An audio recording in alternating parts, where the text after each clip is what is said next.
sort out, like the clicker, so that people, we don't have to say next slide, as we got used to in COVID. Welcome, everybody. For those who don't know me, are we working now, Joe? Wonderful. For those who don't know me, my name is Sean Badmin. I'm one of the Health, Safety and Wellbeing Advisors, and I work for Plymouth City Council. I've also got the great privilege of chairing the Disability and the Neurodivergent Staff Network. The staff network was formed out of the Disability Staff Network about 2 years or so ago, and last year saw our inaugural conference, and this year we wanted to make it bigger and better, so we've gone from 1 day to half a day. So a very warm welcome. This morning is going to be focused on educators and employers. We've got 6 amazing speakers this morning to talk about the work that they're doing. If they're all going to hang around this afternoon, we've got another 6 great speakers to talk about lived experiences, etc. So I think when we think about this conference and when we talked about the tagline that we wanted to do today about celebrating minds and connecting communities, there seems to be very little opportunity within Plymouth for people to come together. We've got the NPEN, so the Neurodiverse Plymouth Employers Network. We wanted to have an opportunity for people to come together and exchange best practice, exchange ideas, and also for the general community, the neurodivergent community of Plymouth, to come along and see what we've got to offer as a city and recognise the skills and the positivity that neurodivergent individuals can bring to Plymouth, and how that can help drive the agenda and drive growth within Plymouth as well. So I'm hoping that the slides are working. That's great, thank you. So we're not expecting any fire alarms today. If it does go off, then please could you make your way calmly to the nearest exit. If you see anyone who's got a T-shirt on like this, they'll be able to guide you to the nearest fire exit, so make sure, and we'll get you to the correct assembly area. So we're not expecting anything today. And if you have a look at the maps, then outside at the Civic Square is where the assembly point is today. But people will guide and will direct you. So we've got the order of the day is outside of the chamber for a paper copy to have a look outside. To the left of the chamber, you can pick up the order of the running day. If you've gone to the NPEN and the Neurodivergent Conference website, the order is on there as well. We've also got paper copies if you want to have a paper copy to take with you. So generally, the way the talks are going to be running this morning is going to be 20 minutes of talks, 10 minutes for sort of like a handover and Q&A, and we'll try to get that through, and then we're hopefully going to be breaking for lunch in and around about, I think it's 1 p.m, Joe, is it, that we're breaking for lunch? Something around about that, 12 to 1, something like that. So we'll have an opportunity to have that as well. So it's not really possible to put together something like this without a huge amount of work.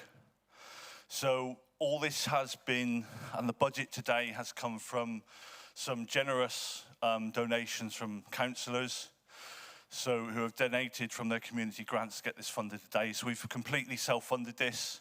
So thanks to all our councillors, including the leader and that, who have all helped to give money to put this together. And we've got Kat and Tilly, who have been helping myself over the last 3 weeks to put things together. Thanks to Chris, who constantly puts up with me talking about neurodiversity in everything that we deal with and talk with.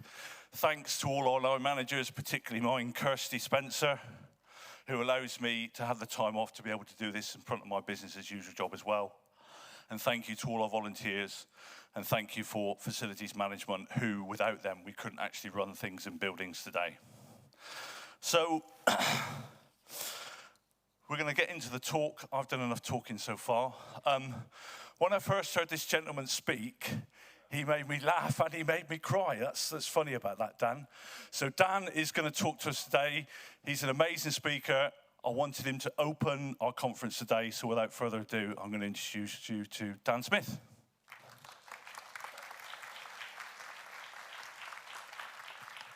Cheers. Medic. Here we go already, look. Thanks. That one forward?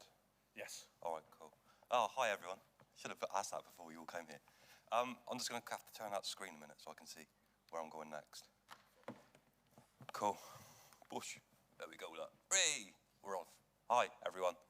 Yeah, I'm Dan Smith. I'm very fortunate enough to carry 2 titles. Obviously, I am a trade unionist. Don't worry, no strikes.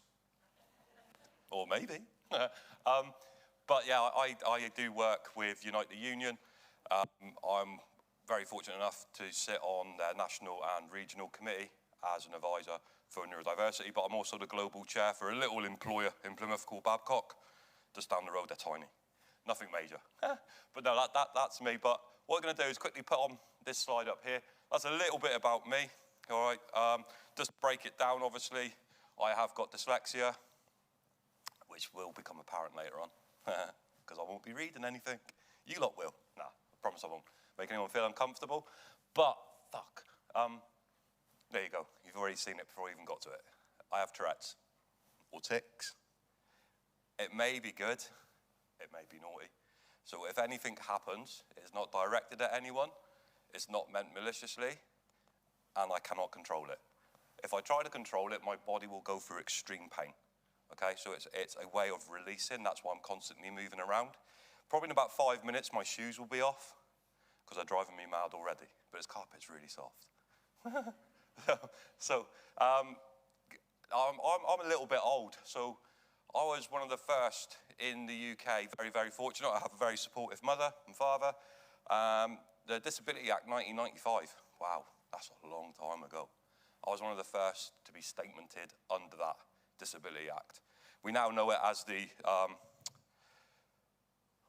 where am I going? Equalities Act 2010, which it all got amalgamated into, but that was part of me. And I've always been passionate about creating the best possible environment for everyone, okay? But there's one thing I want you to take away from that slide, is obviously I mentioned I've got dyslexia, all right? Just remember that in a little bit. Dun, dun, dun. So this is a question to all of you. Can we actually do that? Any ideas? Yeah? No? It's a bit 50-50, 60-40. It depends where you work, who you're with, doesn't it? I've got to remind myself what next slide I'm going on to. Oh, yeah. Yeah. So there are ways of doing things, such as this. But a minute ago I mentioned I have severe dyslexia. How about Sean? Could you read the top slide for me, please, mate? Top line. Yeah.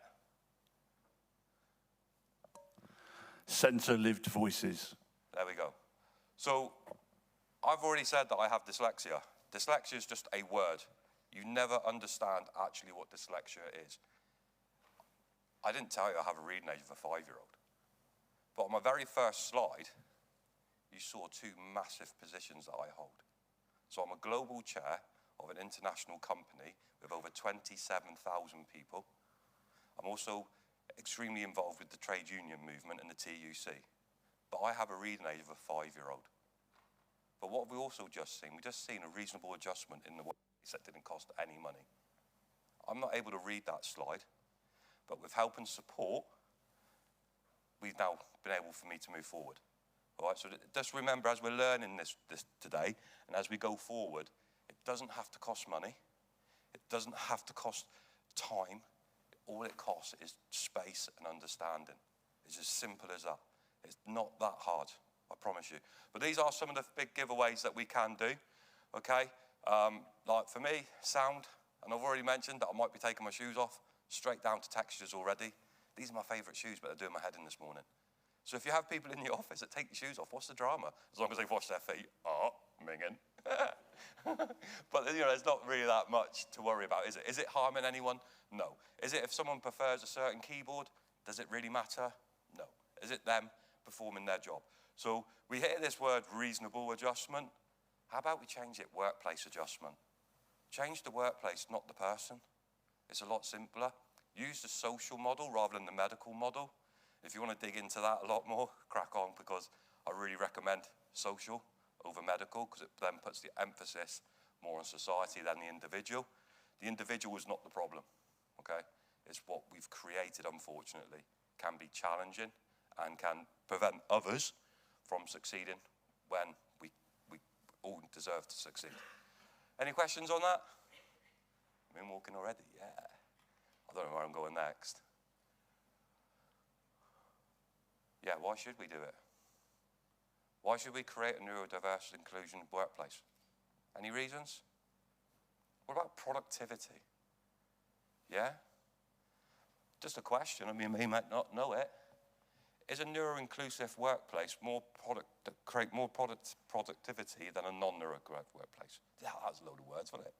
Did you know what I mean? I hope so. Go and say it again. The main takeaway is a neuro-affirming workplace will outperform a non by 25%. All of a sudden, it now makes business sense because you're going to be more productive. And that isn't just for the individuals. That's for everyone. So by being neuro-affirming, it helps everyone, not just neurodivergent individuals. That's cool, isn't it? Yeah, let's do it. So there's a lot of text on there. I won't go into all of it. You can have this slide pack, okay? I haven't copyrighted it because it's all spelt wrong. No, but there's a couple of things on there that you guys can take away with and look at it. But the bottom one, legal. This is a legal requirement, okay? Not going to press it too hard, all right? But if employers don't take this seriously, there's these trade unionists that will come along and tell you you need to, all right? So let's work together. Let's not have an argument. Let's work together, understand the legislation, understand roles and responsibilities, but most importantly, find a way forward, okay? That's what it's about. It's not about butting heads. It's about finding a way forward where we all succeed, all right? I'm flying today. Oh, medic, get on. So what I'm doing right now, I'm stalling for time, because guess what? I can't read that. Can you help me out on that one? Of course, Dan. What does it feel like to be unsupported in work if you are neurodivergent? Yeah, so this is going to be a bit of a conversation, and at the end, we're going to have a little bit of fun. Come on, I know it's early, all right? And you're all like, I need another coffee. I tell you what, just don't eat coffee. Yeah, don't eat coffee, it's not good. Don't drink lots of coffee. But any ideas, how can we support? Yo.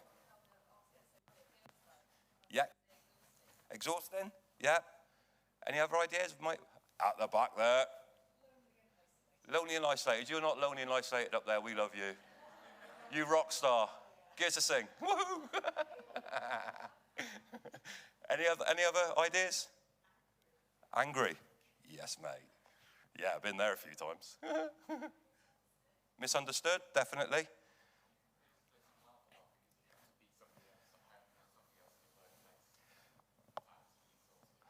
Masking. Does anyone ever heard of that term, masking? Yeah, trying to conform to conformity. Sack that. It's well hard. I did it for 40 years. Big breakdown. So what we're going to do, we are going to have a little bit of fun now. All right? I have flown through this because I know we've got time. Hey, mate, I'm on 5. I'm bang on. Yes. First time I've ever done it. Really excited. Hang on a minute. I've got to do it. It's doing my head in. Shoes off. It's doing my head right. Oh, take your shoes off, people. It's good. It's so much better. Fuck. So what we're going to do, there's a bit of paper on your desk and a pen. I know it might be a Unite pen, but shh. I'm not free advertising at all. So in a minute, I'm going to put a slide up. Where's my mate Joe? Don't give away the answers. So in a minute, I'm going to put a slide up. But there's a couple of rules to this exercise or game. First thing is, if you're right-handed, you're not anymore, and you're now left-handed.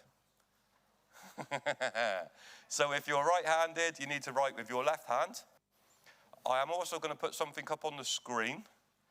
I would like you in your own language, because trust me, I'm not going to be checking your spelling. All right, to convert what's on the screen into correct English. But whilst you're doing that, I'm going to be telling you a story. Like, I haven't been doing that all morning, but I'm going to tell you another story, and there will be questions at the end. And I may be walking in and around you as well. Lots going on in there. So, non-preferred written hand, convert the written text into your English. Trust me, I'm not checking it. And I'll also be telling you a story, and I might just you as well, even more than standing out here. Are we ready? Are we happy? Yeah. No cheating. Oh, and by the way, there's a time limit as well. So there we go. Let's start writing that down. Non-preferred writing hand, convert that into correct English, to the best of your ability. And I'm going to tell you a story. There once was a music festival with over 200,000 people in the workplace. You might want to move the glasses. This music festival was extremely good. There was also, 2 people that were seen on stage. And when they were on the stage, people saw them, not their disability. So it's a music festival, 200,000 people. Oh, it was also televised on the BBC. Come on, time limit. Hurry up. Anyone finished yet? Right, so what we're also going to do now, we're going to go for a walk outside. No, we're not, please don't. I like this crowd. Are you done? Yeah? Are you finished? Come on, wait. Hurry up at the back. I'm really busy, I need it done. You done it? Okay, all stop. That's it. Game over. Right, so what we've just done there is had a lot of fun.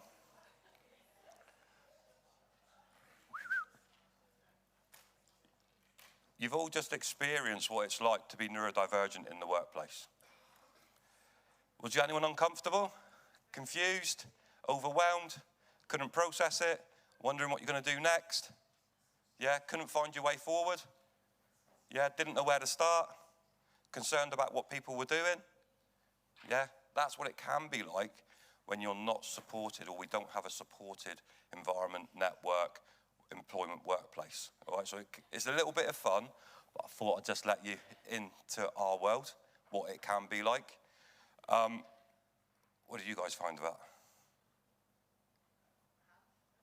Your hands hurt. Yeah, you want to try having this jaw, hurts all the time. So your hand hurts. So now you're looking at alternate muscular movement, okay? So that would take more cognitive processing, all right? So it's all about overloading. This is, like I say, it's a fun way of trying to get people to understand what it can be like, all right? And by understanding this, you can then help to prevent burnout, all right? Anyone heard of burnout? It's not in the cars. No.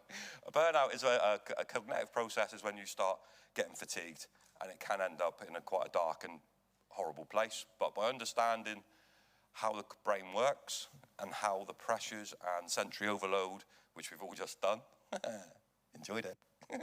I love watching you all squirm. That was great. But basically, it's just a little bit of fun for you guys to take away. All right, last slide. There you go. I've been Dan Smith. You lot have been amazing. If you want to give me a follow, I'm on LinkedIn and that other thing, whatever that is. Cheers. Millennial. My new bestie. But yeah, any questions? And I am completely open. Please don't worry about how you ask me or how you word it. Just be aware that there are other people in the room. Dan, that's great. Is there any questions?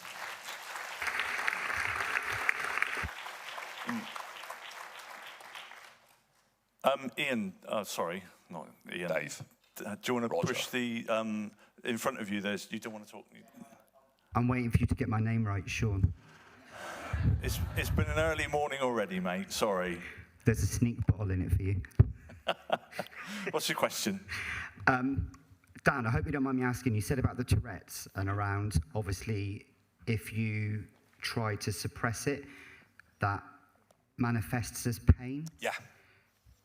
Absolutely. Can I just understand a little bit more about that and maybe like in a really brief, like that journey from diagnosis, if that's the right word? Yeah. Because obviously you've learned to be comfortable with it and it's great that everybody else around you is. but I can't imagine it's always been that easy. No, it's not easy at all. I am more than happy to show you what happens if people do not mind what comes out of my mouth next. Are we happy? Yeah? Okay. I am not going to stim. And this is what happens when you don't stim. Fuck you. Fuck off. Fuck off. Fuck. Right. So straight away, I'm extremely unpainful. You can see on my arms that it's not faked. I've got all goosebumps up my arm. My body is going through extreme pain right now. My eyes are hurting. I just want to run away out that door and cry. That is how much energy it takes. You can even hear it in my voice right now. I'm fighting like hell not to cry. That is how much energy it fucking takes just to be part of society. Now, as a child, it was great because my tics weren't as bad, nowhere near as bad, because I was a child. I then went into full-time education, went into school. I ended up in the Manomead Centre for a wee while. And you can hide in plain sight because you're a child. All of a sudden, you then have to go into this wonderful place called the workplace. And now you have to conform. Now you have to be a certain type because people find it uncomfortable. People will not tolerate it. So imagine what I've just done then if I did that in the workplace. 5 years ago, I'll be straight on a disciplinary and I'll be sacked. It's only because we are now starting to realise, actually, neurodivergent people are here. We've been here since the dawn of time, and we truly belong. But most importantly, society thrives when we embrace neurodivergency, because every single person's brain is different. Yes, we have neurodivergent people with certain characteristics, but we are all individual when it comes to cognitive processing. So that's what I really want people to take home from it. And also, like, it's hard being in the workplace. I'm very fortunate, but I do support and help people through the TU work that aren't in such fortunate places, and it's dark, and it's heavy, and it's horrible. All right? Medic. Thank you. Sure, Get me an ambulance. Dan, sorry, can I just say that was really powerful. Thank you so much sorry, mate. Glad you enjoyed sharing. it, 'cause I didn't.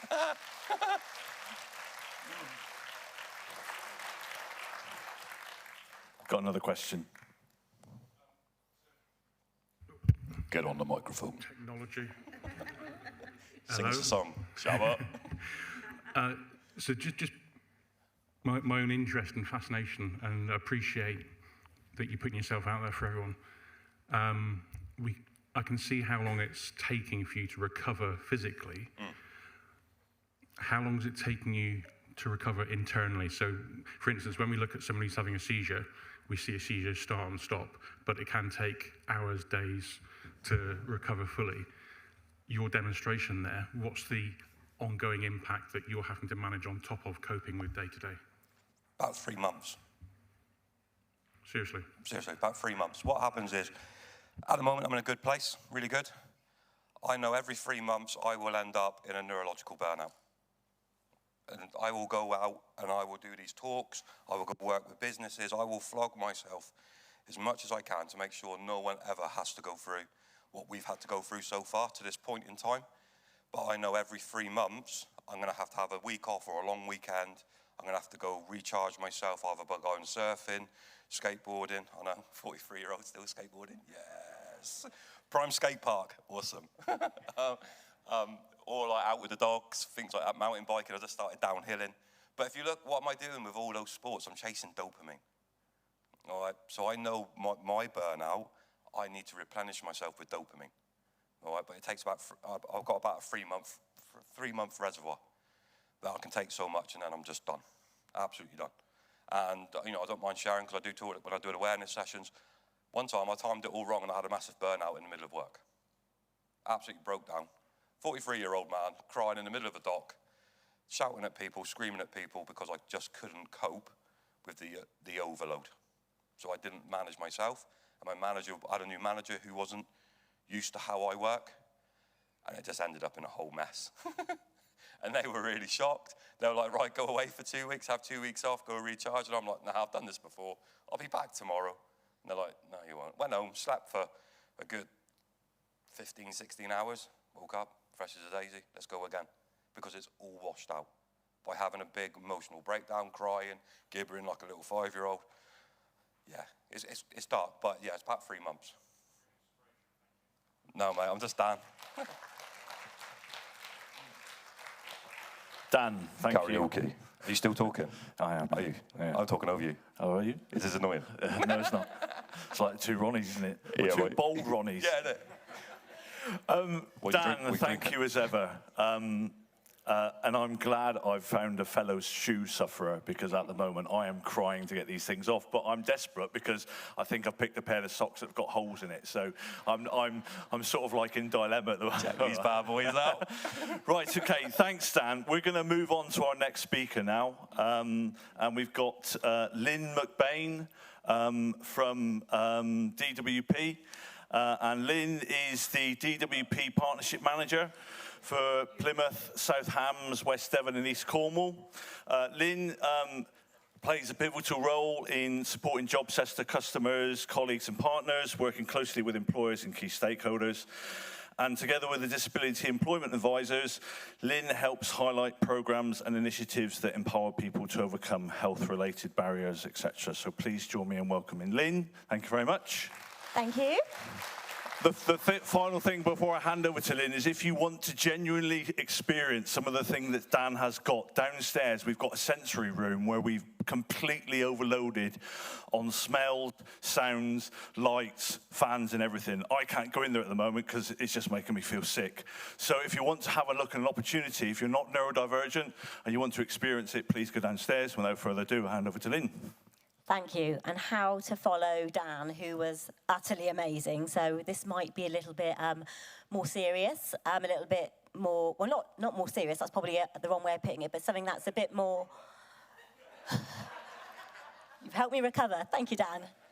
So I'm here with, I'm Lynn McBain. I am Department of Work and Pensions Partnership Manager for our Plymouth-based job centres. I cover Plymouth, bits of Cornwall and bits of Devon as well, so I have quite a big remit. I'm here today supported by my colleagues, Sarah, who is going to chip in and help me a little bit today, and Tracy, who sat down in the front there. They're both disability employment advisors that work in our local job centres and support all individuals with health barriers and disabilities, and have a particular passion for supporting neurodivergent customers.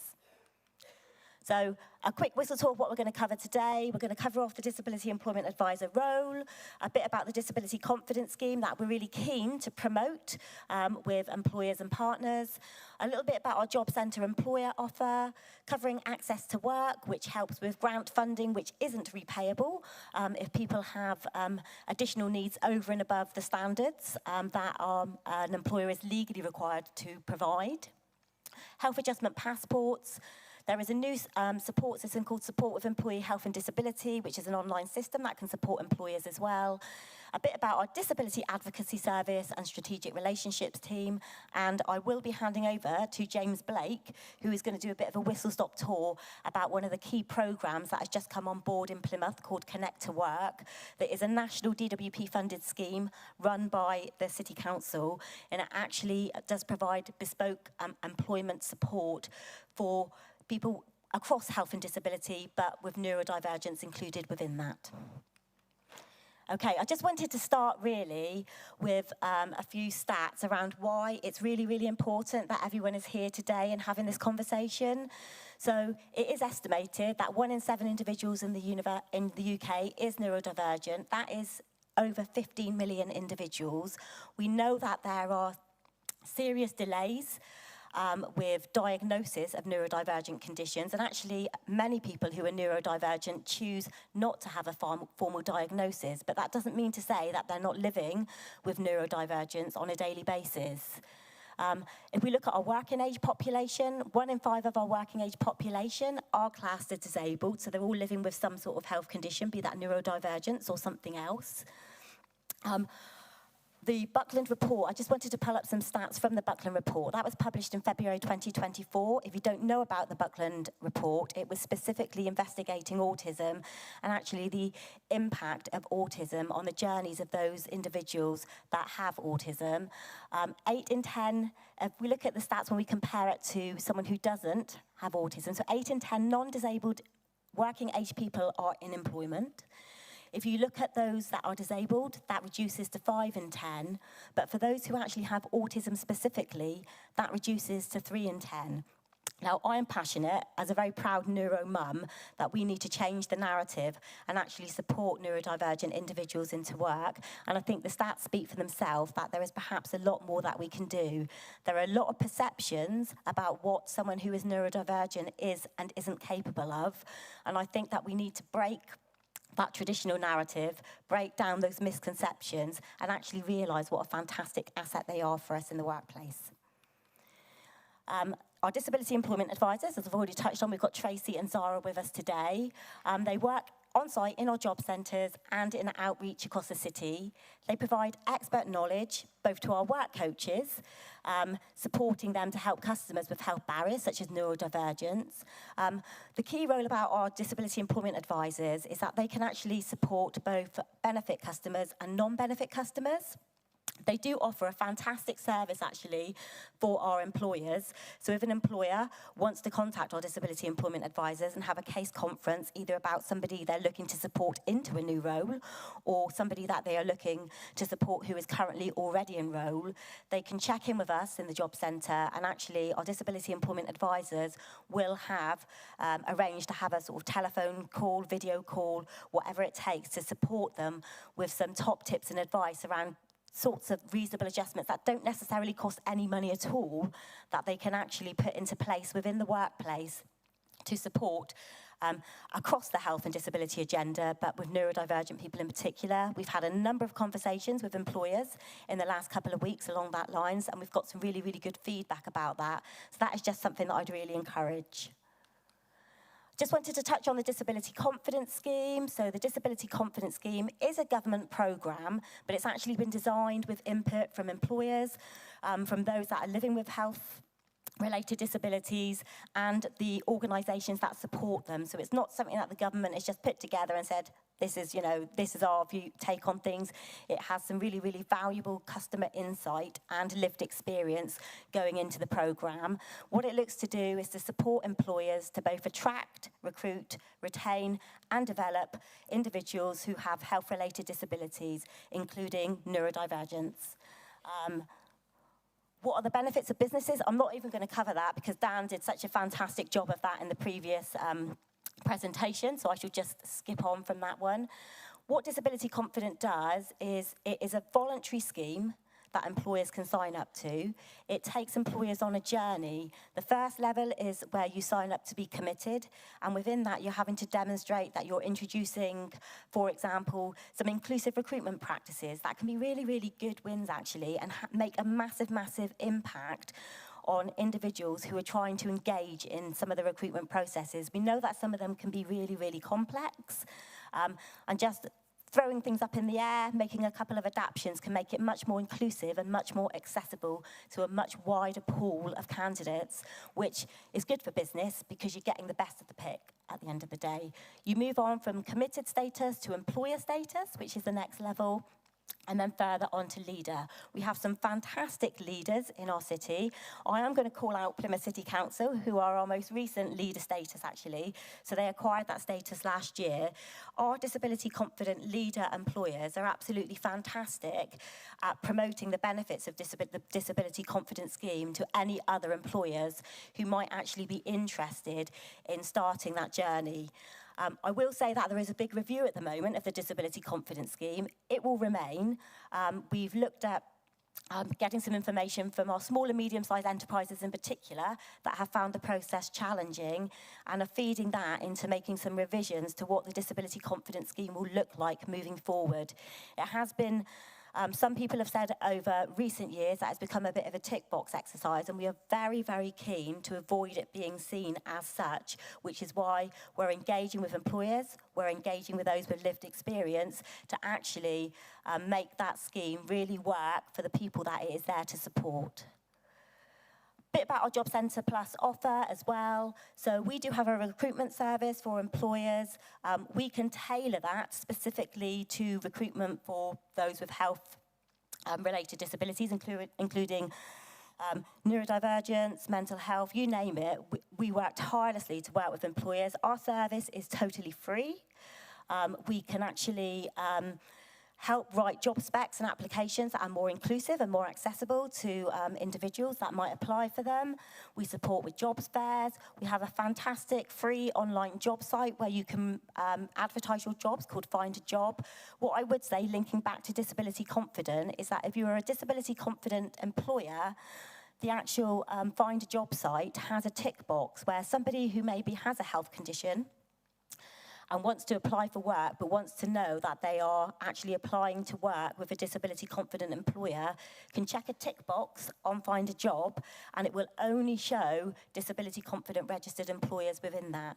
So it's a really, really good scheme, the disability confident, to link that up if you have a genuine passion for supporting and being an inclusive employer. We have various funding options to remove barriers to employment. These are our in-house job centre offers, so we can help with travel costs, work equipment, interview clothes and laptops for our customers.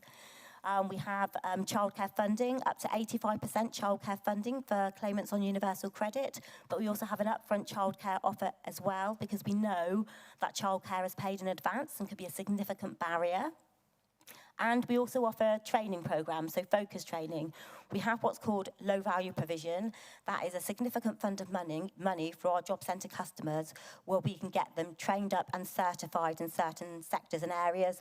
Good examples would be SIA licences, CSCS cards, traffic management licence courses. We can help fund those for our job centre customers so that they can access the world of work. So if, as an employer, you have certain certifications but you would like to work with us in our job centres, please let us know. We also run fantastic schemes called sector-based work academy programmes that are there to provide some training, some work experience and a guaranteed job interview to our customers as well. Okay, access to work. I just wanted to pick up on something that Dan said earlier, which was that a lot of reasonable adjustments in the workplace, they don't require any costs whatsoever. It's just about understanding the individual, having a conversation with them, and maybe, I don't know, providing a quiet room, little tweaks can make such a big difference. But where there is money involved in it, we have what's called the Access to Work scheme. This is grant funded, provided by the government to support individuals into work. Now, and it also helps those because we recognise, obviously, that people develop health conditions when they're in their jobs as well. So if someone is already in employment and develops a health condition that requires reasonable adjustments over and above that which you would legally need to require as an employer, I should state, then the Access to Work Fund is there. It can cover up to support of up to £69,620 per year. The grant is reviewed annually, and you can see on the screen there some of the things that actually it covers.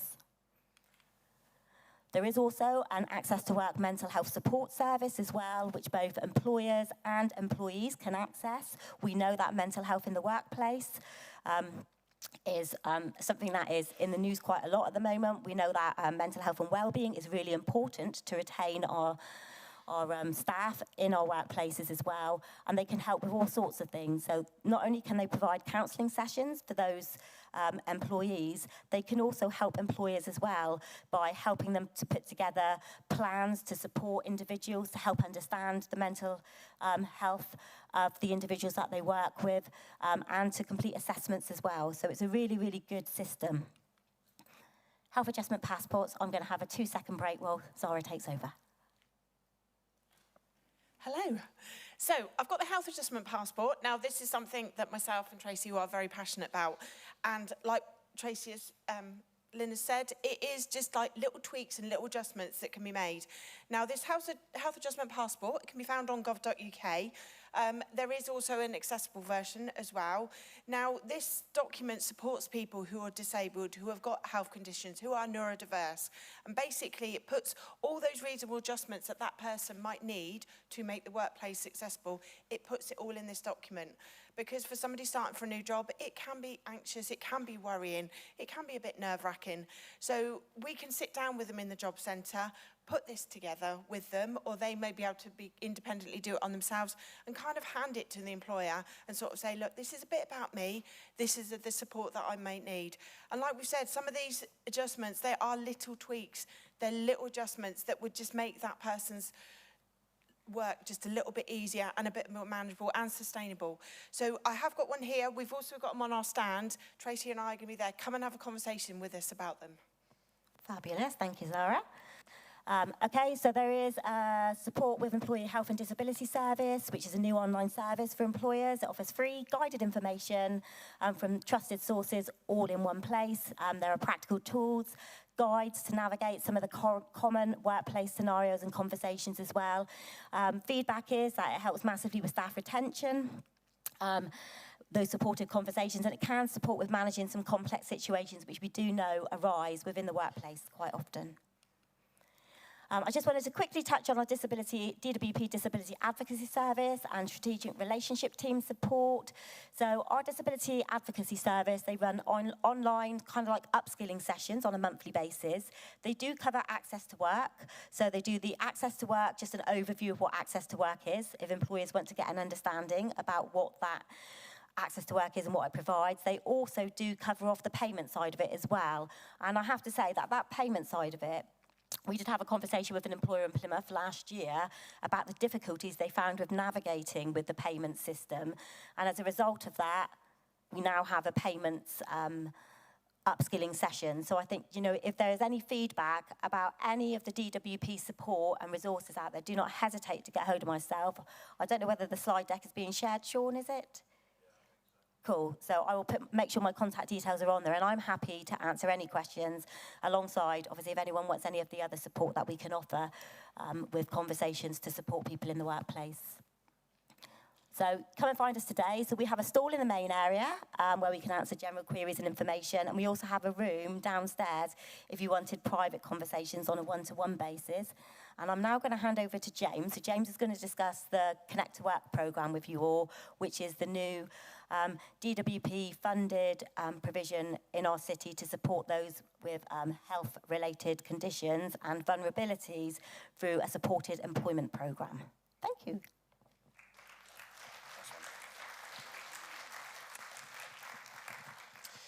Good morning, everyone. My name is James Blake. I am the snappily titled Skills and Workforce Coordinator at Plymouth City Council on the Connect to Work programme. And like Lynn said, it's a national programme, so we are quite lucky as a local authority to be delivering this ourselves. I think some of the good work that we've done across the city, both in the skills team, plus some of the other good things that we do around changing futures, trauma-informed network, things like that, that go on really, really well in the city, let us put in a really, really good bid. But we sit as part of a wider Devon delivery area. So Devon County Council and Torbay County Council are sort of subcontracting some of their things out. But we are really lucky to be delivering this ourselves. Like Lynn said, it is a voluntary programme. So it is open to DWP customers. It is open to non-claimants.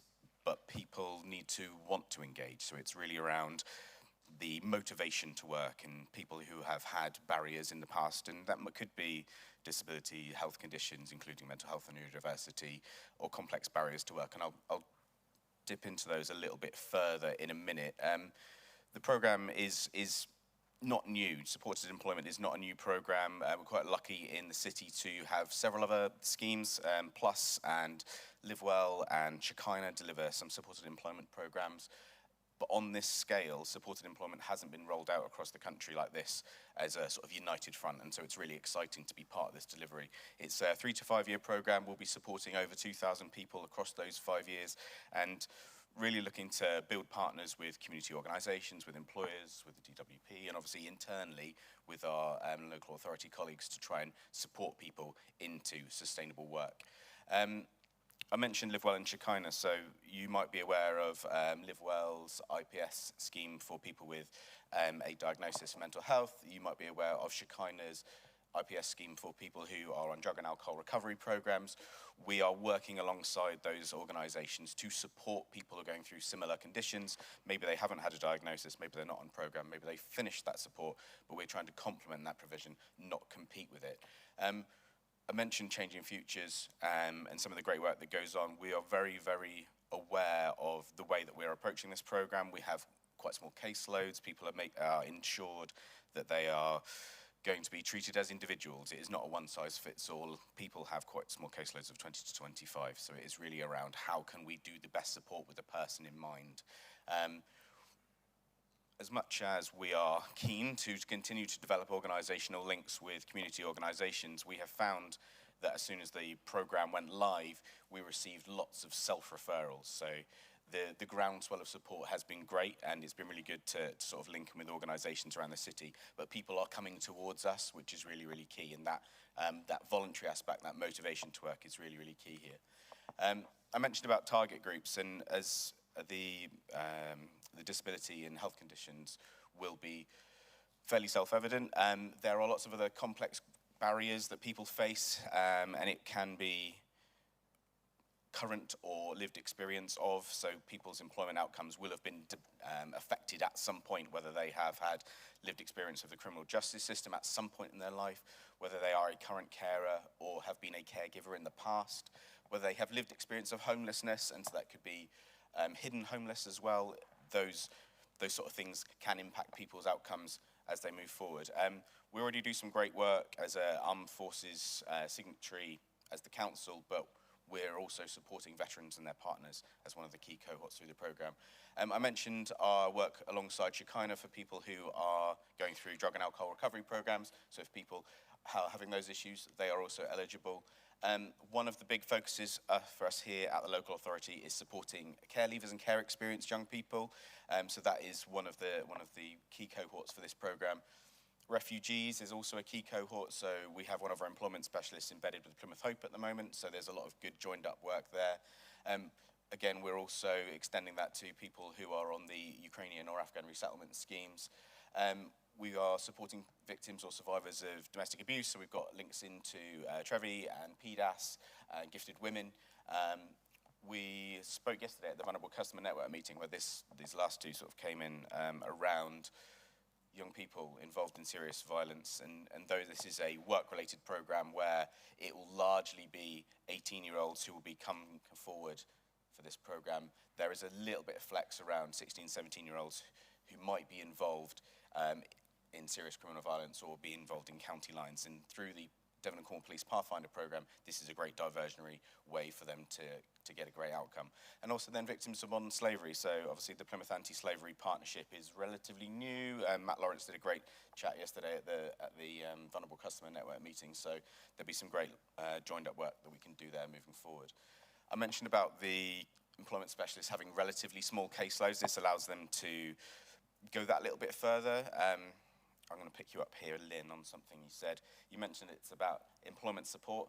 Supported employment might seem like a bit of a semantic, just switching some words around, but it is quite different. We've done some great employment support programs in the past through the skills team at the council. We've got Katie here from Skills Launched by Plymouth. We have our sector skills partnerships. We have our youth hub. We have our adult hub. Employment support is quite different from what we're offering through Connect to Work. Supported employment is very bespoke. The employment specialists are able to travel to people's houses and join them on their journey to work to help them get used to their first day. We had one of our employment specialists pick somebody up and take them to an interview at Samworth Brothers at Ginsters over in Callington. We are able to dedicate that much time to people that can help to improve their outcomes, to help to improve that sort of sustained job outcomes. To be able to then check in whilst they are in work. We've had chats internally around supporting people who are in work at risk of dropping out of the workforce. It's about making sure that people don't become economically inactive and are contributing and are given that access to opportunity. And you mentioned about widening the talent pool, and that's what this is all about. In terms of referrals, like I said, lots of people have come forward to us. Initially, we just had our ctw@plymouth.gov.uk email address. Now we have a website. I'm sure if you Google Connect to Work Plymouth, it will all come up there. We also have a drop-in at Coburg House Tuesdays and Thursdays. Tuesdays and Thursdays. Our delivery manager is nodding at the back. But we also have a table at the back, so this afternoon session, if anybody wants to come and connect, then please do come and see the team, and somebody will be there to speak to you. And that is my time up, Sean. Thank you ever so much. Wonderful. We'll hold that one for questions. I'm just going to let you know a little bit about myself. So I started my health and safety journey as a trade union representative for the Public and Commercial Services Union. So I was a regional representative, and I worked with colleagues in DWP at Crown Hill Court. Also, my health and safety specialism is ergonomics, human factors, and psychosocial risks and hazards. So I've worked with DWP and Access to Work, and I'm going to show my age now, since it was formed in 1991. So I've been working with Access to Work for 30-odd years, and I have helped hundreds, if not thousands, of people who have got particular protected characteristics or disabilities and increasingly neurodivergence to get them into work and, more importantly, keep them in work. And the work that James is doing, the work that Tina Brinkworth and all the team at SEND, the people at Coburg House is doing, is absolutely fantastic. I would strongly encourage you as an employer, if you have not engaged with any of these teams yet or engaged with DWP, please do so. In the first 6 weeks of employment or in pre-employment, Access to Work can fund up to 100% of the reasonable adjustments required to get someone into work. After that, it becomes a little bit more complicated for us. It's £1,000 plus 20% we have to contribute, but there's still things like that that can be done. So say, for example, we've had 2 employees recently who have got hearing impairments. The total cost of adjustment was going to be over £6,500, and we've only contributed about £1,800 towards that through the Access to Work Fund granting. So it's absolutely fantastic the work they do, and I cannot stress enough the great work the team does there. And I'm going to try and get out to Coburg House. I think on Friday, I'm dropping my neurodivergent son in to connect to work to get you engaged as well. So that's how much faith I've got it in as well. And great to see you up there as well. Any questions? Got a couple of minutes before we move on to our next speaker.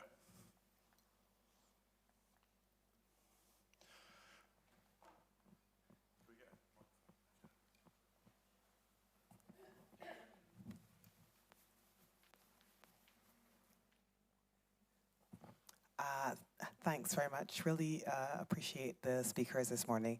Just a quick question about people who are self-employed. I work in healthcare and with a lot of people who tend to be self-employed. How do the rights, I guess, work for people who are self-employed they're self-employed within a business as opposed to being an employee? Is that with specific reference to Connect to Work or the wider DWP? Wider DWP. So yes, we can also support self-employed individuals to help them transition into work, and if they need reasonable adjustments in work as well, yeah, it works the same. So.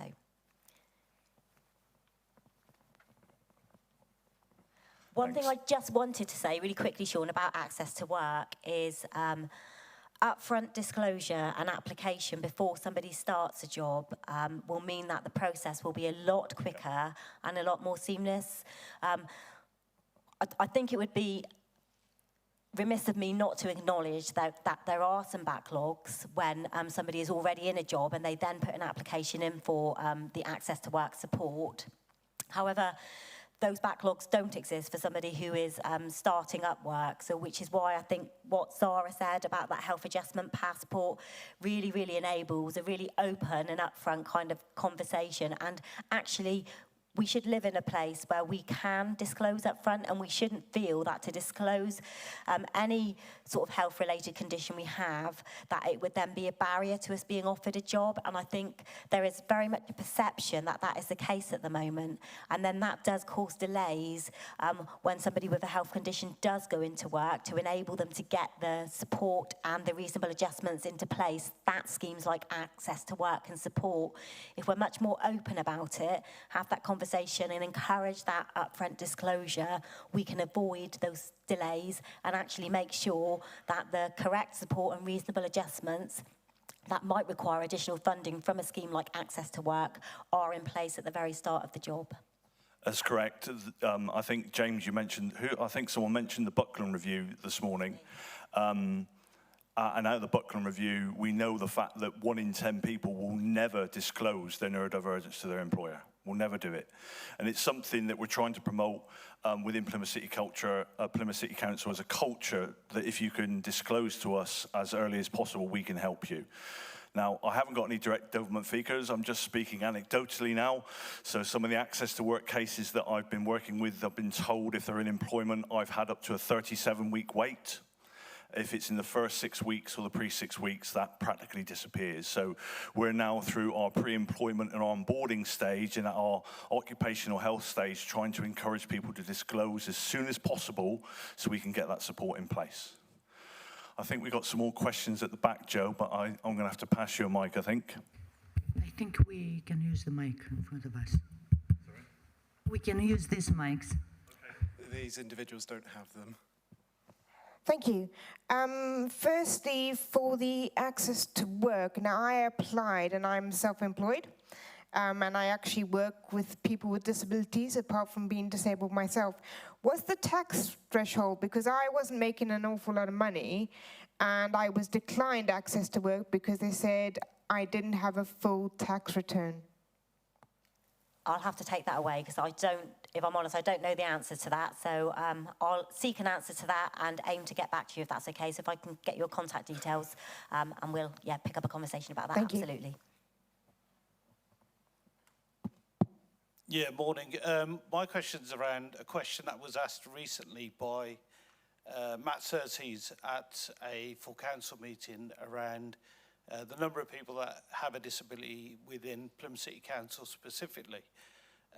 You just said something that was kind of like stuck out really, to say that if people, how do people feel confident enough in all the years that you've been doing what you're doing? I get that. But then sort of people who are applying for work, but then have a fear of disclosing that disability. That's the bit of work which really needs to be hit upon, to say that actually, I mean, it's all very well saying, you know, you will not be discriminated against if you put such and such.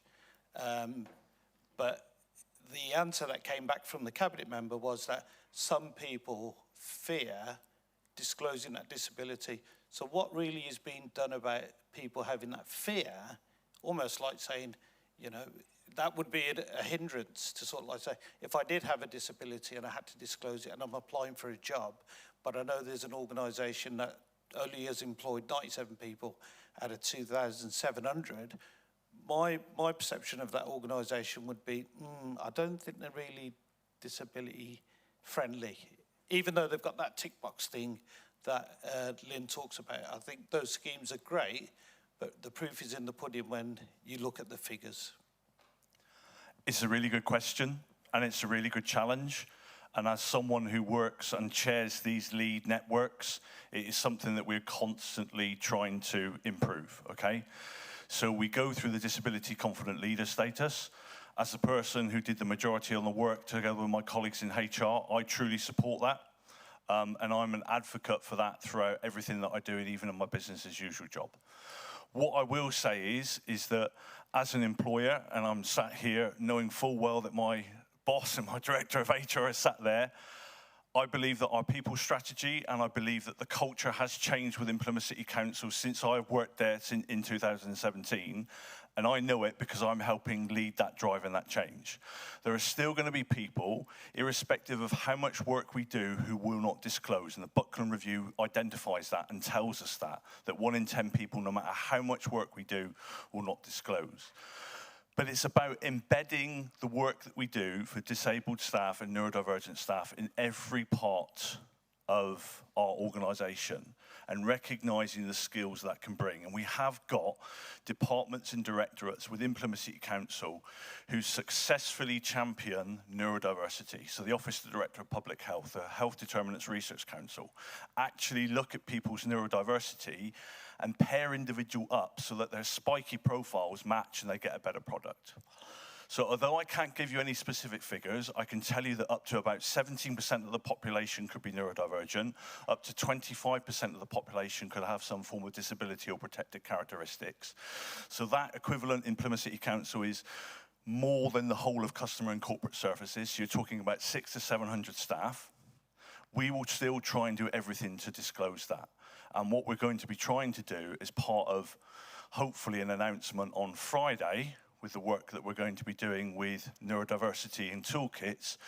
We're going to be exploring how we can look at our recruitment processes, our onboarding processes, our adverts and our jobs to make sure that the statement is clear that we support disabled and neurodivergent individuals. So we're starting to work with NPEN, who are the Neurodiverse Plymouth Employers Network. We're starting to work with the Big Six, who are technically in around Team Plymouth, to share and exchange those ideas. And personally, I recognise that Plymouth City Council can do more.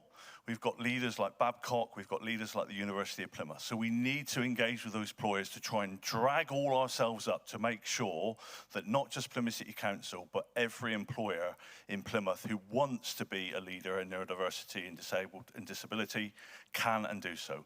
Still a lot more work to be done. So I know I've talked in around about it, but that's my honest answer at the moment.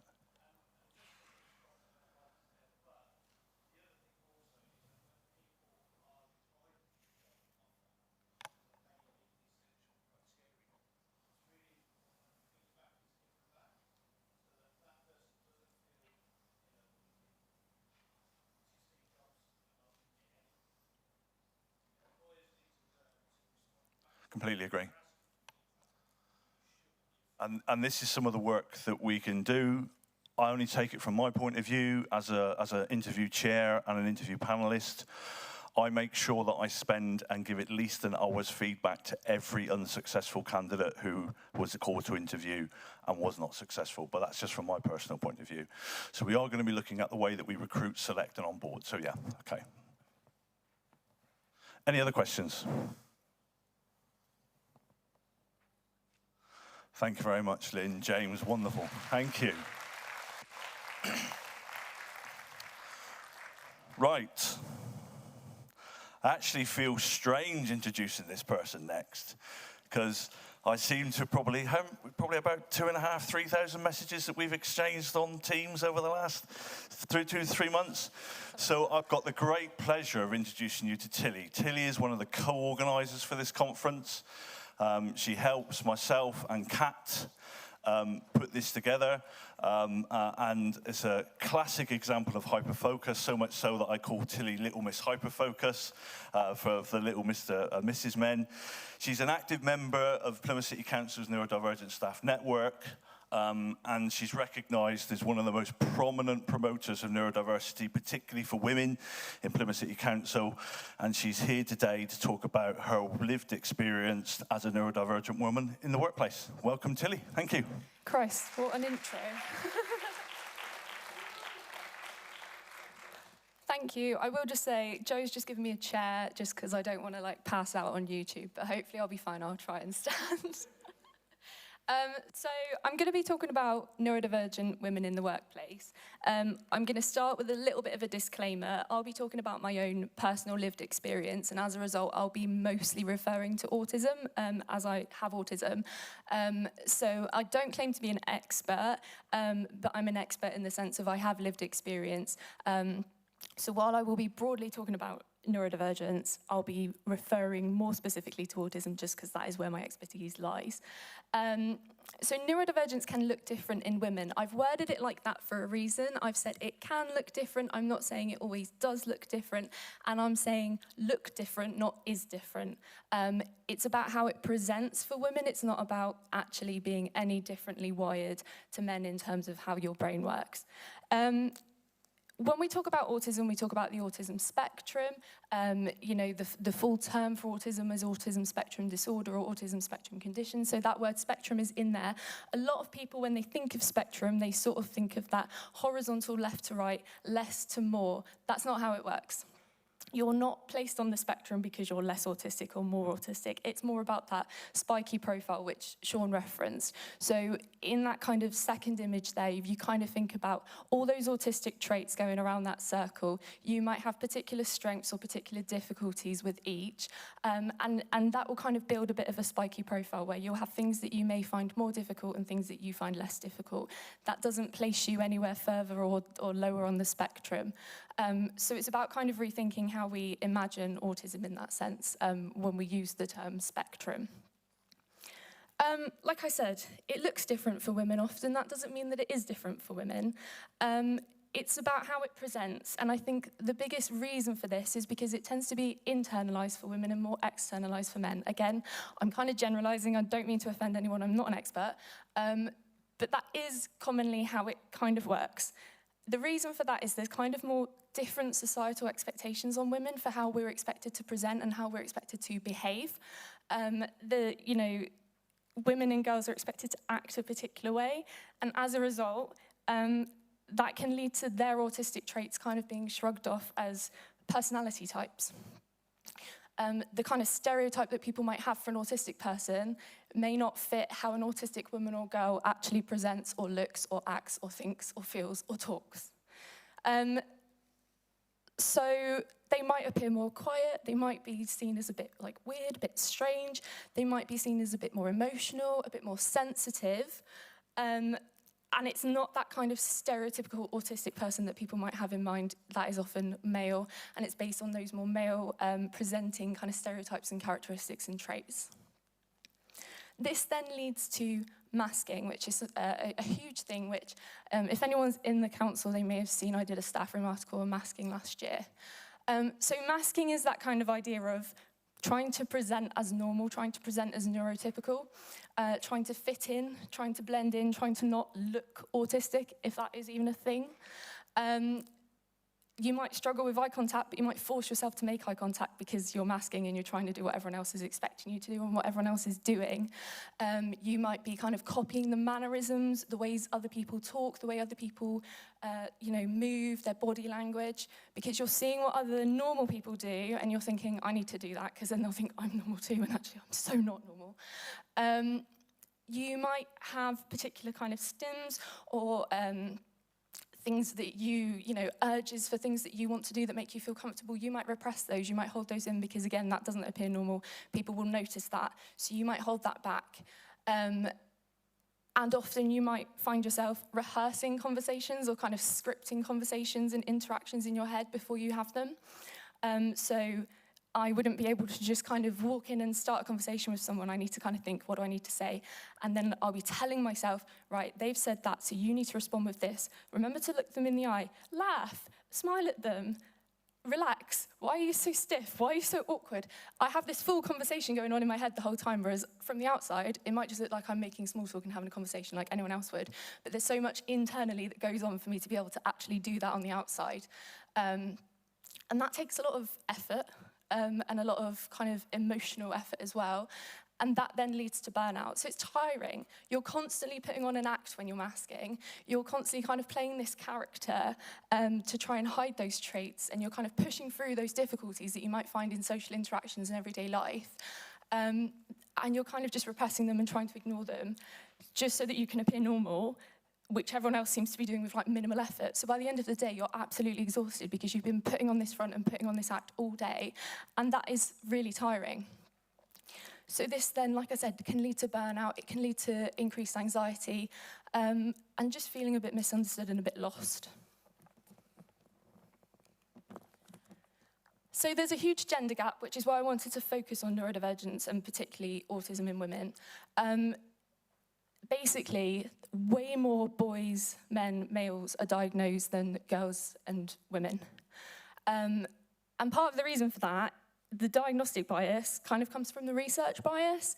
So the criteria for diagnosis are based on really male-heavy studies. So obviously, they've studied how autistic men and boys act and present, and they've said, well, these are the things that make you autistic. So if they then look at a woman or a girl who's not doing that, well, they can't possibly be autistic then. So that research bias has then led to later diagnosis for women or misdiagnosis for women or complete lack of diagnosis altogether. So not only are more men and boys diagnosed than women and girls, they're diagnosed earlier, and if they're diagnosed earlier, that means they get support earlier. They get those provisions, they get those adjustments before anyone else does. Boys are typically diagnosed around age 7. Many women are not diagnosed until their late 30s or early 40s. Obviously, that's not all of them, but that's a huge gap. Those boys who are diagnosed age 7 are going to be getting provisions and support from school right the way up through their schooling career and into their working lives. Those women who are not diagnosed until their 20s, 30s, 40s are not going to get any of that support until they've already got through all of that, probably with great struggle.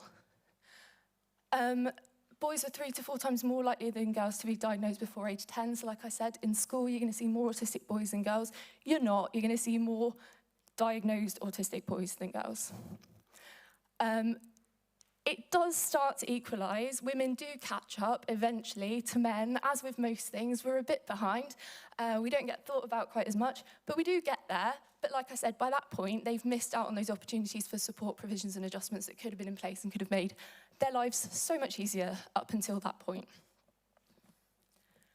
And that kind of gender gap follows them through life as well, because like I said, those stereotypes and what people think of as an autistic person are kind of based on those male traits. So even once you've got your diagnosis, you've still got those stereotypes working against you because people are not looking for the traits that you're showing, they're looking for the traits that they expect you to show because they've been taught that autistic people present a certain way, but that's based on how the males present.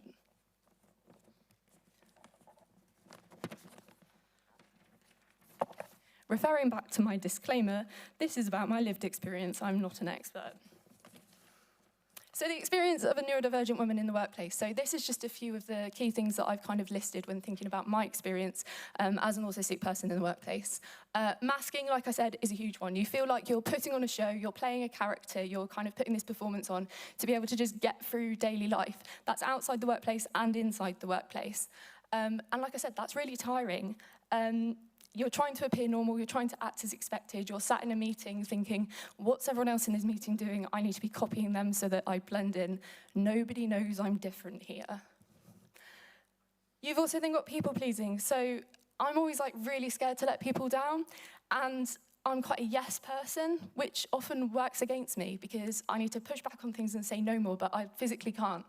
I feel like I need to not let people down and do exactly what everyone's always expecting of me. I don't want to appear incompetent, I don't want to disappoint anybody, I want to impress, and as a result, I might take on too much, and again, that's going to lead to more fatigue and burnout eventually. Avoiding conflict or confrontation, that's a huge one, and it links to rejection-sensitive dysphoria, which I've got down the bottom of the list there. I sort of see any negativity or criticism as like a huge personal blow, it's like an emotional attack. So as a result, I try to avoid it as much as possible because I take it on way more than other people would. And that's not just about being kind of like overly emotional or overly sensitive. It's like genuinely my brain does not process it the way someone else's would. So what might be just a minor kind of bit of advice or bit of feedback for somebody else, which they can kind of take on the chin, brush off, work with it. Joe.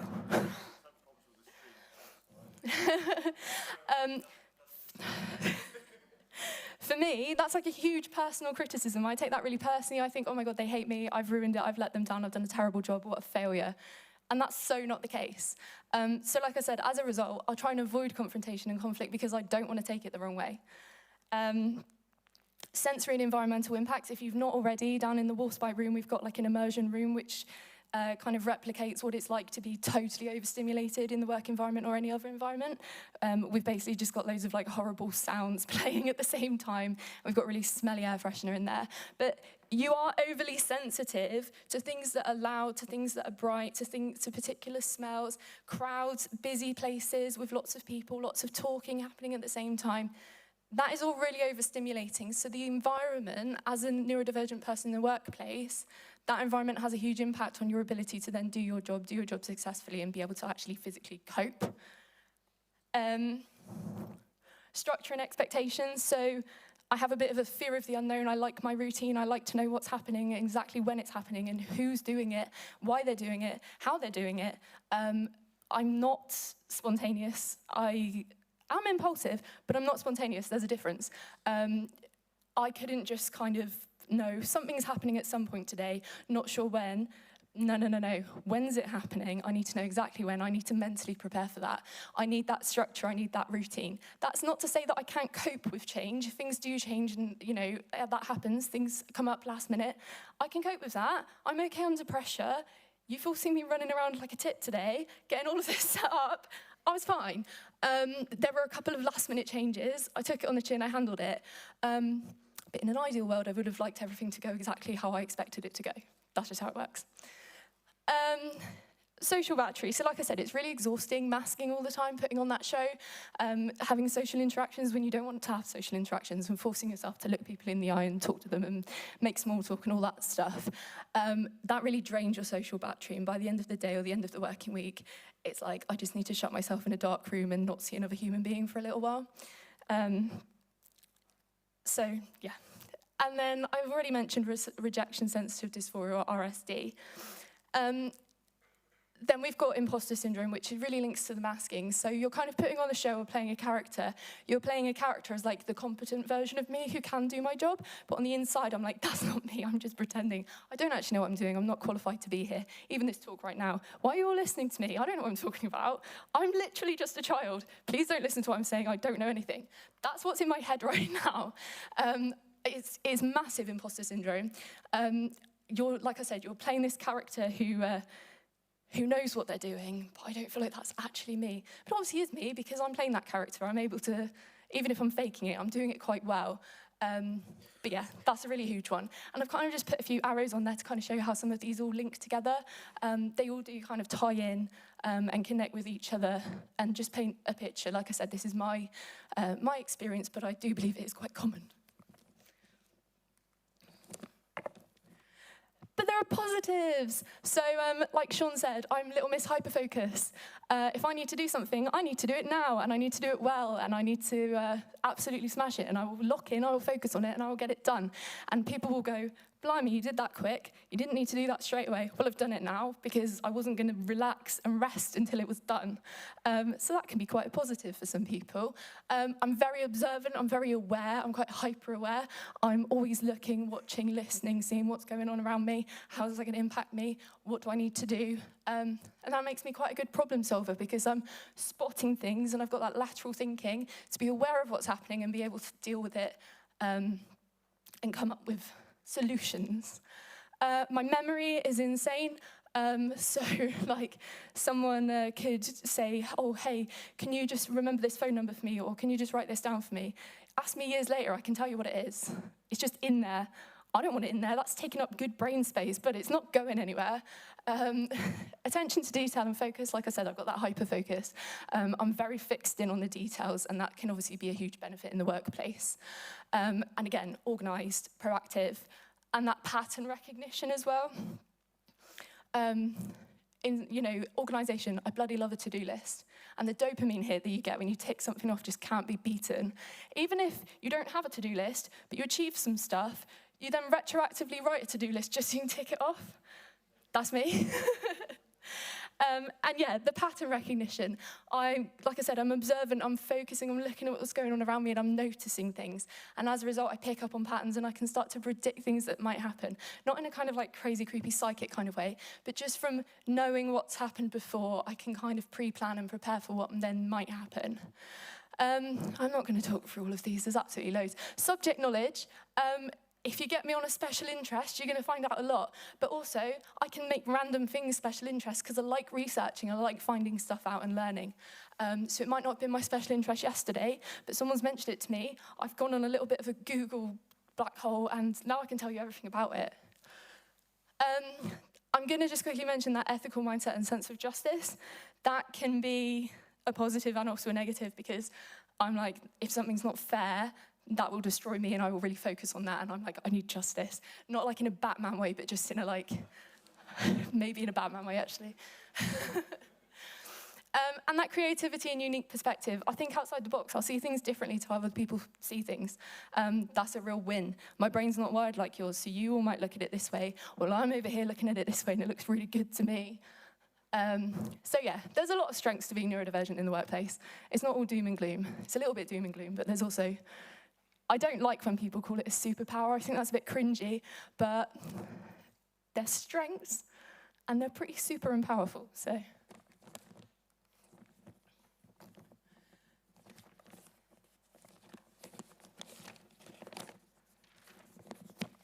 So how can you help? So this is obviously the morning session. We've mostly got employers, educators, training providers, organisations here. So I wanted to make sure that I'm actually giving you something to take away. So focus on a culture of psychological safety. Make neurodivergent people and neurodivergent women in particular feel safe to start to unmask. Because if they're not having to mask and put on that front, they're going to be less fatigued and burnt out from having to do that all day. They're going to have more mental and emotional capacity to actually focus on the things they need to do for you. Create that accepting and inclusive environment for them, and that's going to pay off for you. Adjustments, so I mean, we've just heard from the Access to Work guys, there's so many adjustments and provisions that can be put in place to support people, but make sure that they're flexible and they're individualised. Don't just give every autistic person a fidget spinner and think, sweet, they're sorted now. That's not how it works. They might need to change their environment, they might need flexible working, they might need different forms of communication. I like to have stuff written down. You can give me verbal instructions, but follow it up in writing, because when you're talking to me, I'm so focused on looking you in the eye and not looking weird that I might not actually remember everything you say. And if I don't go and quickly write my to-do list, I can't guarantee it's going to happen. So, and also, I might misunderstand what you're asking of me. I always panic about misunderstanding instructions. If you've worded it a way that just doesn't quite click for me, I'm going to potentially do it wrong. So follow it up in writing. And, you know, giving stuff in advance, giving a meeting agenda in advance so I know what's coming. Like I said, I need that structure, I need that routine, I need to know what's happening and when. I know it can't always work like that. We don't live in that ideal world. But if it can be provided, please do. Support the pathways to diagnosis. So again, that was probably mentioned a little bit in the last talk. You know, give people information about things like right to choose. If they're not diagnosed yet, as their employer, support them to get that diagnosis if that's what they want and that's what they think will help them. Make recruitment practices inclusive. So give those interview questions in advance. Like I said, it helps to know what's coming. It helps to prepare and provide those adjustments for somebody to present as their best possible self on their interview day. Don't take advantage of people, try and mitigate burnout. Like I said, I'm a people pleaser, I'm a yes person, I'll do what I can, but that is going to lead to me being burnt out. If I don't say no myself, you might need to kind of say no for me, or stop giving me stuff to do, if you can see that it's literally going to kill me.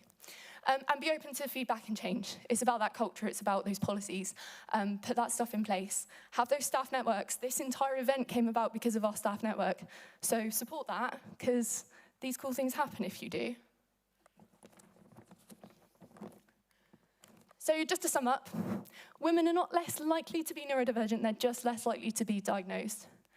Neurodivergence can present as different. The traits and needs for women are not going to be the same as for men necessarily, so be aware of that, read into it. If you've got a woman in the workplace who is neurodivergent or you think might be neurodivergent, have a talk to them about their traits, have a talk to them about what they need. It's not just going to be a one-size-fits-all. Neurodivergent women and all neurodivergent people in general have many strengths that they can bring to your workplace. So welcome them in and provide adjustments and options for them that will help them feel welcome and help them do their best, because it will benefit you as their employer. If you give them what they need, they'll give you amazing results. And as the employer, there's many changes that you can make to improve the experience of neurodivergent women, which is what I've just mentioned on my last slide. So just think about those things that you can do. A lot of them are free, a lot of them are about culture and behaviour, and not necessarily about budgets and spending money, which I know is what we're all worried about. That's me. Thank you.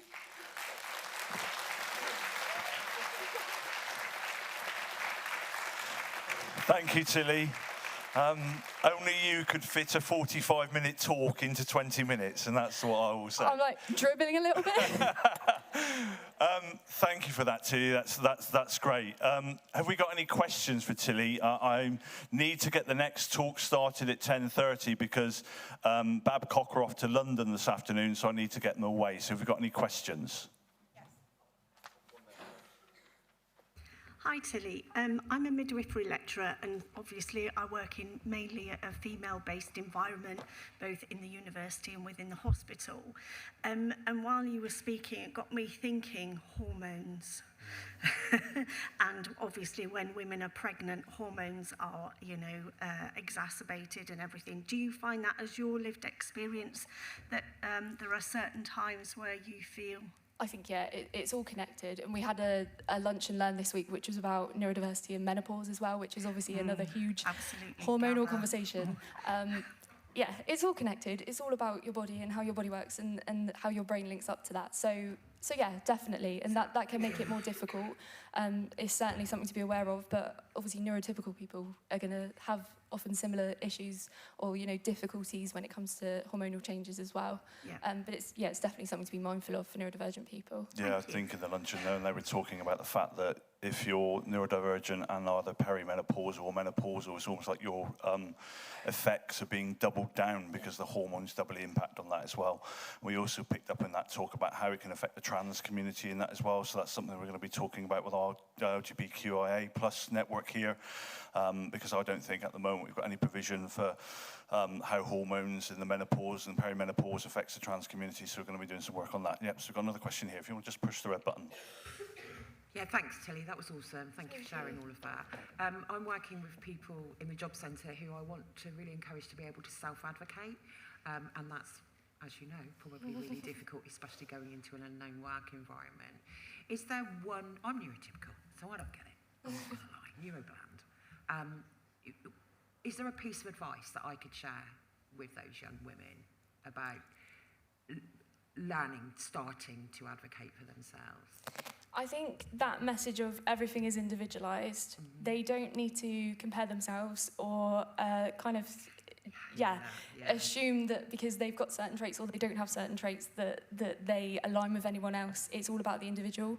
So I think they need to not worry so much about diagnosis, not worry so much about any of the official stuff, and just think about what's going on inside me and what do I need and what are my difficulties and what are my strengths. Don't just, go and Google a list of autistic traits and start ticking them off. That's not how it works. It can help in terms of research and sometimes you might spot something that you didn't think applied to you and suddenly it did.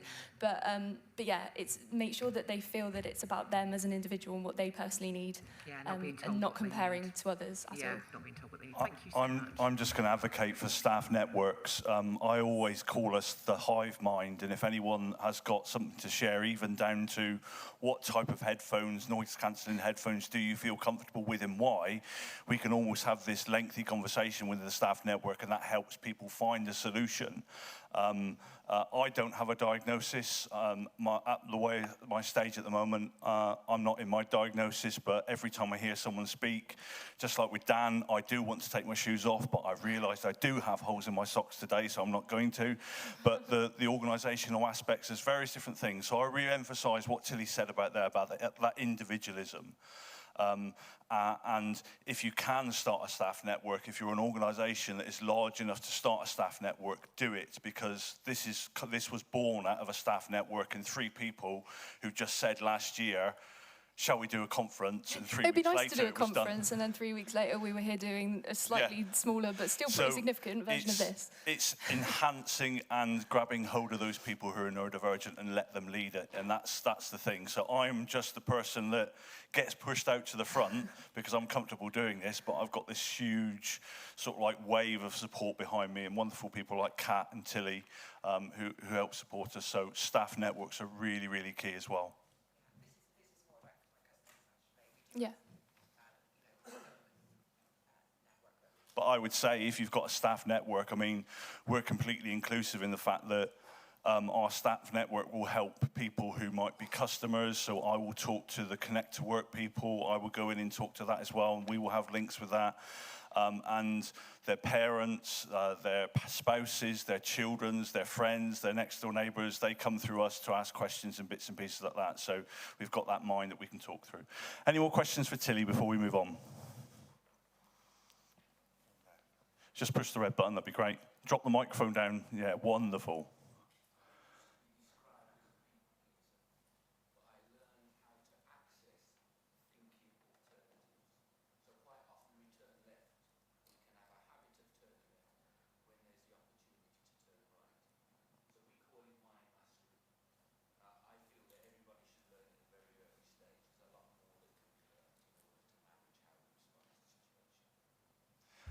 have a chat with me afterwards. I'm intrigued by that. My spidey senses are tingling. Right, okay, we're going to move on. Our next speaker is... I don't know how to describe you, Pete, actually. I'll do it according to what I'm being said here. So Pete Stokes, he's the chair of the Neurodiverse Plymouth Employers Network. He's the Neurodiversity and Social Mobility Manager at Babcock, Devonport.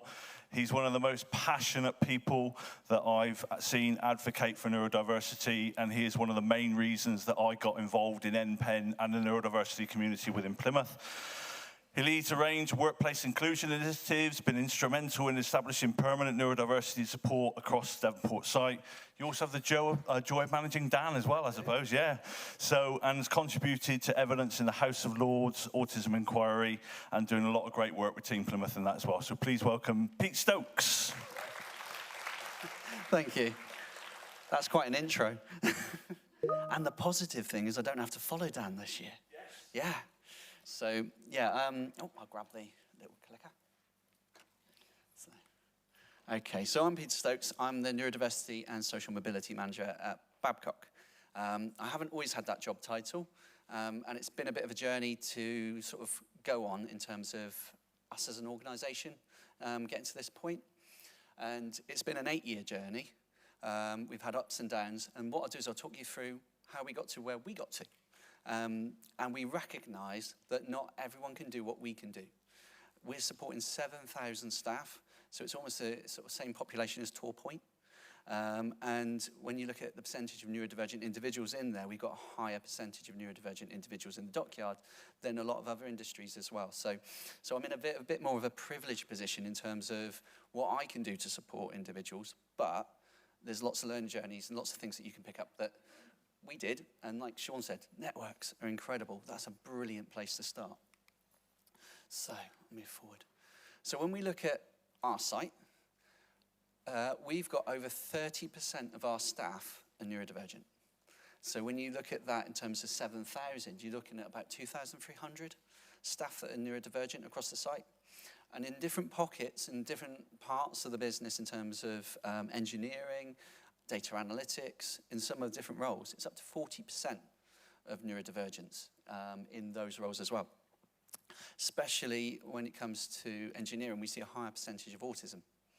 And nationally, autism is sort of on the lower sort of scale compared to ADHD and dyslexia, but it's the second most prominent condition across the dockyard, which was quite an eye-opener for me, because I always thought that dyslexia would be number one, I thought ADHD would be number two, and then it would go down through sort of the normal NHS statistics, and it doesn't represent that way. What we see across the dockyard is the highest condition that we see in terms of population is a co-occurrence of dyslexia ADHD. That's our highest sort of occurrence, and then it is autism. So we benchmark that against our industry, and we see it in the figures and the numbers and the number of people seeking support in my team. So what do we do, and where did we start? So we started off with a network. So it started off as a dyslexia network. So it was just someone came along and said, I'm dyslexic and I've only just found out. And I've heard that you're dyslexic as well. And can we chat over a couple of donuts? And the donut helped. And we started talking and we started building a dyslexia network. And then other people came along and said, but I've got autism or I've got Tourette's. And then we kind of were Googling and found the word neurodiversity. And it was 2018 was the first time I heard the word neurodiversity. So we built that. So we had lots of, what you'll find with a lot of neurodivergent people is they're very passionate. And when they get their mind stuck on something, they'll do something at great pace. So we built a network very quickly. And we created an internal resource as well. So we created an internal SharePoint site that meant that people could just sit there in their quiet time, even at home, they could access it and look at information. We put the screeners on there so that they could, if they had a suspicion, they went to like the NHS screeners, it was all linked to the right sources, and they could actually go and find out a little bit more information. And then they were coming back and talking to us. We also then set up voluntary advisors. So we had people with lived experience, supporting staff, talking them through the screeners, talking them through access to work, talking them through all the different reasonable adjustments as well. And as you'll see in later slides is the numbers went up quickly, and we couldn't support that just in our case on a volunteer basis because it was just too much.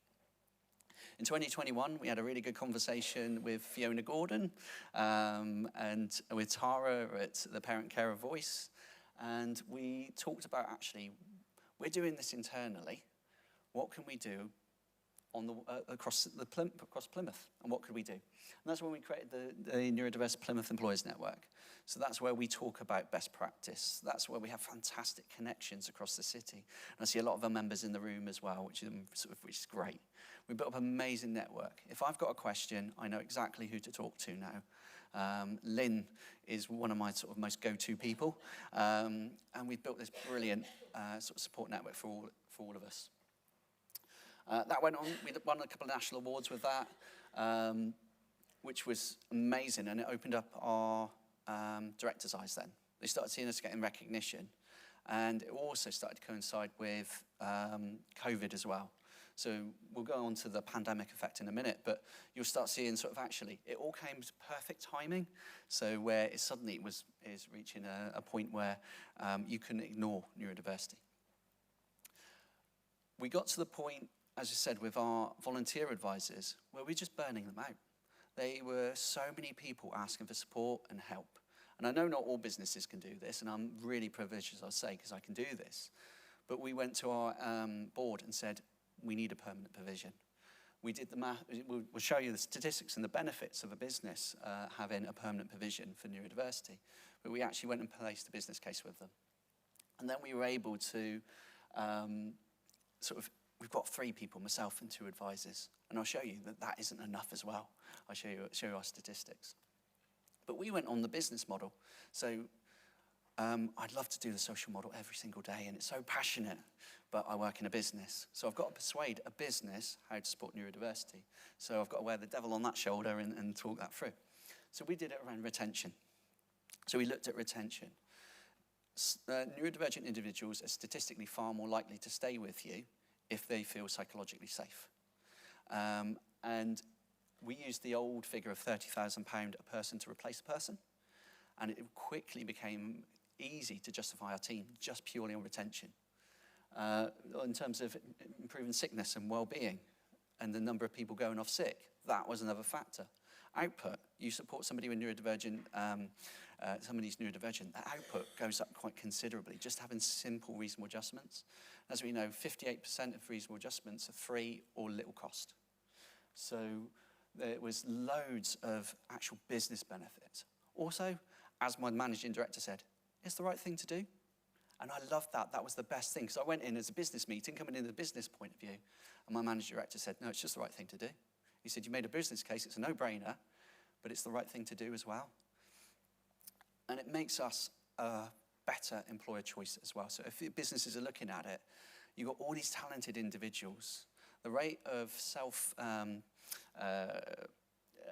of identification of being neurodivergent is going through the roof, which means that a lot of our youngsters now, they're coming out of universities, coming out of schools, coming out of colleges with a higher sense and understanding of who they are, which means that actually the employers who were at the forefront of saying, actually, we're neuroinclusive or neuroaffirmative, thanks Dan for that one, it's a new word he's given me, it means that actually they want to come and work for you. So it made complete business sense for us to do it. We also say, go back to there as well, we look at the external as well, so how we can actually work with the community and make a difference. As we know, we've got needs and seats that are falling through the cracks. We've got individuals who are neurodivergent who struggle with interviews. So actually, what can we do to do that as well? So we do a huge amount in terms of like the social value, social mobility side as well. So I'm not just purely allowed to play in the neurodiversity arena. So I said, increased psychological safety. We did a study of the individuals that we've been supporting with the team. We had 110 people complete the survey, and 75% said because they had a neurodiversity team or neurodiversity network, they wanted to stay at the business for the rest of their career, which just shows you the impact on retention That is one of the biggest things as business you can make a difference on. So we've seen a huge increase in their well-being from the studies that we do. We've also seen a massive impact on COVID in terms of there was a certain generation of grads and apprentices that came through where being stuck behind their computer in those really important years of development really impacted their sort of cognitive skills on the side of emotions and on the side of sort of regulation. And that we found that there was actually a big impact on them, and they weren't necessarily behaving the same as the other years that had come through. So we actually helped sort of look at that, and we start using the term cognitive skills a lot more. That's come into our vocab, actually, is something that we talk about. It's about your cognitive skills. And the question on menopause, it impacts your cognitive skills.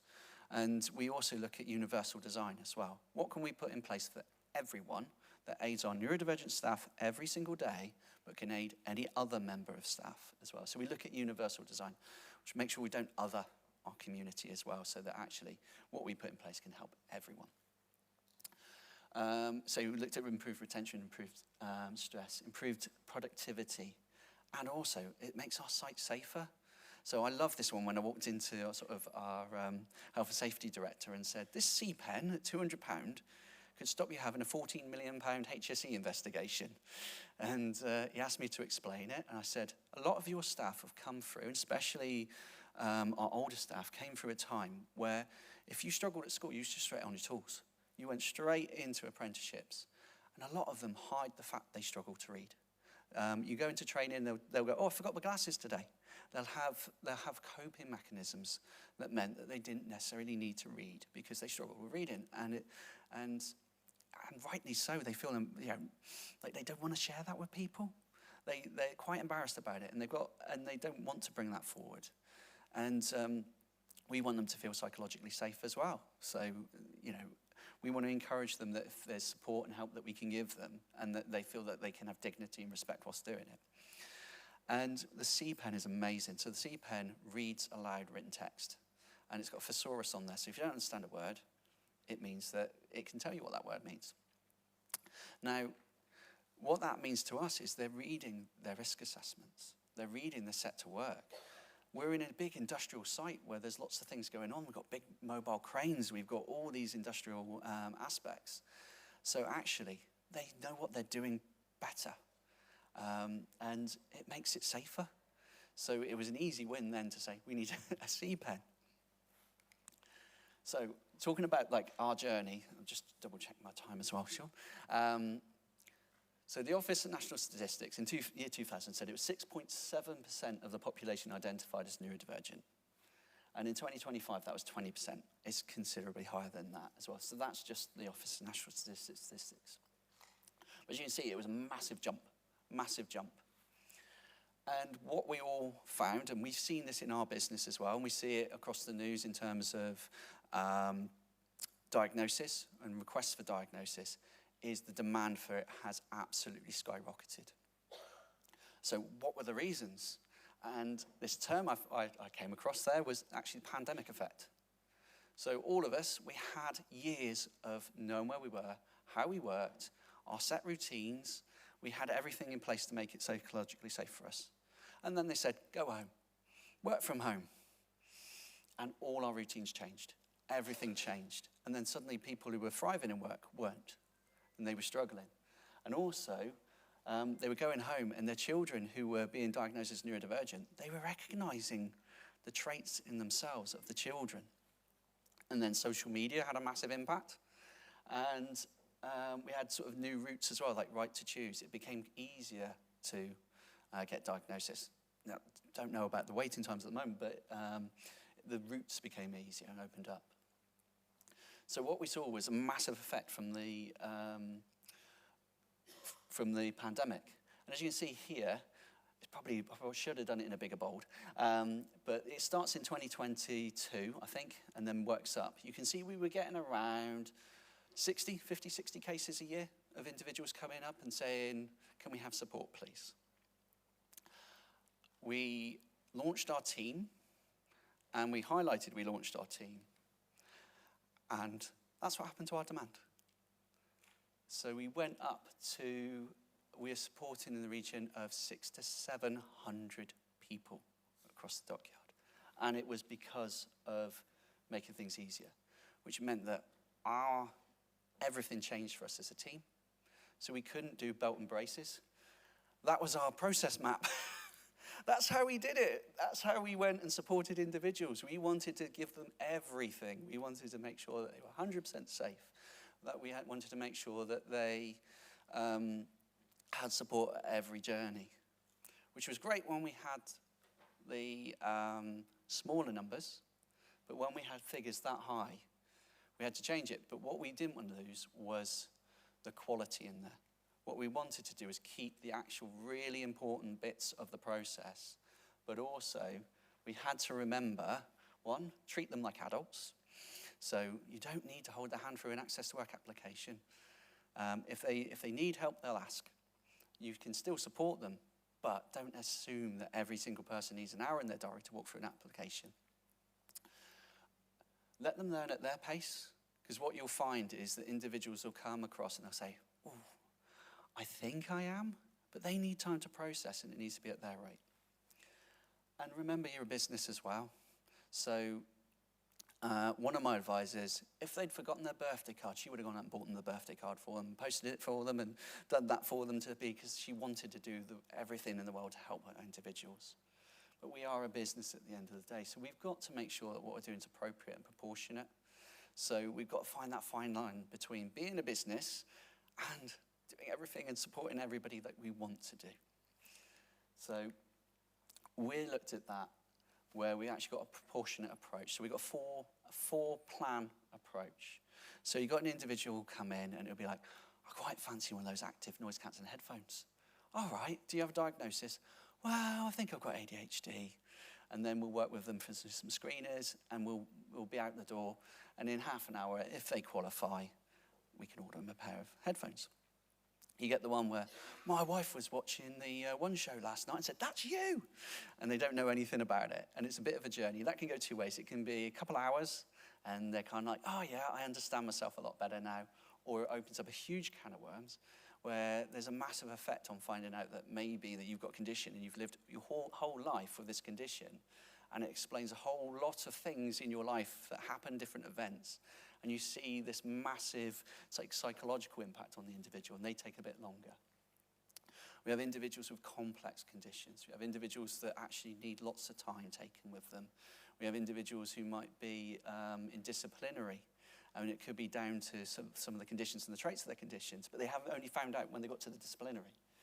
So we're proportionate. So we put the right time at the right place for the right individual, whereas we tried to do everybody at this route, and you just couldn't do it. So as businesses, just even having a champion in your team, in your business makes a difference. Just one champion who just knows a little bit, knows about access to work, can talk to somebody about conditions.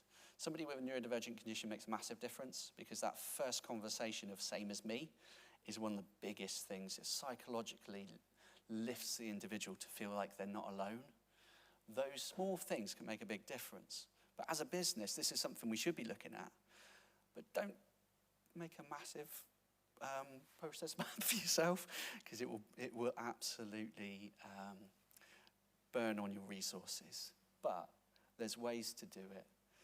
There's fantastic avenues. Working with Department of Work and Pensions, working with Connect to Work, look at who's around you and what support's around you, and they'll support you through that.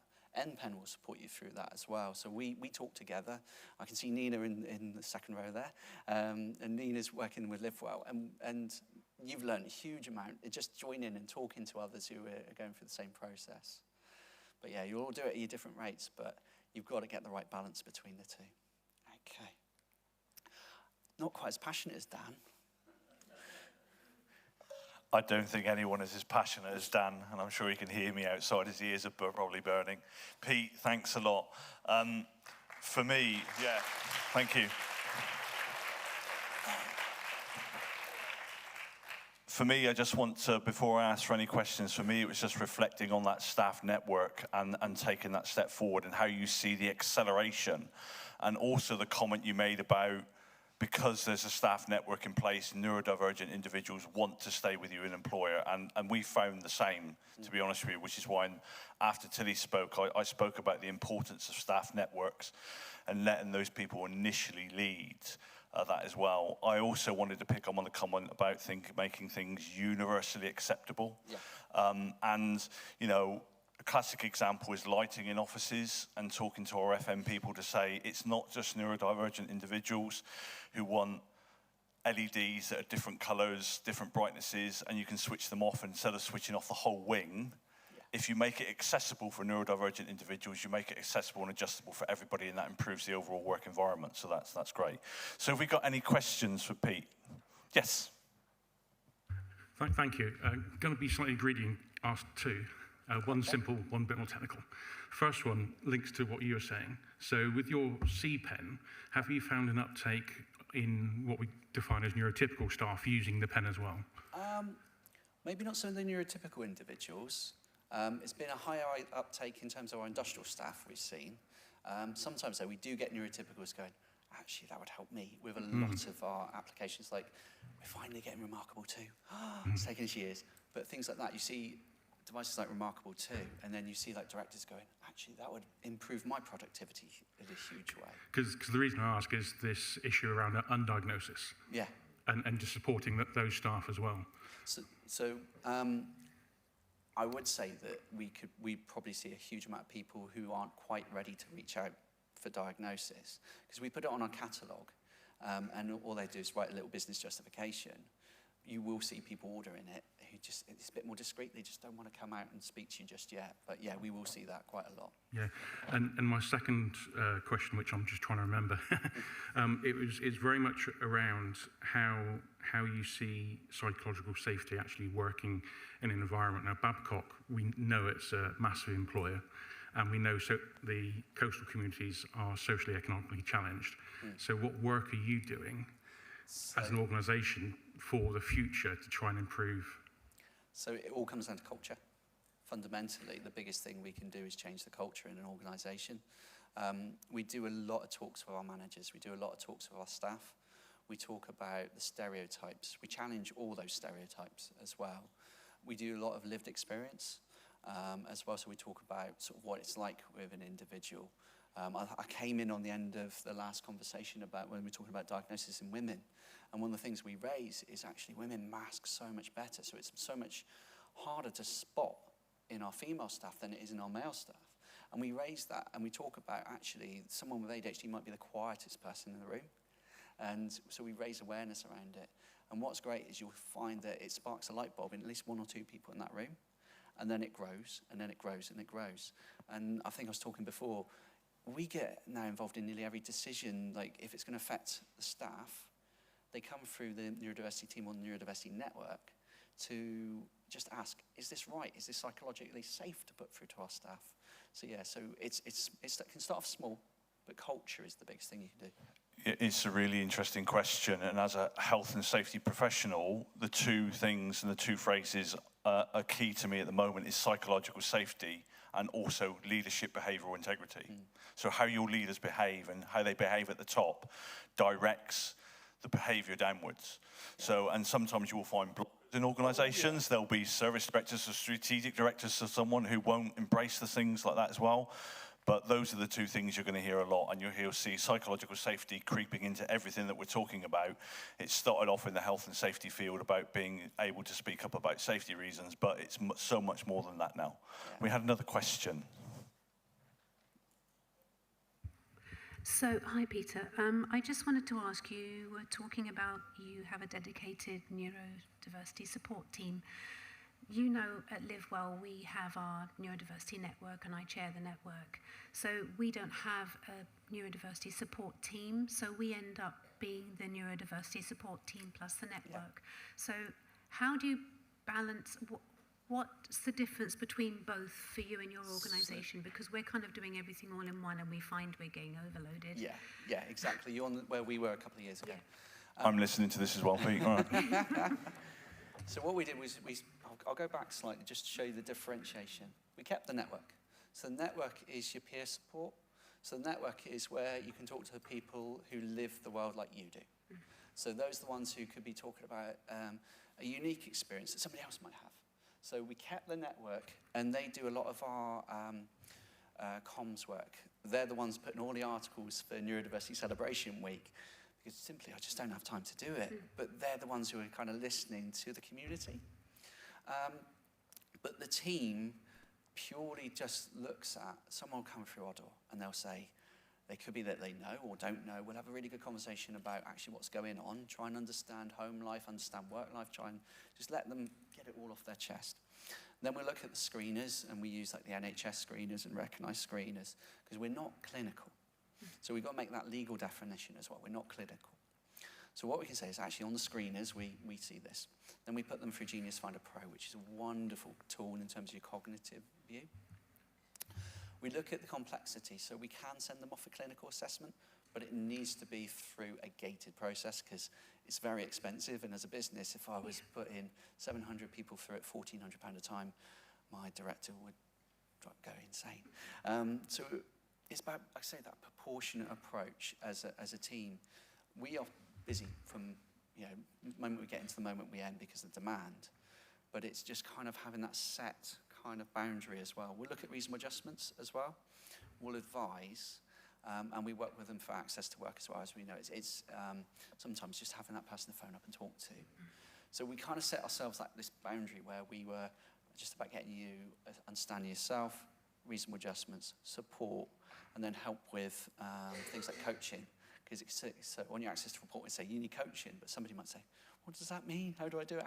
So we're kind of like that more support element, if that makes sense.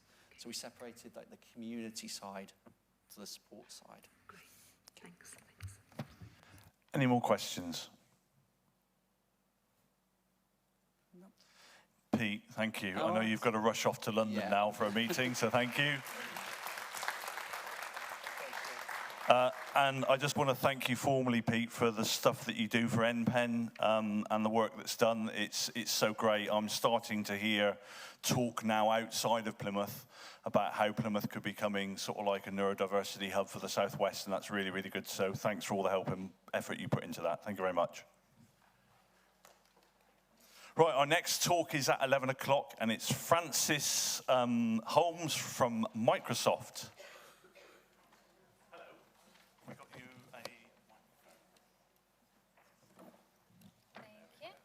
Wait a few more minutes. Yeah, you all right? Clicker, that one is forward, that one is backward.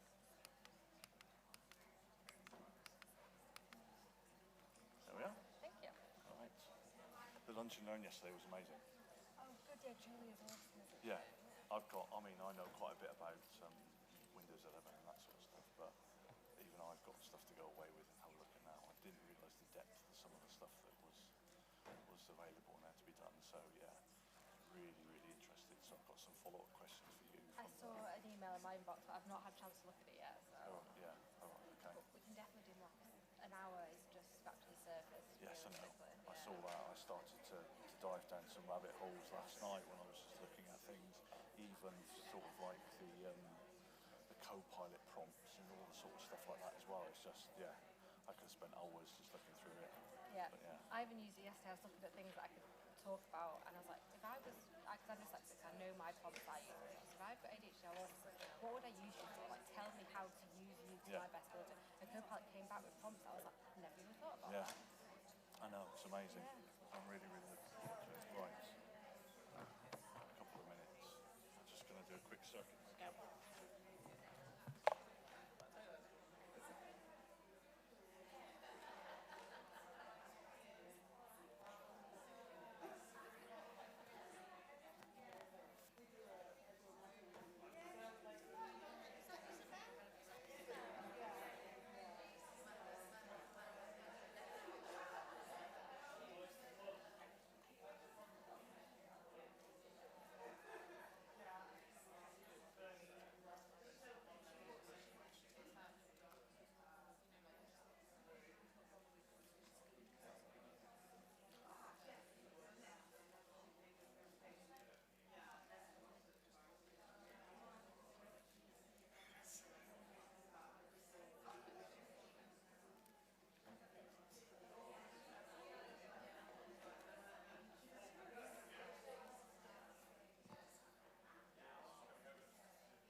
Right, we're just going to give it a couple of minutes.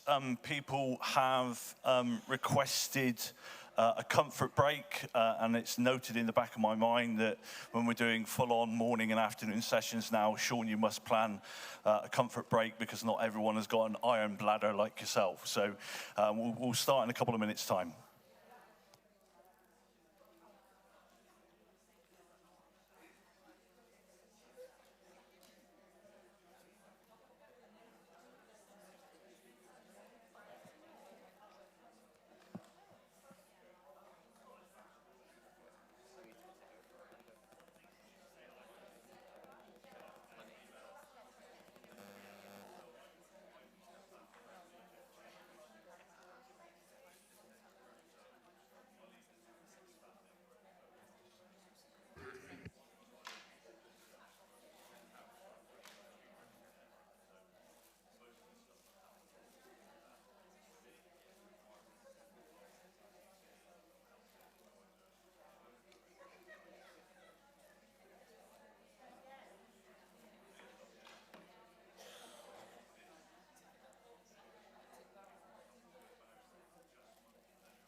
Joe and Kat, can we see outside if people want to start to take their seats so we can get the next talk underway?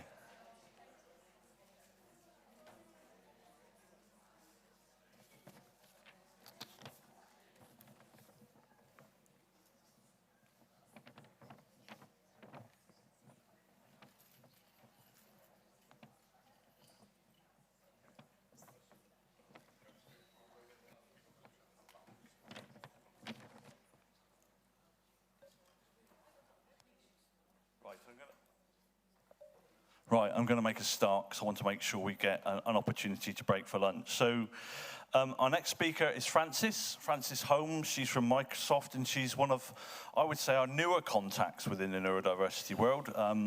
We've only just spoken recently. And we recently had a lunch and learn from a member of staff at Microsoft about what's available in terms of reasonable adjustments. And this is something I'm passionate about, working with assistive technologies for about 30 years. Even I didn't realize the levels of accessibility that Microsoft can provide simply from a Windows environment and simply from a 365 environment. It's absolutely vast. So a little bit about Microsoft. we're all aware about their inclusive technology, and I saw some really interesting stuff about accessibility features which they're driving forward. We're all familiar with Copilot and AI-driven tools, and they're responsible for industry-leading inclusive design frameworks. And someone who games a lot, seeing their accessible gaming pad, it's just amazing the sort of level of detail that Microsoft will put into even opening the box. So it's great. So today, Francis is going to be sharing experiences of responsible AI, accessible innovation, and practical strategies to help organizations embed accessibility throughout the digital transformation. So please welcome me in joining Francis. Thank you. So before I start, I want everyone in the room to think about how they've received the presentations this morning. So think about whether you've been hyper-focused and you've listened to every word, or you've been slightly distracted thinking about what's coming next. Maybe what's for lunch. Or maybe you've been trying to listen, but your mind has sort of wandered off, because that's the way some of our neurodiverse minds work. All of those are accessible ways to listen to presentations and completely acceptable. But technology and the workplace isn't always set up for how we think and operate. So how do we make sure that we enable ourselves to really be able to achieve everything we can in the workplace? And that's what Microsoft wants us to do through technology. And I feel like Microsoft Accessible Features is something that people are slightly aware of, but they don't know the depth, and we are absolutely rubbish at presenting the amount of accessible features that are in our technology. Because actually, every time we do a new capability, we think about accessibility first. And this comes from our CEO, whose son is dyslexic, and he was passionate about making sure that technology was accessible moving forward.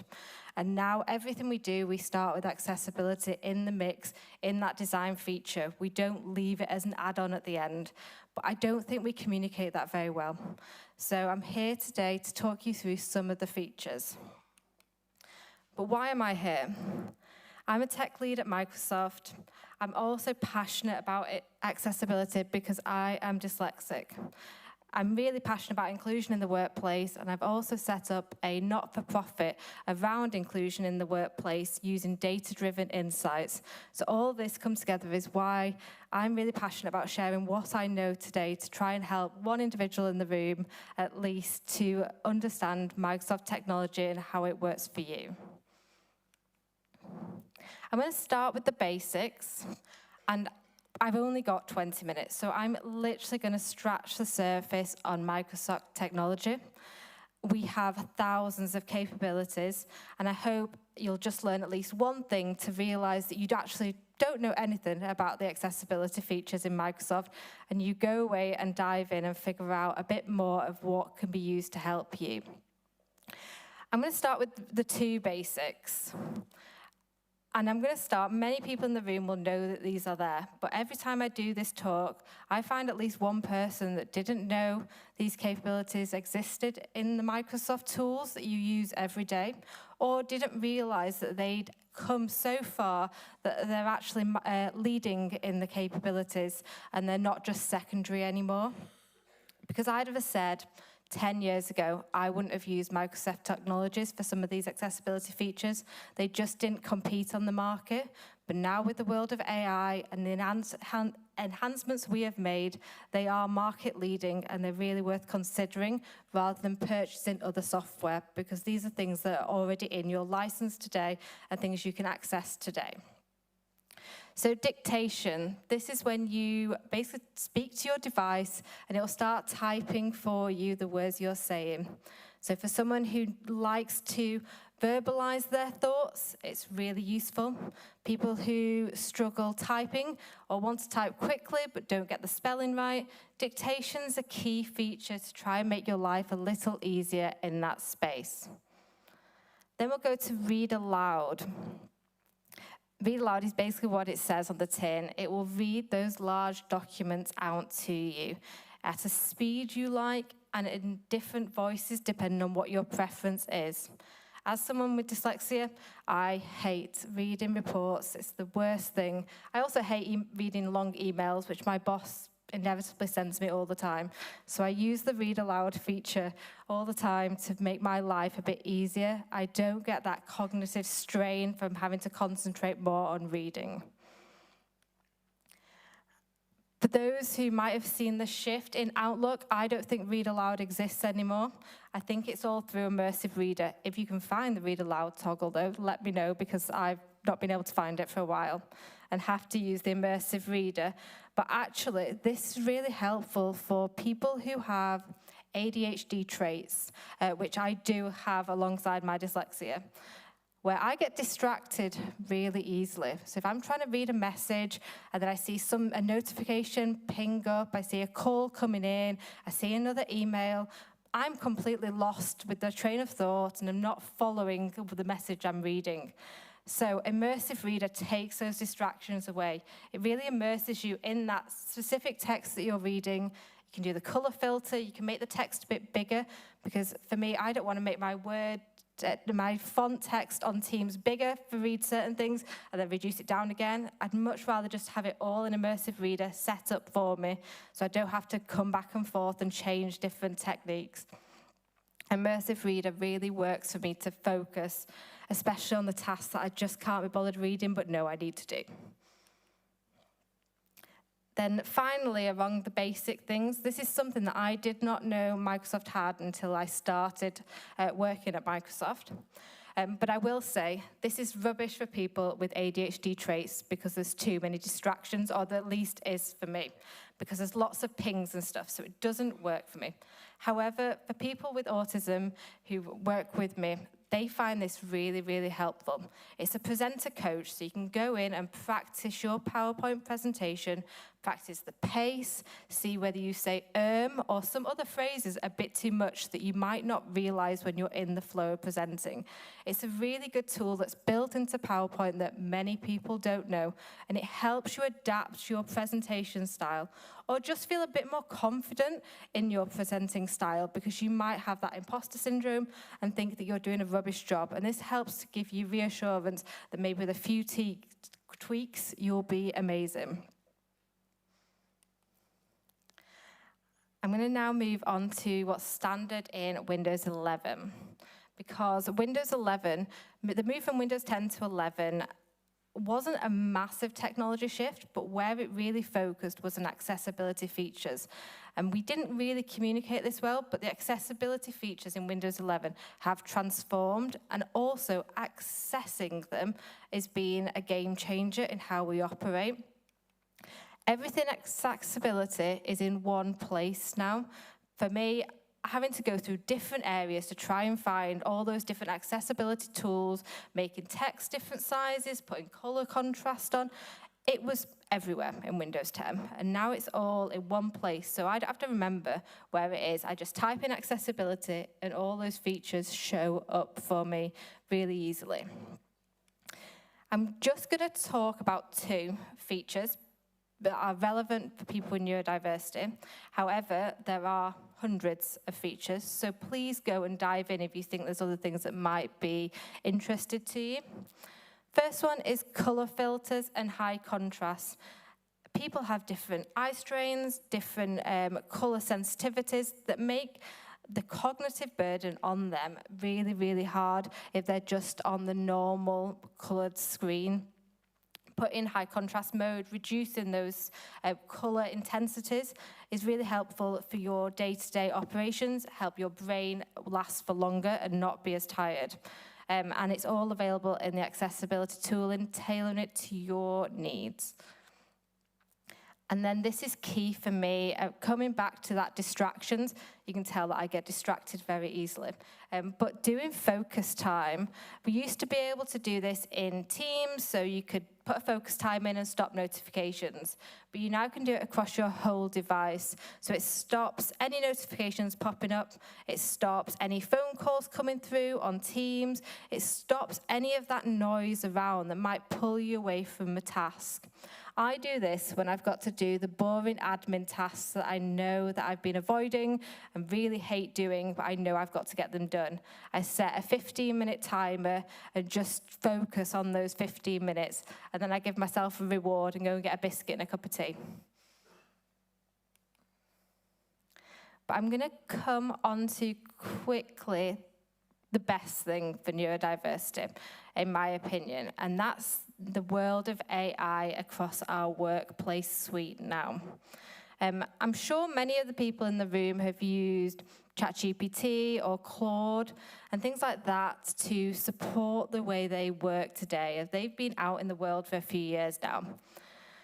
But is everyone aware that Copilot is the Microsoft AI enhancement? Is this something that many people have used? I can see nodding, which is good. Good. So people might not know, Copilot actually uses these large language models that you're familiar with. So it has ChatGPT built in. It has Claude built in. We're using the large language models that you know and love out in the world. But we've pulled it into a safe environment for your business. So you're no longer sending out business critical information into the world. All of your data is protected in your environment, but still using the large language models that you know, which is great for your business and great for you. But why do I say this is key for neurodiversity? I'm going to talk you through a couple of use cases, and this literally scrapes the surface. There are so many other things that you can do with this tool, but I want to give you a few ideas of how you could use Copilot, because the version I'm talking to you about is the free version that's inbuilt into your license today. There is a paid-for version, and that does give you different addition features.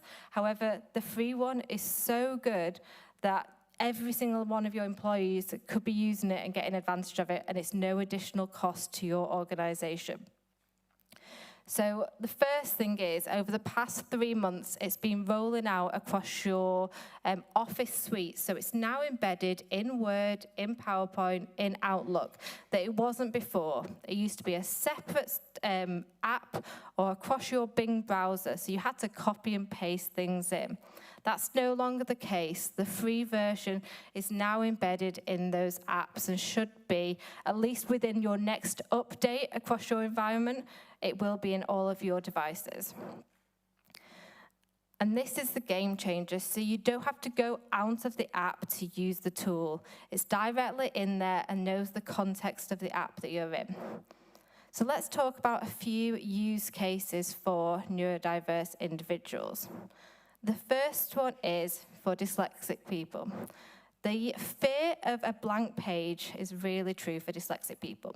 They know they've got to start a report, but they have no idea how to get their thoughts on a page in a structured way. They have lots of different ideas. They probably start putting it down on a page. They end up with an introduction halfway down because they've not thought about the structure ahead of time. Or at least this is very real for me. Now with Copilot, I can literally brain dump everything I want that report to have in it. Doesn't have to be all the details, just all the high-level stuff. I want it to be a project plan about this type of project. It needs to have something about risk in there. We need to put something about funding options. We need to put about resourcing. Something about this needs to be in there. Write me a project structure for this report that's going to an exec level.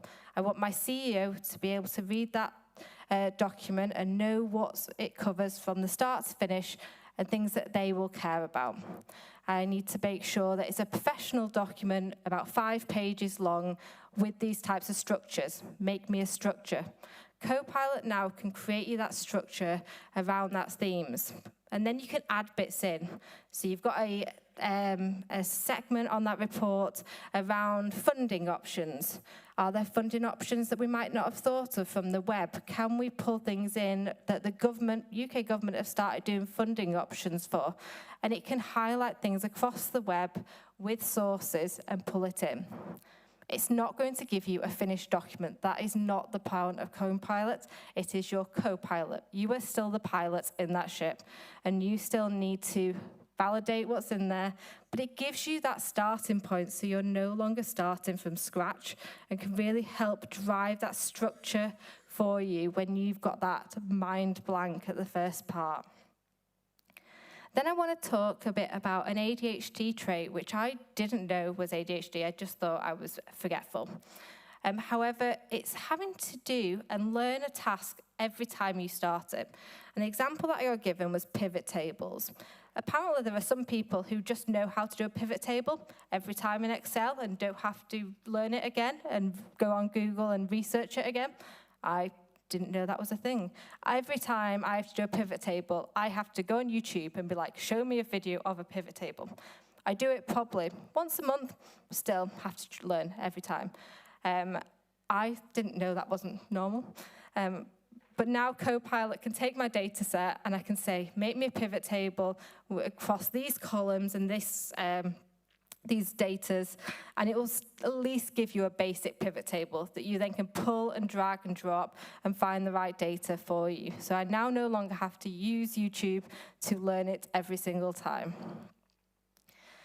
Then the final one I'm going to talk about, just thinking about timing-wise, the final one I wanted to talk to you about is time blocking a task. So when you've got a long email come through, you've got lots of detail in that email. You know you've got tasks doing it, but you think, where am I going to start? I also can't be bothered reading this really long email. Copilot then can go over that and say, what the tasks are, your time blocking of the tasks, your priority, what your deadlines are, because it's reading that in a nice, succinct list for you if that's what you ask it to do. So you've now broken down that long email with tasks for multiple people into tasks that are actually relevant for you and which priorities you should make and the timing-wise as well. So it's a really powerful tool to start breaking down those tasks. Finally, I will say one of the most helpful things that I'm going to use tomorrow morning is across my Outlook and really organising which emails from today that I've not read I need to prioritise, because I know I'm going to have about 200 emails when I get back, and I can ask Copilot to prioritise things that I need immediately, those that I can ignore for the time being, or those things that are being picked up by someone else because the email chain already shows that is off my to-do list. And now with Outlook being, with Copilot being in your Outlook, you can do that as well. So start looking at the different tasks that you need to do. This used to only be part of the paid one, but now you can do it across the free one in the apps. So it doesn't pull the context in from your Teams, your Outlook, and your SharePoint. You are only in one of your apps, but that's still really powerful compared to what you used to be able to do. And this is just scratching the surface. We have accessibility network and neurodiverse network across Microsoft, just like Plymouth Council do. And our accessibility network has done YouTube videos, so you'll be able to go find them on YouTube, that are just around, this is my Copilot. They're minute-long videos of just one task that our team use Copilot for. And these are global accessibility champions, all of them with different accessibility needs that are sharing their journey. And there's many others on there. But this is a great place just to get some ideas from the people who are at Microsoft and use it on an everyday basis. Finally, I'm going to come back to the basics. I'm going to ignore AI now that I've sort of whetted your appetite, hopefully, and talk around making sure what you present to different individuals, present to the public, documents that you have printed out, making sure they're as accessible as possible. And this is using the accessible checker on Microsoft. I will apologise if there is normally a nice demo video here of how to do it, but I sent this as a PDF and didn't think about the fact that that would not transfer. So there is normally a nice demo video of accessibility there rather than a black screen, so I apologise for that. Accessibility Checker was key for me to realise when I was talking to a colleague who had autism and I have dyslexia, and we're talking about a new training that had come out, and I thought this training was rubbish because it was a PDF document just for me to read, and that to me was not accessible, and I was like, this has failed all accessibility checks. And my colleague with autism challenged me because actually for her, that's exactly how she learned. She liked to go in a room, be able to digest that information herself at her own pace, And that was the perfect format for her. And that really made me rethink around accessibility, because I'd only put it in my frame of mind. An accessibility checker allows you to check accessibilities outside your frame of mind. It allows you to look at visual impairments, sound impairments, things like that, across other things that you might not have thought about. So before you present anything, just double check it, because it's things like alt text on all of your pictures, making sure that your titles are actually titles, so when we do a read aloud capability, titles show up rather than just be part of the text. So it's stuff that you wouldn't think about. And finally, the disability answer desk inside of Microsoft. This is something available to you if you have any accessibility questions.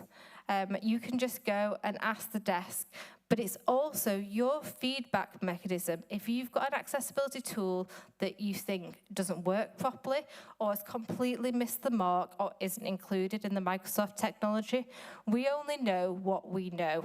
And if you can think of another thing, this is the place to communicate it.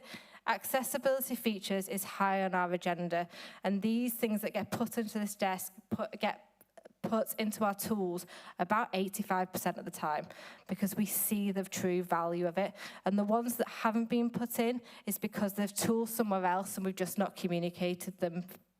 So please, if you have ideas, pop them in here. And if you also have any questions around accessibility, this is a good place to start. I'll end there and see whether there are any questions.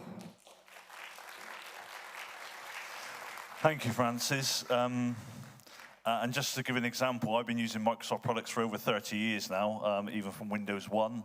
And today I just found out about color filtering. So, and I'm supposed to be an assistive technology person who deals with it on a day-to-day basis. So, you know, I'm familiar with things like night light. I'm familiarized with things like the different themes and how we can use the dark gray theme to reduce brightness and blue light and all those sorts of things as well. So I've just found out about color filtering. We had a lunch and learn provided by one of Francis's colleagues yesterday as part of our celebratory week. And they spent an entire hour going through the accessibility features of 365, and they didn't even begin to scratch the surface on some of it. So that disability access desk, I think, is key and vital in terms of, you know, if you're a small employer, if you're an SME, you don't have the access to contractors or your IT providers or direct access to things like Microsoft. That's key in finding out the sorts of things that Microsoft can provide to you. So have we got any questions for Francis? It's okay, I've got a microphone. Thank you, Francis. It's not a question, it's more an observation, just support for Copilot, if people haven't been playing with it at work. And this is from, it's about a year ago when I was talking with a group of children's social workers and wanted to show them how Copilot could help them. And I'd had a load of feedback from written feedback about what it's like to work at Plymouth City Council.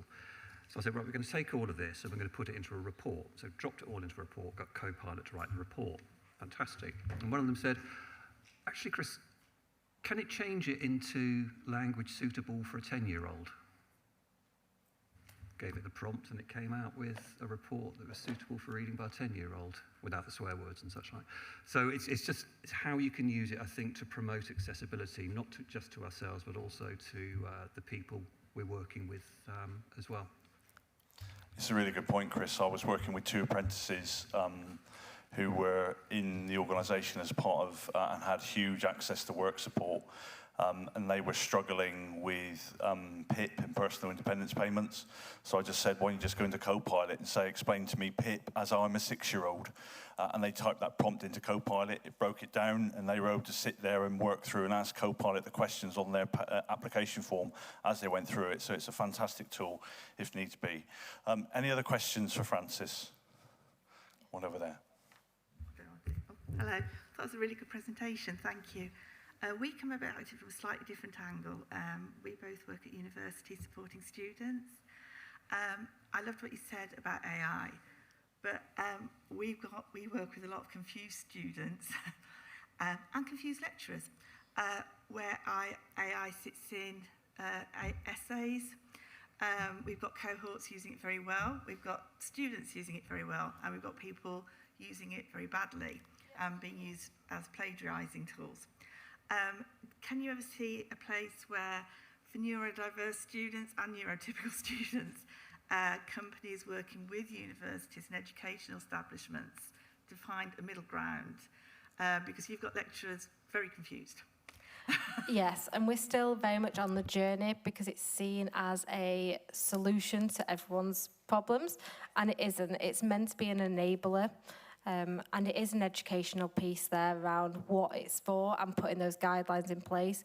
I know there are a lot of tools out there now as well that can identify what's been AI generated, and I think it'll have to come down to an education of exactly what these tools are for, just like there's tools out there, and just like when the internet came in, I'm sure lecturers had the exact same challenge a number of years ago when that came in and it became really accessible, and how we overcame that. And it's around putting references in, making sure things are always identifiable. But you're right, it's definitely a journey that we've not solved yet. Thanks, yeah, and from my personal experience, I'm doing a master's with Exeter University at the moment, and it's accepted in our masters that our assignments might be AI assisted, but not AI generated or written. So I will use Copilot, and I stress the word co, just like Francis has, to generate the structure of my assignments. I will use it to try and help me generate graphs and manipulate data, but the actual text will have to come from the references that I read. So that's how I perceive, and that's how I use Copilot. But it is really, must be a really, really difficult position within the education that someone can just stamp out a 3,000-word essay that they've generated with Copilot. We work with DIAS students and who awarded things like Grammarly, which are now not accepted. And that's really confusing for them, because they're perceived as AI. So software they're being given to help their neurodivergence is now not accepted. So. Okay, any other questions? Just one more, and I think we need to move on to our next speaker. Yes, so I'm kind of feeding off this because I'm a lecturer at the university, but I'm pro-AI, so I do sort of encourage the students how to be co with the AI. I'm interested in your report writing part that you mentioned, and what's the hallucination rate with that? Obviously, it's still the student's responsibility to check things, and anyone else who isn't a student likewise, but what is the hallucination rate? So if you are writing a full report from scratch with one prompt, I expect that hallucination rate to be extremely high, and we'd never encourage that's the way to use it. But if you tailor the prompt correctly and you have it on only certain data sets, so you're not pulling in random things, you've identified which data set for them to use, it's a very low rate of hallucination. And it's making sure you tailor that prompt right and you tailor exactly what it's accessing, because if you tell it to go out to the web and find everything, it's going to be ridiculous. The amount of data that it'll try and pull in will just not work for it. So it's tailoring that prompt, and that again comes to an education piece of actually how to use the tools most effectively. Marvellous. Thank you, Francis. Very informative. Thank you very much. Right. We're going to move on to our next speakers now, and this is going to be from the Inclusivity group. Is Olivia with us? Oh, right. So just a little bit about the Inclusivity group. They're a disability-led organisation with a majority of its team bringing lived experiences. They're a new contact for us. I think we've engaged with them through NPEN, and it's great to welcome them here today. Through its three strands, complete communication, complete independence, and complete training, the Inclusivity group delivers high-quality access services, supported living, and accredited training. And I know I've appreciated your input at various different NPEN meetings. So their mission centres on practical accessibility, promoting effective workplace adjustments, student support, and inclusive design that truly meets people's needs. So please welcome the Inclusivity group.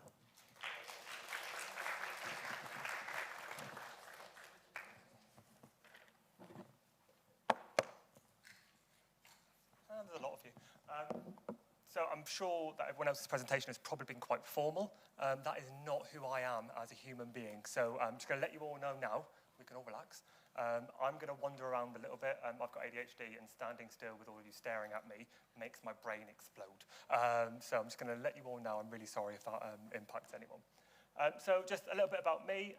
So I'm CEO and co-founder of the Inclusivity Group, which makes us sound massive. We're very much a small Plymouth-based company, and as you so eloquently mentioned, there are 3 companies within the group that I will talk about in a moment. Just before that, I've got some of my team here today who are deaf, and anyone else who may want to access it, so it is being sign language interpreted, just in case you're curious of what's going on.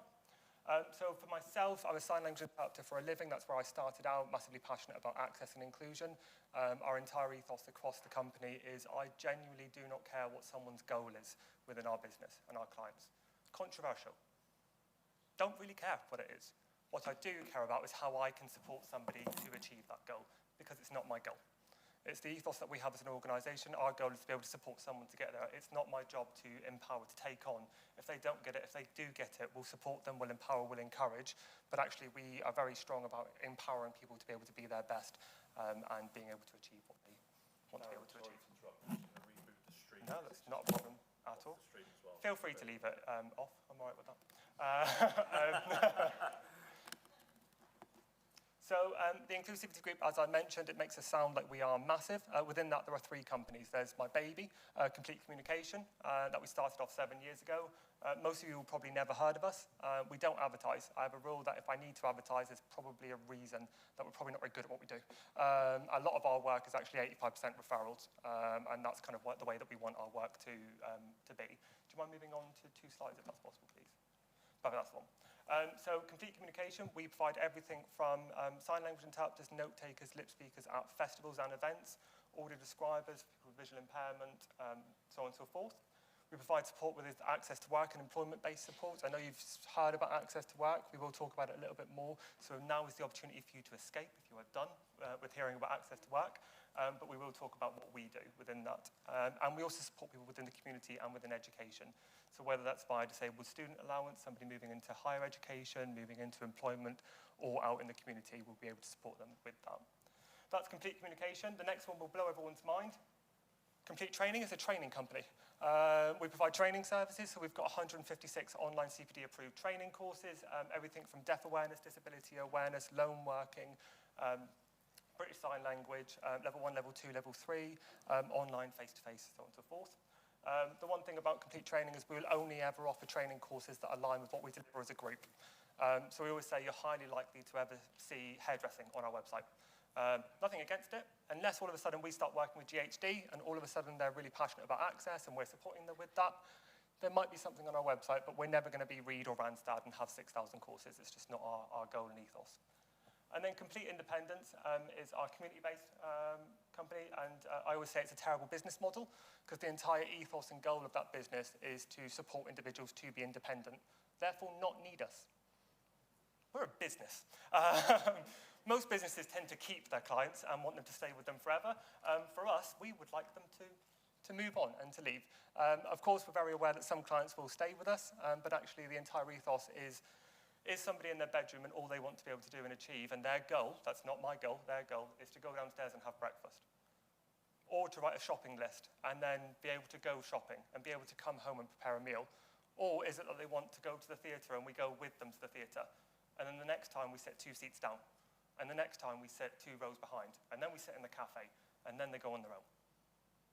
That's quite a condensed version. That normally takes us about 6 to 12 months to achieve that. But actually the entire ethos is that people won't need us. And the reason that all sits and falls under the Inclusivity Group, which hopefully will make sense from my rambles, is that for us, we want people, if they become independent, they probably move into education or employment. And we have a company within the group that supports people within education and employment. So the entire goal for the Inclusivity Group is that you have one contact. If I'm the person that you spoke with the first time, if I provided your support in the beginning, no matter which company or which service you're using, that person remains with you. We're very passionate about getting to know our clients, how they want their notes, how they want their support, how they want their magazines organised in the living room.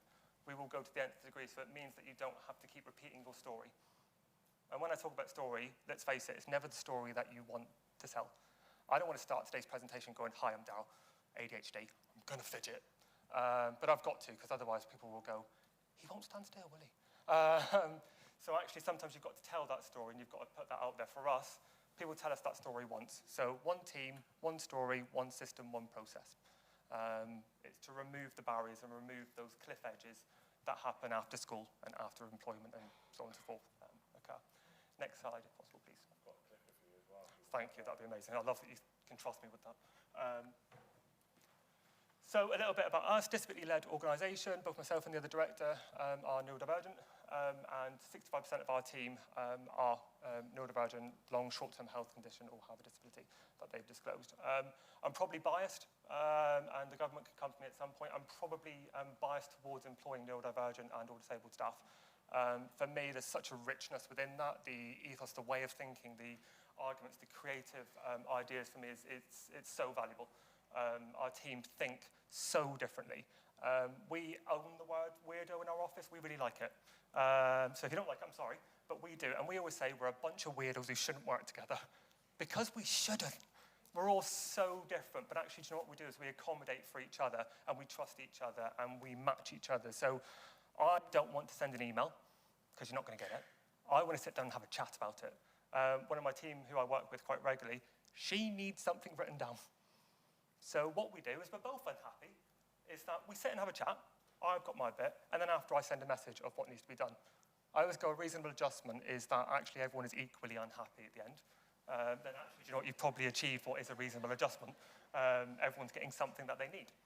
A little bit about us, not to brag, but we are a disability confident leader, which we're really passionate about. So if anyone wants support with moving on that journey of disability confidence, please let us know. For us, it's not a tick box. I mean, let's face it, Lynn would have mentioned it, but the first one is an online form. Feel free to go do that now. It doesn't mean anything. The second one is a self-assessment. The third is more rigorous, and you need a company like us to be able to audit. But we're there to be able to support. I want organisations to be more accessible. Most of the time, we don't charge for those services, so please do get in touch. We won an award last year, which is really, really cool. It sits in my office, and I nearly broke it the other day, so maybe I shouldn't have it. And we are a Wellbeing at Work Bronze Award winner, and we're very passionate about what we do within our employment. Sounds like a brag. We're pretty rubbish at bragging most of the time, but I'm trying really hard today. But actually for us, we're trying to help organisations and model the way that things should be to be able to increase access and inclusion. So reasonable adjustments. Does anyone know what a reasonable adjustment is? Kind of covered it a little bit before. It's about small adjustments most of the time that can be made.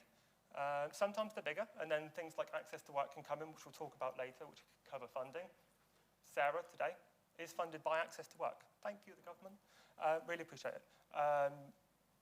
That has a cost to it, but actually most of the reasonable adjustments that we have within our workplace, staff have looped earpods. If you don't have loop or haven't seen loop earpods, I'm not sponsored by them. Buy them. They're amazing. They have different levels for different events and different locations. Headphones, we changed some of the lighting in our office. We moved desks in our office. We have screen covers on the screens. It costs like 30 quid. Realistically, in a business, yes, it's £30, we're a small business. That's a lot of money for me as a small business, but actually it's not a lot of money because it means I get to retain staff. I get staff who think creatively, who think differently to me, who, when I say something, they will go, oh, have you thought about this? And I'll go, no. Why didn't I think of that? But in a really positive way, that's the reason I want them to think of things that I don't think of.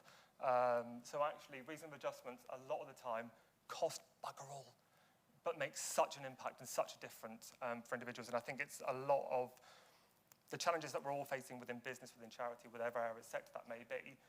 We're all struggling to retain staff, we're all struggling to employ, and everyone's struggling in different areas. Small adjustments can make such a difference to people's lives, and people really appreciate it.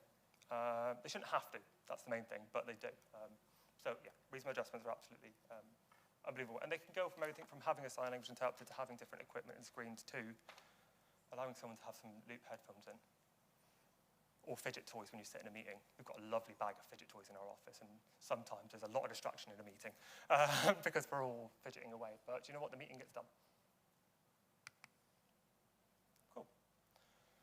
I don't think I need to mention the benefit of a diverse workforce. The 65%, I think I've raved about it. For me, it's the richest thing. We would not have thrived, we would not have grown as a small business without them. I'm just the one that, if it all goes wrong, my house is on the line. But if it doesn't, then it all goes well. For us, it's the team. And real benefit, and I massively sort of rave about people growing that diversity within their team. So, access to work. So I know that Lynn mentioned about access to work earlier. I think access to work is an amazing government scheme. Currently being ripped apart by the government. I'll say it, it's all right, I've said it to them. But it is an amazing scheme, and there are so many resources that people don't know about, and there are so many barriers that are currently in place with the current system that we are trying to remove as an organisation. Shouldn't have to, but we're trying to. So for anyone who doesn't know, and I really apologise if you've been in here all morning and you've had to hear about what access to work is, let me know if I get it wrong. But access to work is a government scheme to support deaf, disabled, neurodivergent individuals, along with individuals who aren't diagnosed but suspect long and short-term health conditions, to have support within the workplace. So that can be anything from equipment and technology. So on as I mentioned earlier, ADHD and dyslexia, I've got Carol Reed.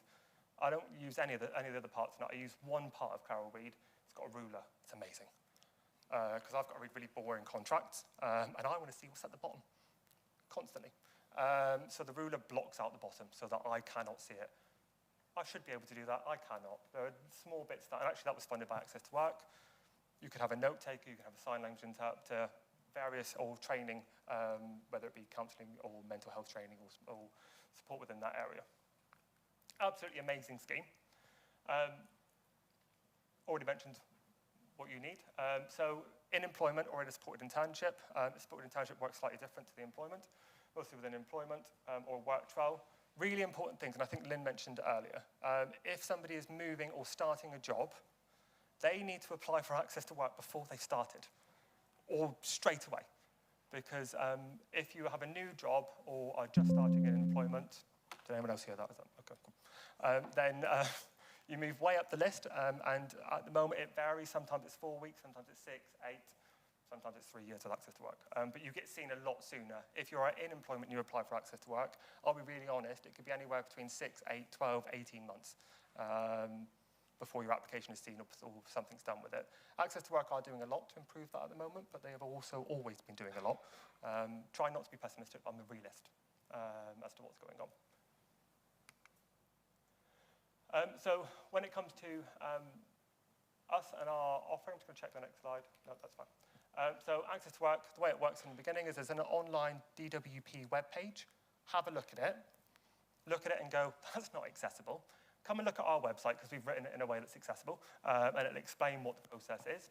But the long and short of it is you complete an online application and then you hear nothing. Genuinely, you hear nothing. Or you might get an email through with a lovely green number and you'll hear nothing for 6, 12, 18 months. I'll be really honest about it. It's ranged at the moment between 6 to 8 months before you hear anything if you're in employment. You'll then be assigned a caseworker who will then email you and say, hey, you've not heard from us in 6 months. Reply in 2 weeks. And I love those people. I'm sure they're all lovely, genuinely lovely individuals. So with that, my advice to anyone is when they reply, say, as a reasonable adjustment, I'd like you to extend the amount of time that I have. Let me know. We've got the text that you can send. We tend to get it extended to 4 to 6 weeks. If we're supporting someone, you'll have your application in that week, the information they want. But actually, for me, the pressure of having to reply to something in 2 weeks, I'm not going to do that. And if you don't reply, you get taken off the list. And then you've got to go back again and do the online form. And then you've got to wait the ominous amount of time to hear something. So they'll require some information that could be anything from tell me about your day, what work, what activities do you do, what can you do independently, what do you need support with. They might ask for quotes. Again, I'll be really honest with you. They ask for quotes. They don't look at them. They don't. But I'll be honest about it. But they might ask for quotes. And what we try to do is I know what a quote is. I deal with quotes every single day of my life. Most individuals have never been asked for a quote or seen a quote or know where to get a quote from. There may be a workplace assessment where you'll sit with someone who's actually generally a lovely human being. They don't work for DWP. And they will ask questions with regards to sort of what support you need, what can you do, make recommendations. Oh, you might benefit from this, you might benefit from this, you might benefit from this. They'll create a report which then goes back to DWP. They might request evidence, they may not. And then once you go through this process, you'll then have a grant award, which is a letter which says how much money that you've been awarded, and then you set up your own support, which for most people, how do we do that? So you can then choose your supplier as you want, and then continue to be supported onwards. I'll talk about what we do, which hopefully makes a lot of that a little bit smoother. So we will support an individual from the initial online application, even before that, providing information, all the way through to receiving their award. Once somebody has received their award, they don't have to use us. They will receive 3 recommendations of organisations who can support them. I'm not going to lie to you, we will be one of them, because we're pretty good, if I'm honest. But there's no pressure to use us at all. Our rule as an organisation is we do not want people to be with us as clients if they don't want to be with us. If they don't buy into who we are as an organisation and our random, to the point, Plymouth way of being. We don't really want that. We'll support someone all the way through to getting their award. We do not charge for any of that service. That costs us between $1,500 to £2,000 per person because of the team, the time that we put in. We had one individual who got their award within 2 weeks. It was amazing. We've got somebody else who they've just got the reward and it's been 18 months. 18 months of us supporting them back and forth and arguing over getting it right. We got there in the end, but that's a lonely fight if you're on your own. So yeah, we will not charge for any of that, nor will there ever be any pressure to use our services. And you may think, how does that work? We're very lucky. As much as no one gets pressured to use us, 9 out of 10 people who we've supported to be able to apply and achieve access to work choose to use us as a supplier. I'm a bit of a hippie at heart. I massively believe what you put out into the world comes back. And this, for us, it's taken a long time, but it started to benefit. And then we go clients. And that thing I said in the beginning about being built on referrals and recommendations. One person recommends to another, recommends to another. And from that, we can support with, we will never tell someone what to write, but we will make recommendations. Have you thought about this? Because actually a lot of people, when they'll say, what do they do every day? They'll go, okay, I sent some emails. I speak to a client, I go home. I go, did you have to clock in? Did you do any admin? Did you have a meeting with anyone? Did you meet your boss? Did you look at HR policies? Did you do training? Sorry, Sarah. Actually, a lot of aspects of the day that people won't realise and won't know that they could and do every day because we just do it as robots. If somebody does choose to, if somebody does choose to use us once they've got their award, we can offer as much of a managed service as somebody wants. So we can arrange support, we can deal with invoices, we deal with 95% of the claim form. We've got an online portal that is transparent, so you can see who's booked, when's booked, how many hours you've got left, how much budget you've got left. So actually it's transparent for the client to know. They are still in ownership of it, we just help organise some of the support. All of that cost is included in our hourly that somebody's awarded. We don't charge anything additionally for that. And for us, the invoicing is one side. Anyone who's experienced access to work, managing the financial side of it, because you are responsible for the award that you've received. So if you've booked somebody and you've paid somebody £300 and access to work takes 60, 90 days to pay, that person wants to get paid in 30. But you're responsible for paying them, even though it comes from the government. So actually for us, we will pay support professionals, they're paid, and then we will have lovely conversations with Access to Work Finance to ensure that we get paid and that all works. So we can offer that managed service, but again, no one has to use us. It's very sort of transparent from our side. So as will have been mentioned earlier, I feel like I've been very pessimistic. I'd like to think I've been honest and real about Access. I genuinely think it's an amazing scheme. A lot of my team are utilising it, and a lot of our clients are. There are changes in the government at the moment. Last week they removed that you can't email your caseworker anymore. You've got to go to a central phone line, which isn't that accessible, but it's ironic.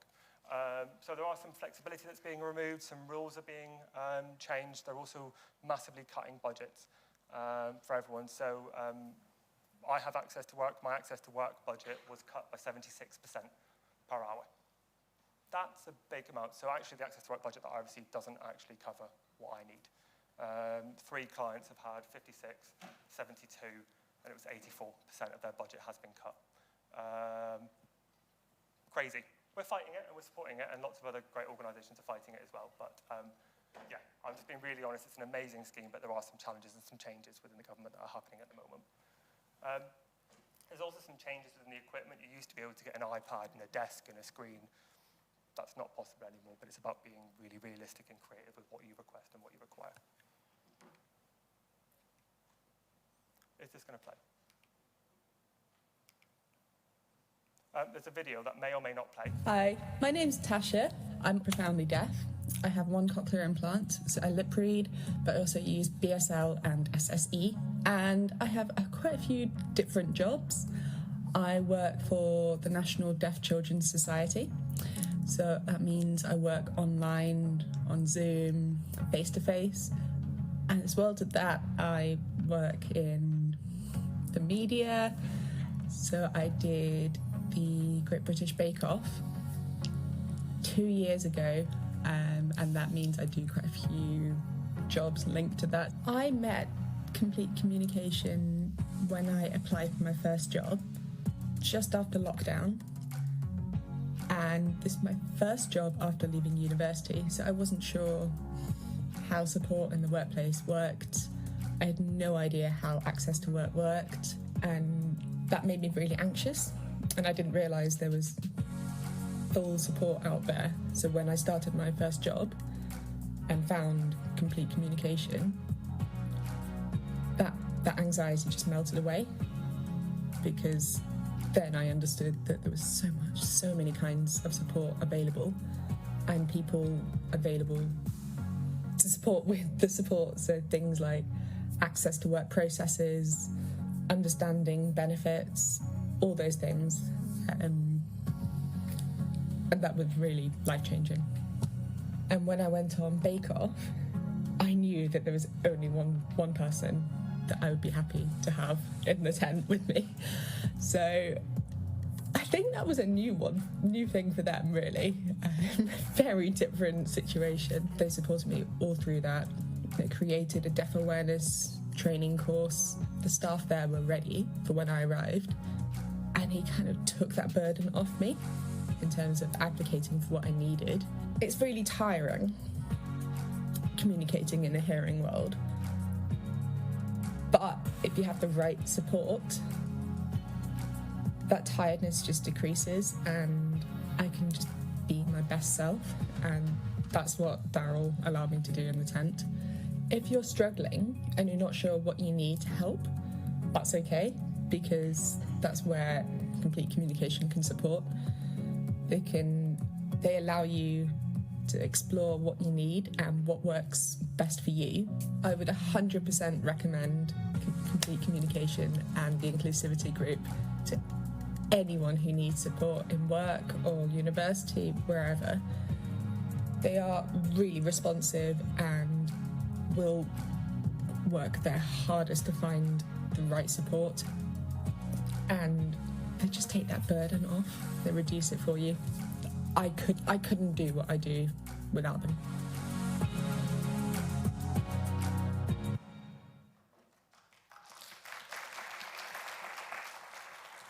Apologies for that video just starting. I normally give a bit of a trigger warning, and we normally use a different video when I'm presenting, because I always feel like I'm an eagle, like, it's me.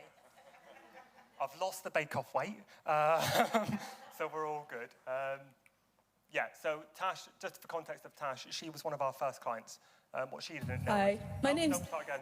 Love her a bit, but she talks. She was one of our first clients, and she bought into us as a concept when it was just myself and the director and our dining room table, and we had a website, and we looked like we were something. We weren't. And she has been absolutely amazing. She's one of our great success stories in that what she has gone on to achieve, and she's one of my closest friends.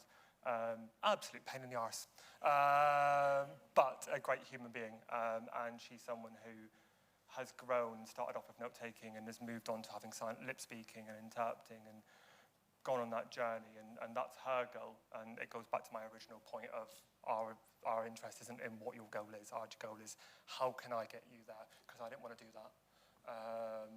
But our goal was, there was no one else, she wasn't going to do it. I cried the first time I watched that, and I cry once a year. So yeah, our contact details are on the screen. I believe that's the last page. And we have a stall with the biggest banner out in the front. Come and see us, come and ask some questions. We are on the supported living framework, so anyone that's in Plymouth City Council or within supported area, we are on the framework, so actually we can support individuals via that.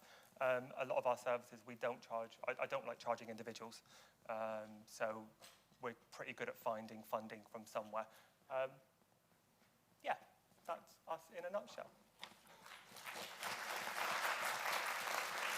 Daryl, thank you. I think the first time we talked and you told me what I did, I went, wow. So I'm going to say it again, wow. Thank you for everything that you do within this community.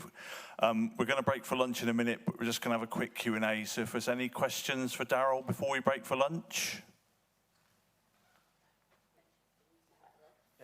Yeah, sorry, I shouldn't have mentioned the food, should I? Yeah. Right, okay, thanks then. So just a little bit of information. So I hope you enjoyed the sessions today. We're now going to take a break until 1 p.m. now. So we've got some lunch set up for you guys in that as well. So for the speakers and that as well. Please feel free to leave the building for lunch. Please, can you be back promptly for 1 p.m. for the start today? We've got another 6 speakers this afternoon. And if you're planning to stay for any of the sessions this afternoon and you haven't booked on, we might have quite a load of people here for the afternoon session from the members of the public. So please, can we start to think about using the public gallery if needs be? If you haven't booked yourself on for this afternoon, but you want to stay, then please make use of the public gallery. Thank you again for joining us this morning. Thanks, Daryl. Thanks for the Inclusivity group. Thanks for all our speakers. It's been fantastic. See you all at 1 p.m. Thank you.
I've written this out so I don't forget.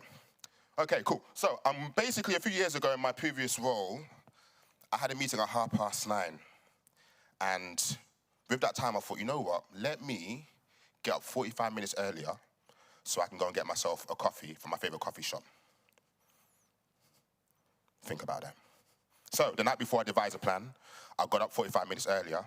And what I did was to celebrate me getting up 45 minutes earlier, I decided to go into the kitchen and make myself a coffee. Yeah, I know, right? So as I made myself a coffee, I took my phone out and I thought, actually, let me look for my work emails. And then as I'm looking for my work emails, I just see in the corner of my eye, there's some dust in the corner of the kitchen floor. So I thought, actually, you know what? Let me go and sweep the floor up and just make sure that that's all good. And to reward myself, I thought, let me just sit down and have a couple of games on Matchmasters to reward myself for just being so proactive. Now, so as time was going on, as I was going on, I then realized, oh, wait a minute, the 45 minutes that I allotted myself is no longer available. So now I'm having to just, scrap the coffee and get to work. So I'm rushing. Record time, I got ready for work. So I got ready so well that when I got to the car, I realized I left my phone on the kitchen table. So I had to go back upstairs and get my phone, and I realized, oh, wait a minute, actually, my bag is there as well. So I get my bag, go back downstairs. Oh, my phone, I had to go back and get the phone. Got the phone in my pocket. Then I'm in the car, and I'm thinking, did I switch off the heating? And you have that window where it's like, do I action this now and just go and check? I might be a little bit late now, but let me just go and check, because it's happened before. And my partner's like, Cadis, you left the heating on again. So we had to make sure that we avoid that conversation. So I went upstairs, the heating was off. I made sure that I did that, right? Now, as I was driving to work, I didn't make it to the meeting on time, about 2 minutes to spare. During that time, I was having a lot of conversations with myself. One of those conversations was around shame. Like, dude, like, why doesn't your brain function the way that it needs to? Like, this feels like such an easy thing to do. It feels like something that you should, kind of get sorted.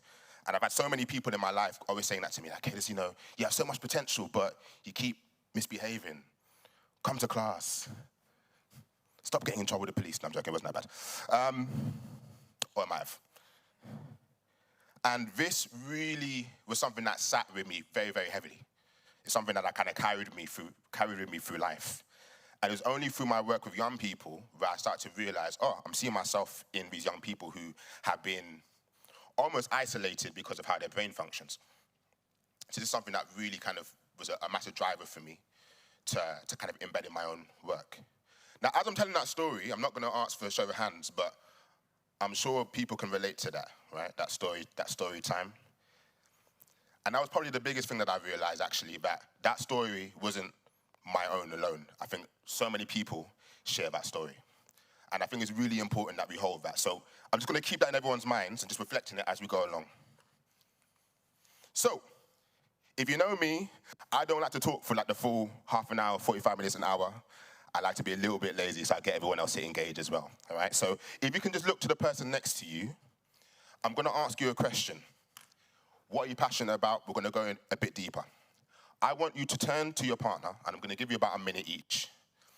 And it's going to be a speaking and listening exercise. So when you're speaking, the person who's listening cannot respond. They just have to listen. Yeah? And those of you speaking, just try to be as detailed as you can, or as it's your time to tell. So you can take that however you want to take it. You can make it detailed or not, but I really want you to kind of try to get into the root of the question. And the question is, what are you passionate about? What drives you? That could be professionally, personally. It might be the mixture of the two, all right? When that is done, I'm just going to kind of go around the room and ask for you to share your partner's story. Well, I won't ask everyone, so I will probably ask for a show of hands, yeah? Does everyone understand the question? Shall I repeat it? I'll just repeat it. So in your partners, so partner A, partner B, partner 1, partner 2, however you want to choose, you are going to speak about what you're passionate about or what drives you. The person who's listening needs to just be all ears. They can't respond. And when it comes to sharing, you're going to share your partner's story. Does that make sense? Okay, and go.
Okay, and switch. Switch. If you were listening, you are now talking. If you were talking, you are now listening.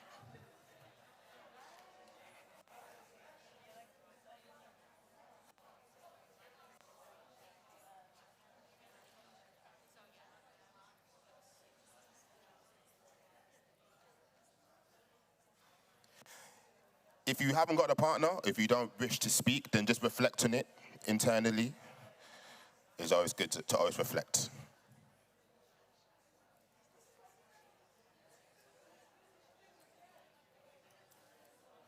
For those of you in freeze, 30 seconds have just gone.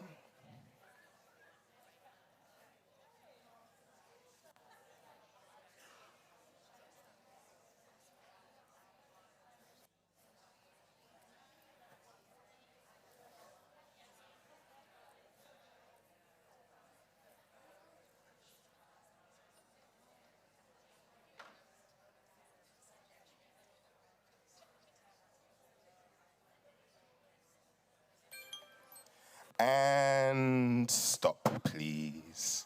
Even if you're halfway through your conversation. Okay. Just a question I'm going to ask everyone whilst you were doing that. You know, for those of you who were speaking and you had your partner's full attention, like how did that make you feel when they had your full attention? How did it make you feel? Just give me. Good. That's good. What else? Important? Yes, I like that. What else? Good, important, acknowledged. Sorry. Frightened? Also, yeah, that's valid. Very, very valid. Yeah. Talking about yourself can be quite frightening, to be honest with you. Connected. Ooh, I love these words. Makes me feel warm. Okay, can I just ask if someone can share, maybe a couple of people, if there's something that you heard which you really like, if you want to share that with me? Get a show of hands. You don't have to, we can just move on, but it would be nice to, yes.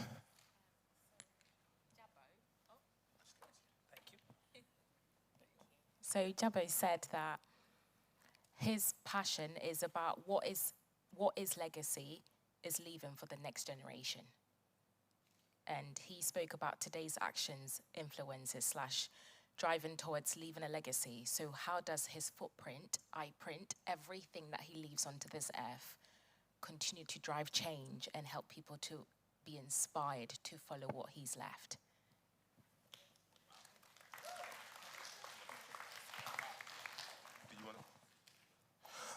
Wow, that's, yeah. And big up Jabbo, because you do such amazing work in the community. So I can definitely understand about legacy and almost us thinking about what can we leave when we're no longer here for the younger generation. So really, really important. Thank you for sharing that. Would anyone else want to share? Are we good? Okay. Well, I can talk about what makes me passionate, right? So the one thing that makes me passionate is about making sure that people are platformed for their voices to be heard. I think it's really important. So I shared that story with you a bit earlier around the feeling of shame, the feeling of not being good enough, the feeling of, you know, almost wanting to fit myself into a box that wasn't made for me. And I understand the damage that can do to somebody, right? Because we are all individuals, we all have our own stories. And I think it's really important that we understand the importance of our own stories. And that's why it's really important that we always take these moments to really communicate and connect with each other. Because there's always something that we can learn. Yeah. Which will bring on to our next point. Bringing communities together. Don't mind the capital C when this, I mean, don't need to be there, but anyway, what does that mean? Okay, so I'm going to talk a bit about my role. So, as a director of public engagement, there's three core values that I like to really implement in the work that I do, which is creativity, collaboration, and diversity, right? So creativity kind of underpins everything. And that basically means that there's always ways for us to do something, especially as we kind of go into more corporate environments and there's a lot of processes and a lot of things that we have to be very mindful of, which is important, right? But I also feel like creativity needs to be the thing that flows through everything that we do. So what do I mean by creativity? That can just mean, how do we hold conversations? How do we hold our own sessions? When you have your meetings, are those meetings done in a way where everyone can be engaged, or are you working off of one framework? Right? So creativity is something that we should always have in the back of our minds, and that will actually give us an opportunity to understand who we serve, right? Whether that's our community, our own team, bringing communities closer together. You'll see it, it's all linking. Creativities, and we have collaboration. So, one of the main things that I've always really prided myself on is developing a network of people in the city. One of the main things that I always say is I don't have all the answers. Even me stood here as a speaker, and I'm very grateful to be here, but there's many people in this room who are a lot more educated than me in this realm. Hello, Jenna. Massive fan of the work that you do. Trisha, massive fan of the work that you do. So for me personally, there's so many people in here that have a lot of those experiences. So we want to make sure that we can collaborate and bring people into that conversation, but not just from a collaboration standpoint externally, but also internally. So understanding your own teams, understanding their needs. And in order for us to do that, it means that we have to have conversations. Sometimes those conversations can be a little bit awkward, but it's necessary. We need to have those conversations. Yeah. So collaboration is really, really key. And diversity. Diversity of thought, diversity of practice is really important. So I mentioned about my story, but I'm also from Trinidad and Tobago, which is a small island in the Caribbean. I grew up in Southeast London, but then I moved to Hull in Yorkshire. And that for me was a massive culture shift. So dealing with that culture shift, and also having a neurodivergent mind, there's a lot of things that intersect. So a conversation with me would be very different to a conversation with someone else, and I'm very much aware of that. So when we're bringing these communities closer together, it's really important that we have that in the back of our minds. But again, we're not here to have all the answers. But I feel like it's our responsibility as leaders, as innovators, as people that care, to try to bring as many people to the table as possible, which is why diversity is really, really important for me. And all of these things combined should hopefully bring up some really, really good work. I'm just going to let everyone just reflect on that for a little bit. Okay. All right. Don't be nice, be brave. I'll repeat. Don't be nice, be brave. Now, I heard some people giggling, and I feel that kind of means different things to different people. But what it means to me is that to have the conversation is nice, right?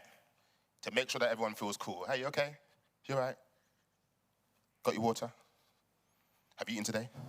It's very nice. But to be brave, it means that we're willing to action those conversations. Many times I've been in rooms where we have a lot of amazing people in the room and we're talking about, okay, so what we want to do, but I'm scared to do that because I don't want to say the wrong thing, or I'm scared to do this because that's a block, or I'm scared to do this because this may happen from that. And that almost becomes a barrier, right? This is why I always say to be brave. To be brave means to walk through the door first. It's a very, very simple thing, but it's not.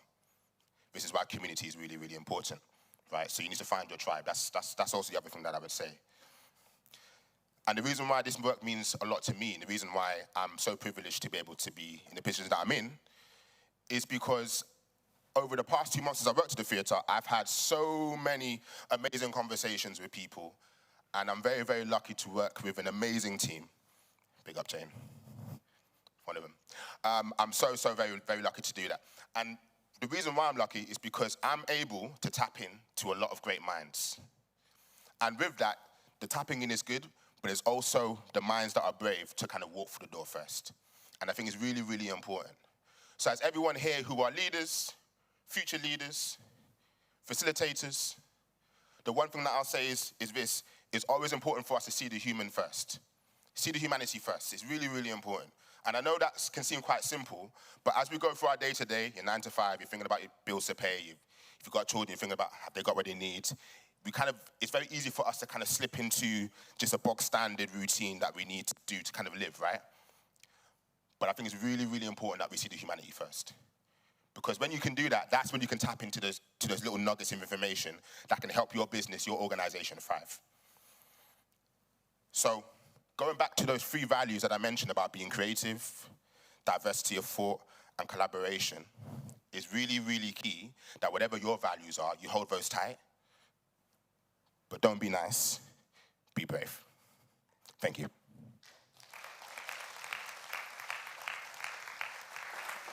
Cadus, thank you. Every time I hear you speak, you always make me feel humble, and I don't know why, but it just reminds me what a privilege it is to be in these sorts of positions. So thank you again for reminding me about what a privilege it is to stand here, to be able to stand here, and that second part is me being brave and trying not to have my hand shake whilst I'm talking to dozens of people here. So yeah, okay. So have we got any questions for Cadus? Please.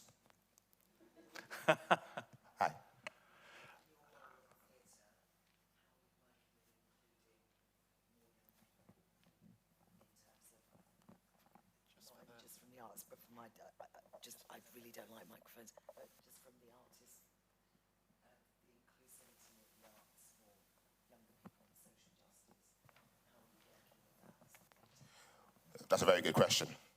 And it'd be very silly of me to say that I've figured out the answer to that. One of the main things that I'm doing currently right now is figuring out what the infrastructure is. Because big ideas mean nothing if there isn't an infrastructure to support the idea. So First plan of action is to also utilize the network. So one of the teams that I manage is the Creative Communities team. So I mentioned Jane before, she runs that team. They do amazing work. They've already got an amazing network of schools, young people. And also tapping into my own networks. I've worked with the Youth Justice Service as an example, and Plymouth City Council as an example. So it's about understanding what is around us and then seeing what those barriers are, which is, again, having those conversations and seeing, well, actually, if you're not coming to the theatre, why? One of the questions is, well, one of the answers is money. Two could be, sometimes the way that people view art isn't the same. So again, it's one thing I always say as well, I've got loads of little slogans that I say, but art is a part of everything. Everything is art. Talking is art. The way that we present ourselves is art. So it's about how can we have those conversations to make it not just accessible physically, but more accessible mentally as well. So I don't know if I answered the question, but where I'm at right now is figuring out that infrastructure in order to support people to come into the space, for them to feel welcome, but also then to kind of show them a pathway where they can actually achieve something within that sector as well.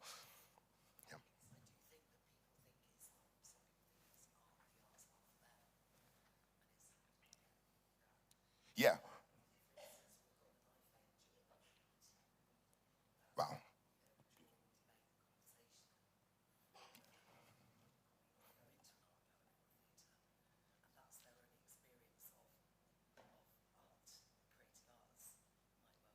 Yeah.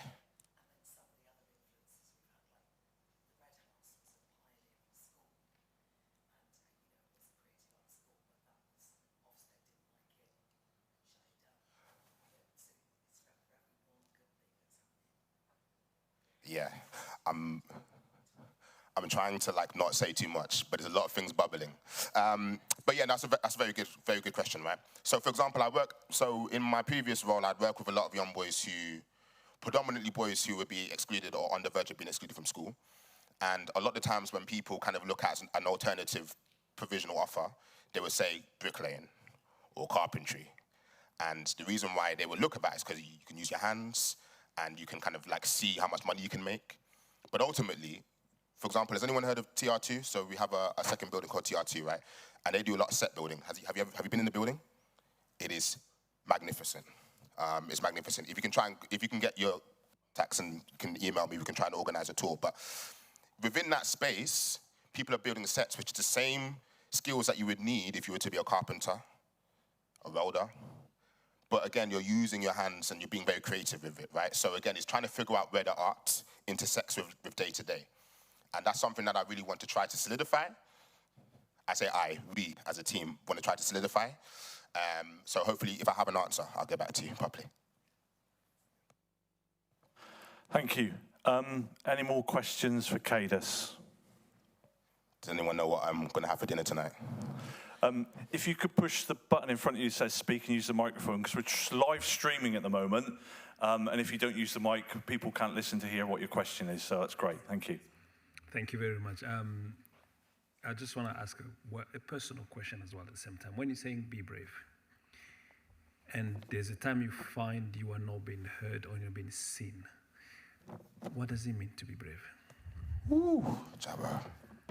Always asking the big questions. Okay, I'm going to put my inclusivity hat on, right? So, being born in London, from Trinidad and Tobago, predominantly, different cultures, growing up in a space where people look like me, and a lot of people who didn't look like me, but we all kind of was in a massive melting pot. It wasn't perfect, but it was something that made a lot of sense to me, from going into a space where it was a complete opposite of that. So I moved to Hull, Yorkshire, as they say.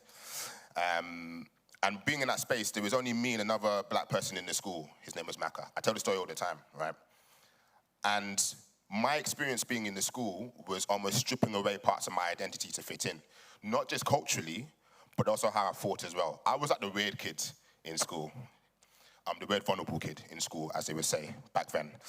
And that in itself kind of created this thing in my mind where I had to kind of shrink myself when I'm in rooms. So for me, being brave in that perspective is just using my voice a little bit at a time, right? So normally when I would have a new idea, I would kind of say to myself, I'm going to do the extreme of that idea, and then I never complete it because it's too extreme. It doesn't make sense. So now I have to think about, well, actually, the idea should still be there, but what are those small steps that I can take? So for me, a small step may mean if someone pronounces my name wrong, to say, it's actually pronounced Cadus, not Cadus or Cadus. Or it could be, I don't really like that idea. Or it could be, what are you talking about, Bev? And those small steps is what allowed me to be brave, because being nice would mean that I would actually have to kind of quiet my voice. Being nice would mean that when things are happening, I'm almost just not going to say anything to keep the peace, because I know how the world views me. But at the same time, being brave is the opposite, which means that actually I'm going to advocate for myself. And the moment that I advocate for myself, it was easier for me to, I'm still working on it, but yeah, that's probably the best answer I can give for that. And thank you for all the work you do, by the way, Jabba. Wonderful. Thank you, Cadus. Let's have a round of applause, please. Thank you.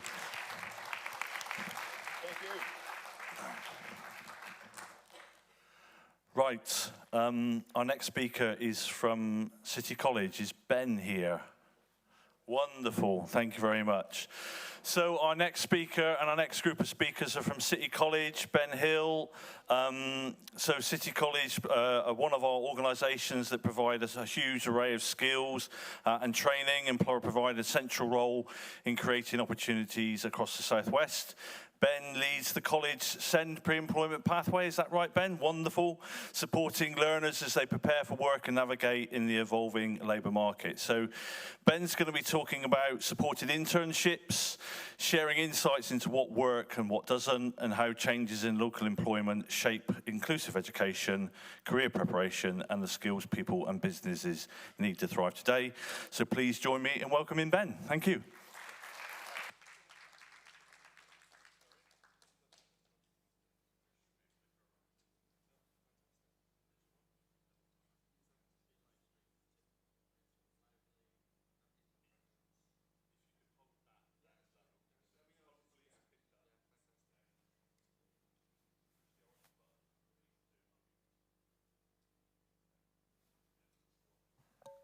Cool.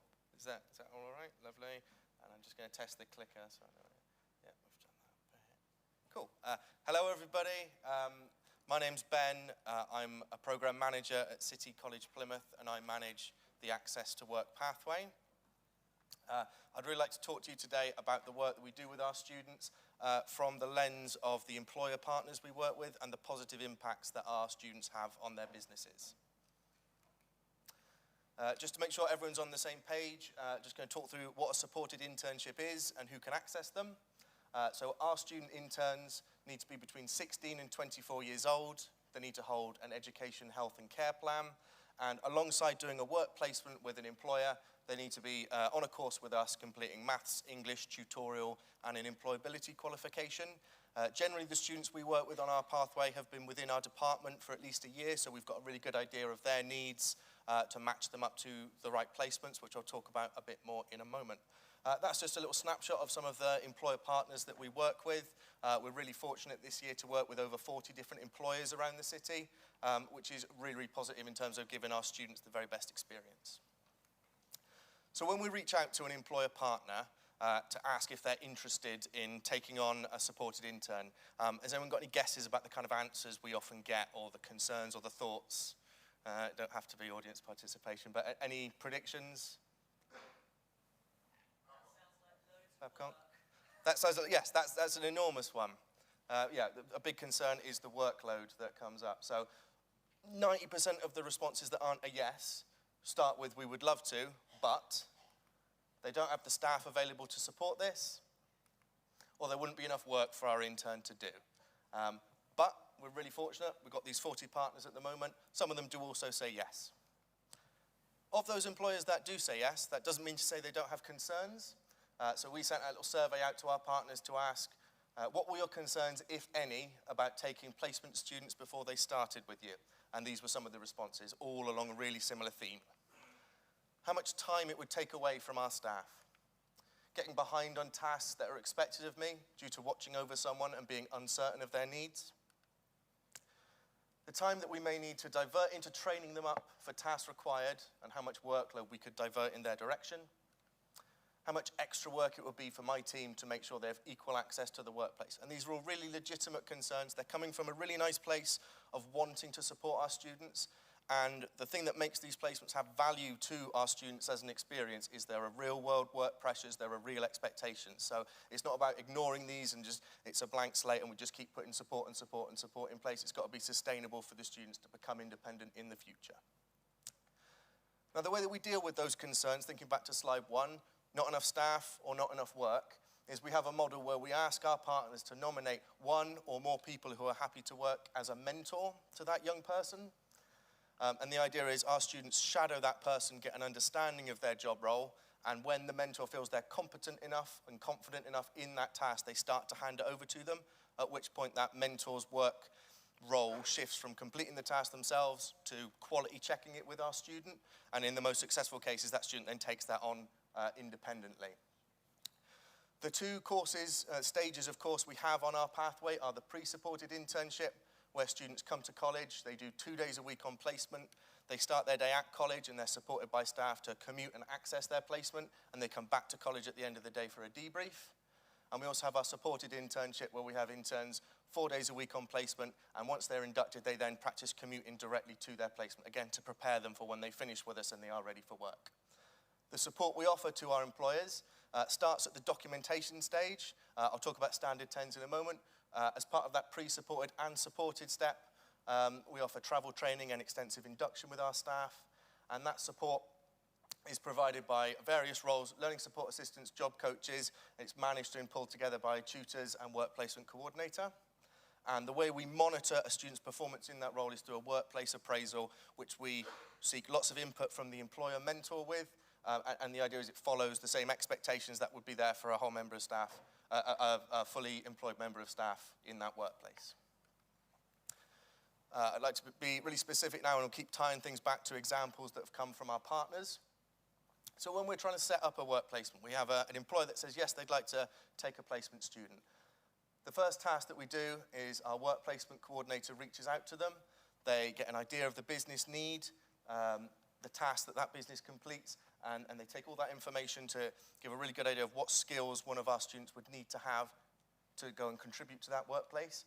They take that information and they turn it into a placement brief, which is a bit like an internal job application, job advert that we keep on our server at college, and we build up a bank of those. We also ask for copies of their risk assessment paperwork to keep on file, and we do some training with their staff around safeguarding and the expectations around that to keep our students safe. At that point, we pause until we have a student that we feel would fit into that gap. Once we identify someone who we think has demonstrated or is capable of the tasks and skills that are needed in that job, beg your pardon, we then reach back out to that employer and let you know, we've got a match, we'd like to set up a placement. We then write a standard 10 form, which is a document which summarizes that student's needs, the reasonable adjustments they need, the types of communication that might help them understand the job role most effectively, and it also has any recommendations we have for topping up the existing risk assessment of that employer to make sure that that student is safe.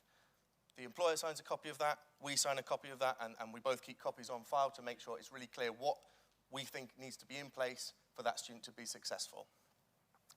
We then do our student induction, which is always done by a member of City College staff, coming into the workplace, making sure the student's settled, and that support only peels away when the student is feeling comfortable and the employers are happy that they know that student and they understand their needs.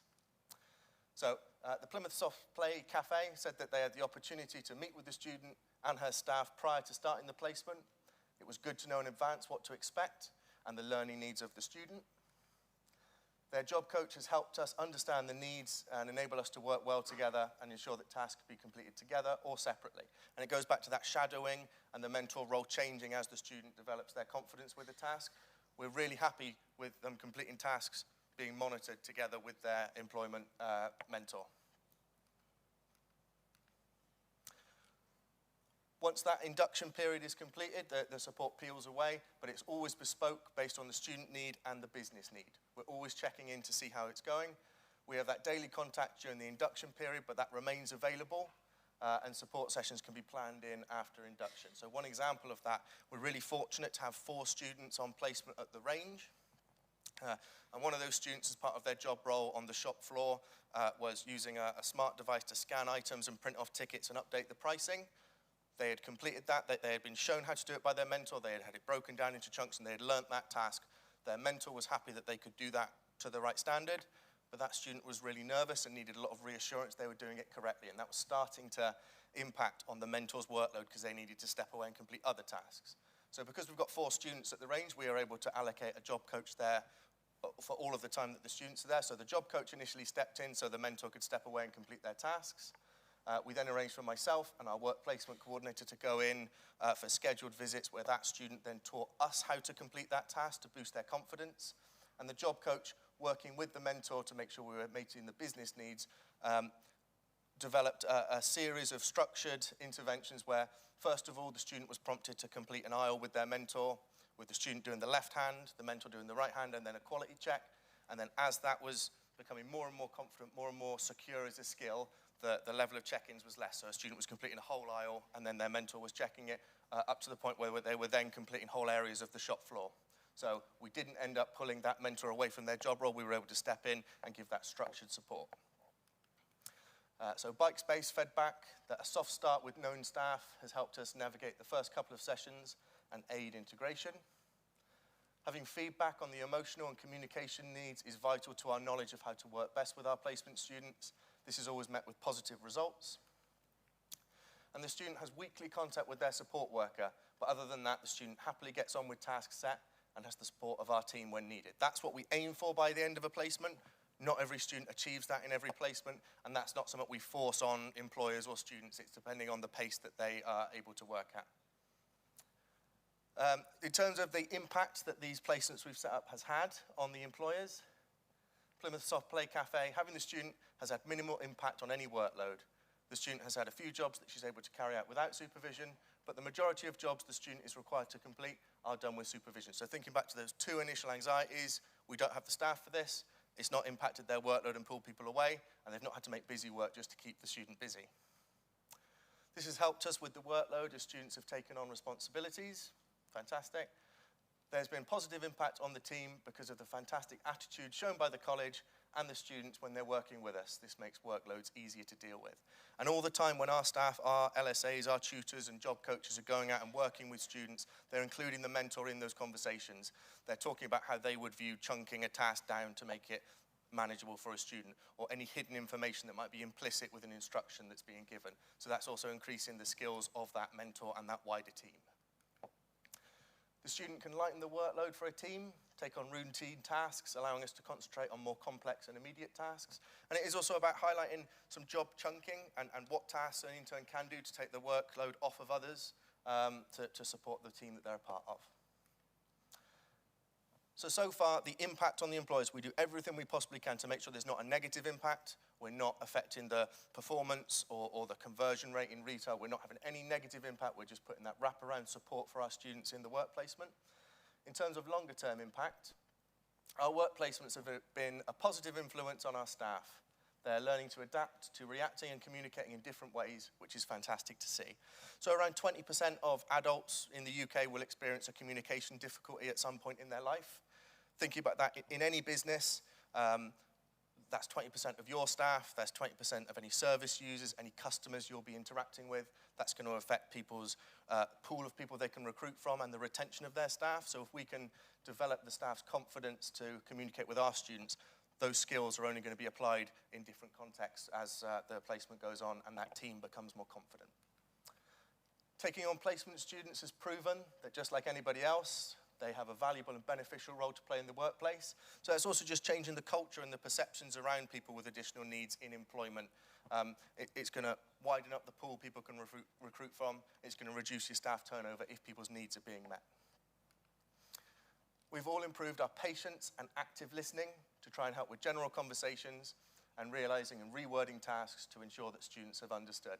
It might be some businesses that you always do some onboarding with someone, they always get that task slightly wrong. That might not be because it's been looked at through that lens of actually, I'm assuming this person knows something about our business, and having one of our students come in can kind of highlight that, and we can build those strategies to make the information clearer for people. Supported interns have a valuable and beneficial role to play in the workplace environment.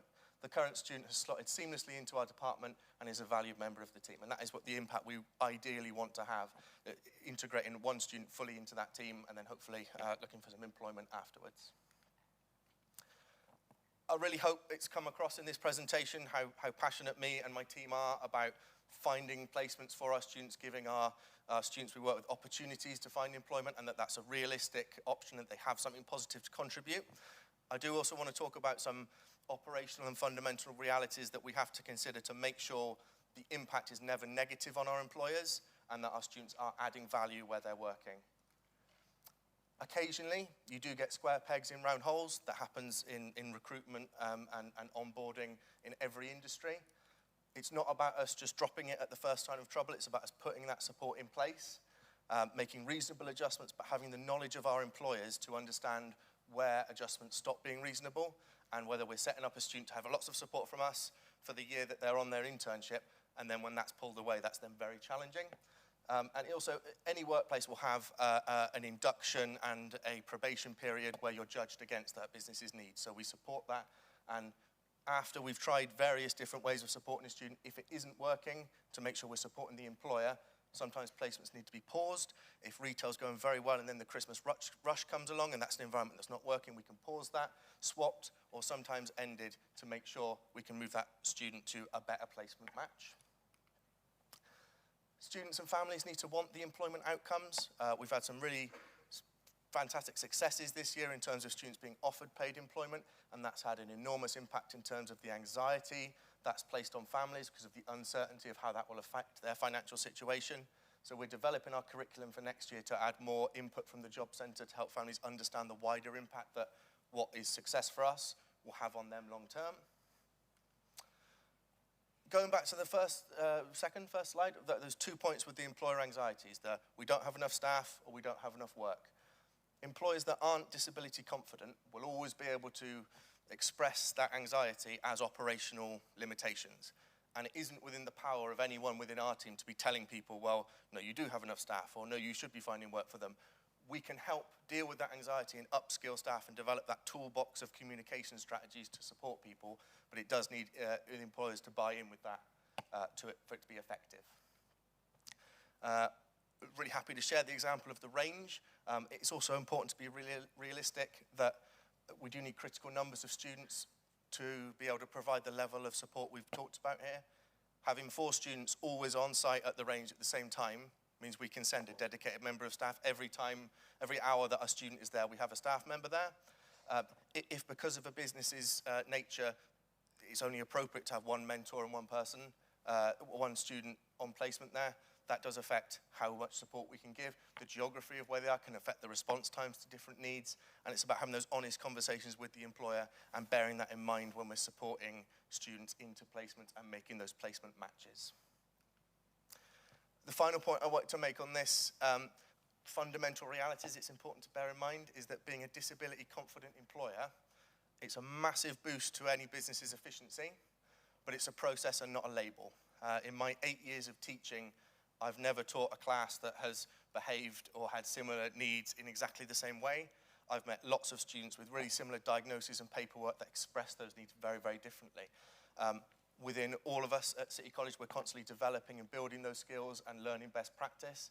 And the idea, if an employer thinks, well, we'll take someone for 12 weeks and then we're disability confident, that isn't going to reach that threshold that's going to have that positive impact on the business. It is about a long-term process and taking various students with different support needs to develop that wider set of skills within their team. If anybody is interested in taking on a supported intern or has a contact or a friend who would like to just learn more about it, please do reach out to our work placement coordinator, Nick Moon. We're really happy to have those conversations. Thank you very much, everybody. Happy to take any questions.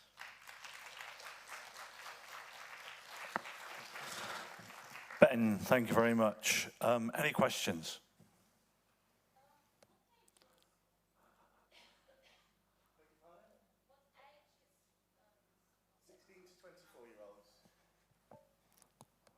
So that's 16 to 24-year-olds, yes? Yes, 16 to 24. Okay. Any more questions? Cadus. Hello. What would you say would be like the biggest challenge or the biggest barrier that you found with young people when you speak to them engaging in this? With the young people, it's sometimes understanding the expectations of work and the anxiety around that. Maybe pre-existing associations throughout education of how an authority figure speaks to someone, and changing that view of themselves from being a student who's being forced to be in this lesson to your employee. You're exchanging your work for a reward, remuneration, or if it's volunteering. And it's just changing that conversation about moving the motivation from the external, I want to avoid a detention, to I'm doing this for my career, I'm doing this for myself.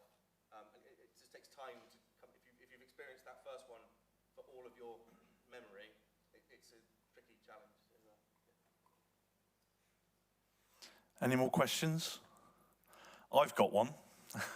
What are the access routes for sort of like a 16 to 24? If they've got no idea about what they want to do as an employee or a future or prospective employee, how do they get involved? What are the access routes to look at internally supported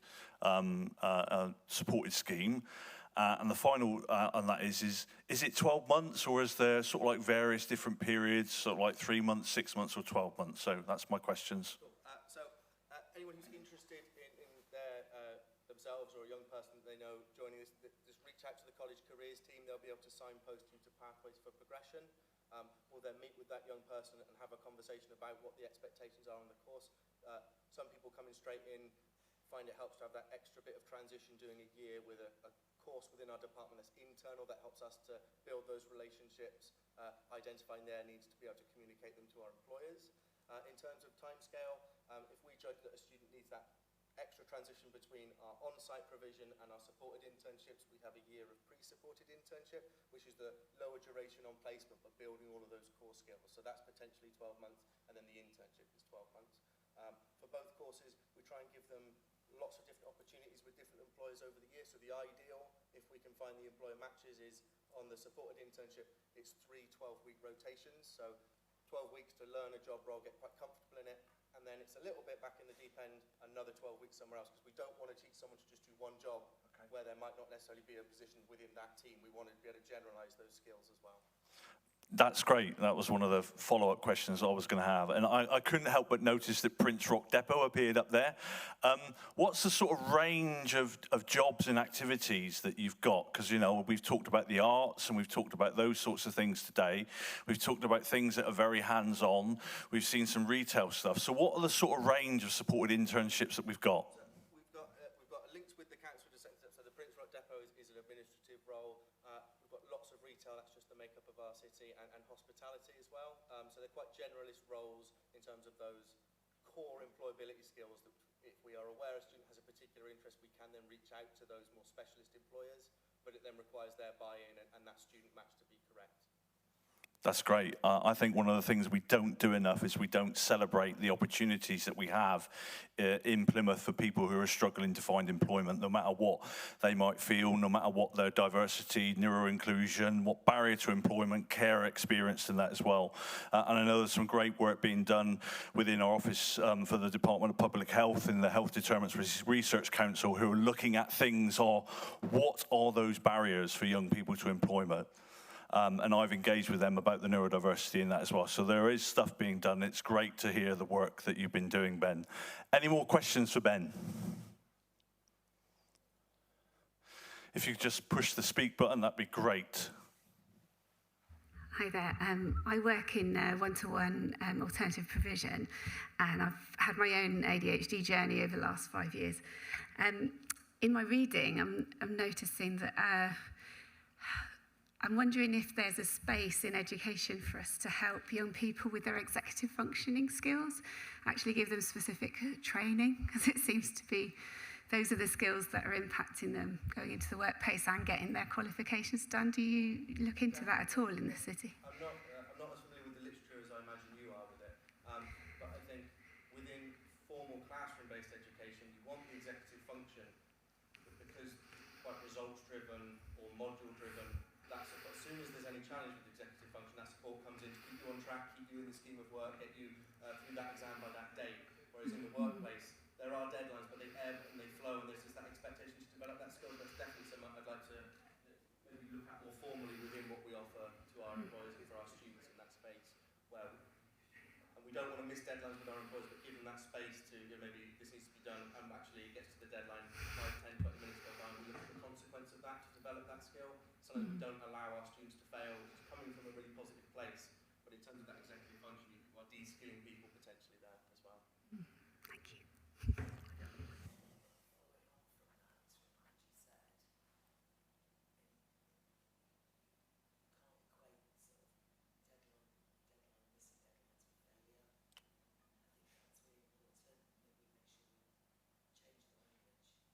Absolutely, and I think it's just putting it into that employment context of understanding that the response that your boss might have to that, and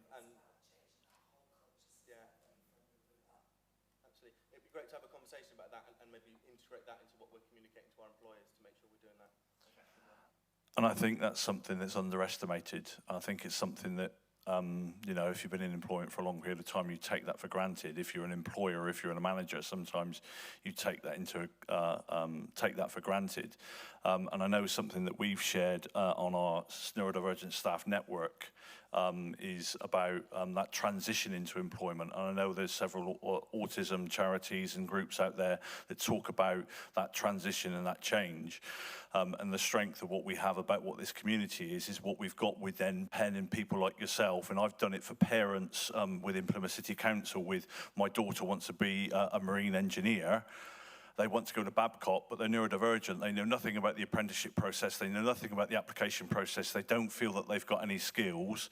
What can I do? And we can link those people up and have those conversations and start to have those conversations about, determining what success means in an employment compared to what, in an education setting, you're told what success actually looks like. So I think that's really, really important. One more question, I think, right at the back there. I'm going to run up with a microphone.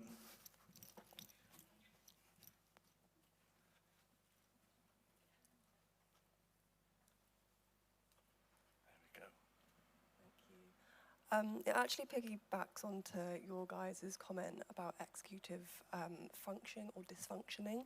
Do you guys have you struggled with demand avoidance and that sort of neurotype that's really common in neurodivergency? Yeah.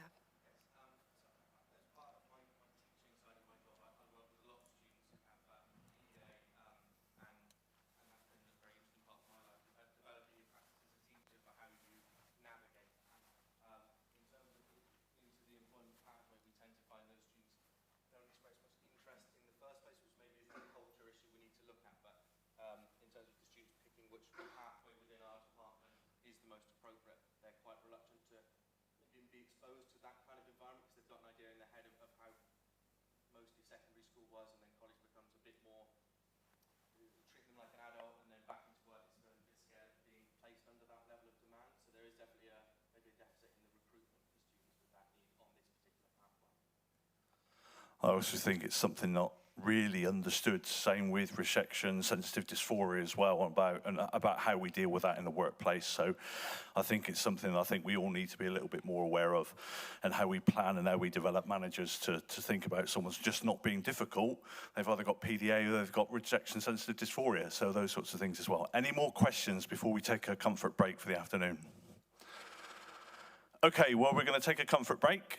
So if you could be, our next speaker is due to be Joe at 2:15. So if we could be back in here for about 2:10, that'd be amazing. And we've got 3 fantastic speakers to line up the rest of the afternoon. Thanks for your attention. Losing my voice. See you in 10 minutes.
Right, we'll give it another couple of minutes before we get started, just to make sure that people who are outside are filtering their way in.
Right, okay, so we've still got some people outside engaged in conversations, but I want to try and keep to the timetable as much as we possibly can. So thank you for coming back after that break.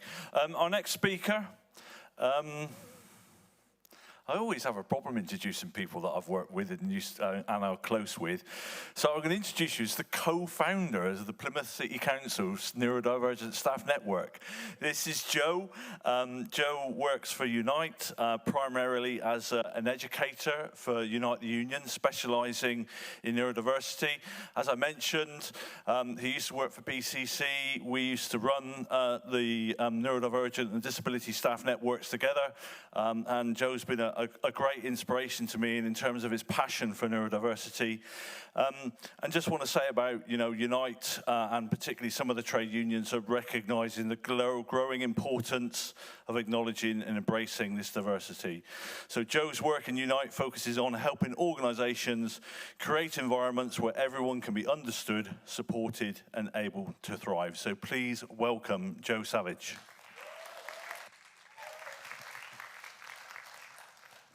Hello, everyone. Welcome. Is that? Yep. Okay, lovely.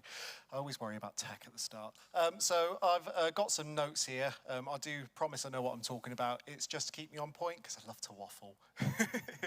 Okay, so let's move forward. So I've got a question for you all today that hopefully we will have some form of an answer for by the end, which is neuroinclusivity a Sisyphean task? So if we just break that down, when we're talking about neuroinclusivity, we're talking about a fully accessible environment, regardless of a person's identity or experience, they can enter an environment without any barriers at all. When we're talking about a Sisyphean task, if you're aware of the Greek myth of Sisyphus, we're talking about the individual with that lovely boulder, endlessly pushing it up the hill forever. See what I did there? Yeah, I thought it was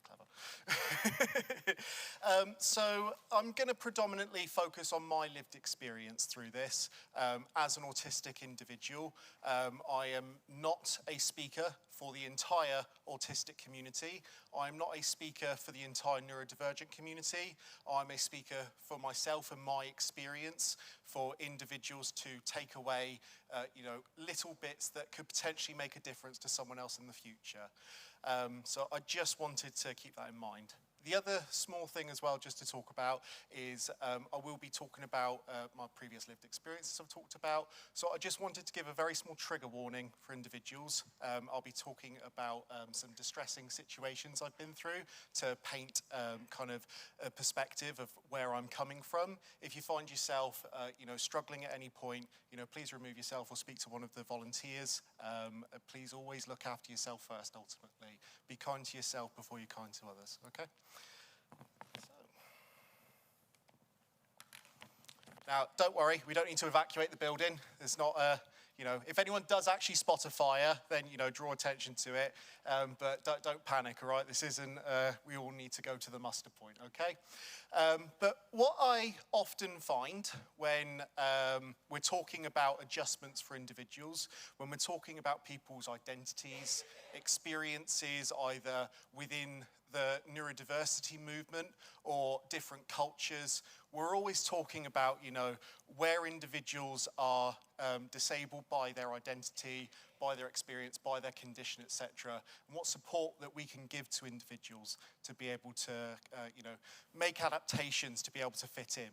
And I know speakers have already spoken today about kind of the medical model of disability and the social model of disability. Just to ensure we're all on the same page, medical model is, how can we help an individual to adapt to society? Social model is how can we adapt society so that it is inclusive of everyone? Coming back to that neuroinclusivity, enabling everyone to be able to enter a space without any barriers. If we take this analogy of the lovely little dog with his mug there smiling while the room's on fire, and we look at a typical experience for a neurodivergent individual, certainly my experience growing up, someone in a room spots a fire, it's very small, sort of match has fallen, and it's just started, and they say, oh gosh, there's a fire there. But everyone in the room is saying, no, there's not. There's no fire there. I don't see a fire. Don't know what you're on about. Then the fire spreads a bit more. Maybe there's a bit of smoke in the room as well. The temperature's starting to rise. They're like, there's a fire here. I'm getting a bit warm, actually. No, I feel really cool, actually. It must be, are you sure that you're okay? Maybe take a jumper off.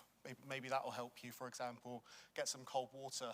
So I'll get some cold water, I'll take my jumper off. I'm thinking, okay, well, it's a bit warm, but I'm getting by. Then the fire starts to spread then.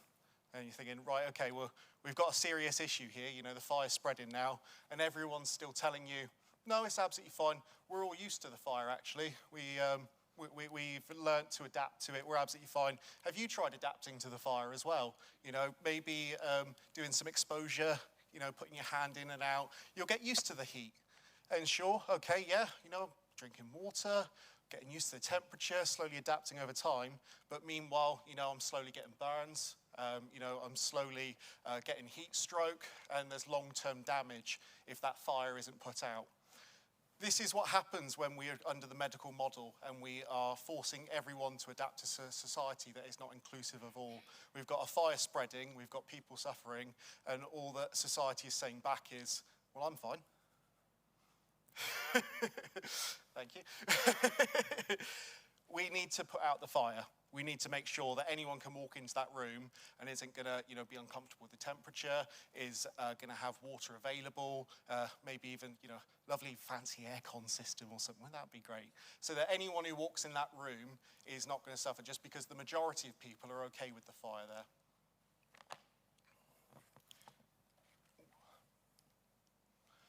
So I'm going to talk about, how did we end up in this situation where actually, people are trying to, gaslight people and saying, don't worry about the fire. There's nothing to worry about. We're all fine. You just need to learn to deal with the fire better. So the first place I want to talk on is the workplace reality. And I want to be very clear when I'm talking about this. I'm going to talk about, some failings in the workplace for employers. But this doesn't mean that employers are, malicious organizations tapping their thumbs and, thinking about how to exclude people.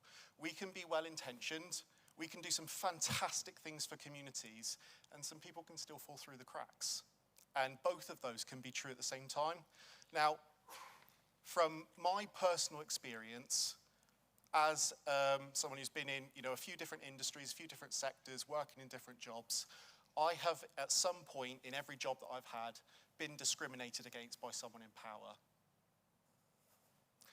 Regardless of, what their intention was, I never, ever think that anyone was ever being malicious, but it might be that, they've put in reasonable adjustments, saying that they're an inclusive employer, but then when I'm asking, can we go over some key information, it was given in a briefing verbally, I just want to repeat it and make sure I've understood it. I've been shut down and said, actually, we don't have time for that, I'm too busy, you should have picked it up earlier. It might be that I'm asking for some additional support, and I've been told actually, other people aren't asking for additional support. You're taking up a lot of my time actually, and kind of dismissing me when I'm asking for that support and access. Or it might be, I'm just trying to kind of understand an instruction.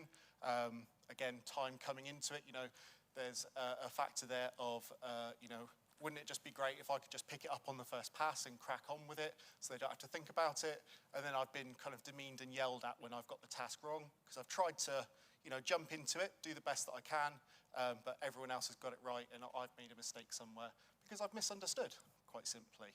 And then, potential things through that are things like disciplinary procedures, capability plans, performance improvement plans, when actually, if I'd had just those cost-free supports in the first place of an opportunity to have something followed up in writing, or for someone to just be able to sit down with me and go, right, okay, we've gone through that in the briefing. Do you have any questions around it? Do you need a bit of time to process? Cool, come back to me in a half hour, or come back to me when you're ready.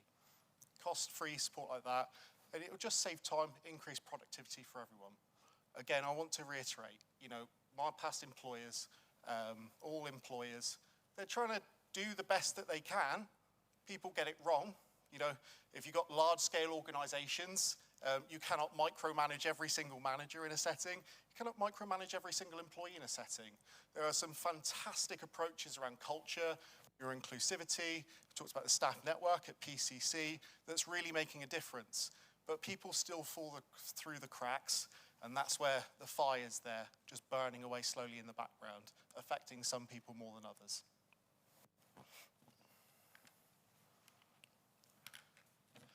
So then we've got the political climate at the moment.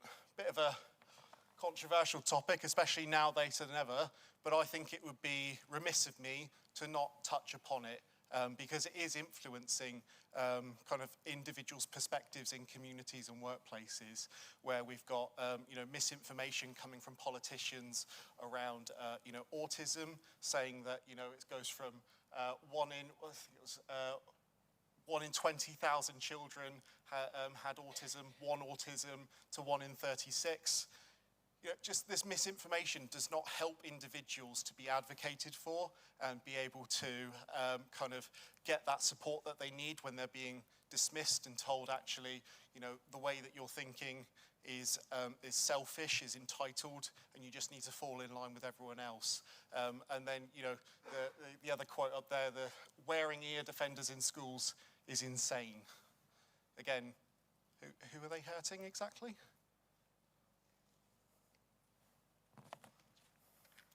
So this then comes down to the community itself. And I need to swap my paper. So misinformation then spreads from people in power, political leaders or people within organizations potentially, quite well-meaning sometimes, they've picked up some information, they believe it to be accurate, but because that information isn't fact-checked, because that information is allowed to spread, it then creates harmful narratives, and you end up with things like functioning labels for autistic individuals, where we are judging people on their ability to fit into society. Originally coming from Hans Asperger back in the early 30s and 40s, and we've based our entire understanding of autism up until, well, the early noughties around it, around, how well can someone fit in with society as the value of the worth on their life, ultimately. It's got some quite sinister origins, really, and when we look at the medical model and determining actually, how well can someone function in society, actually what we should be asking ourselves is, how can we support someone to feel safe and comfortable so that they can do the best that they want to do? It's that distinction between society's biggest picture and the individual.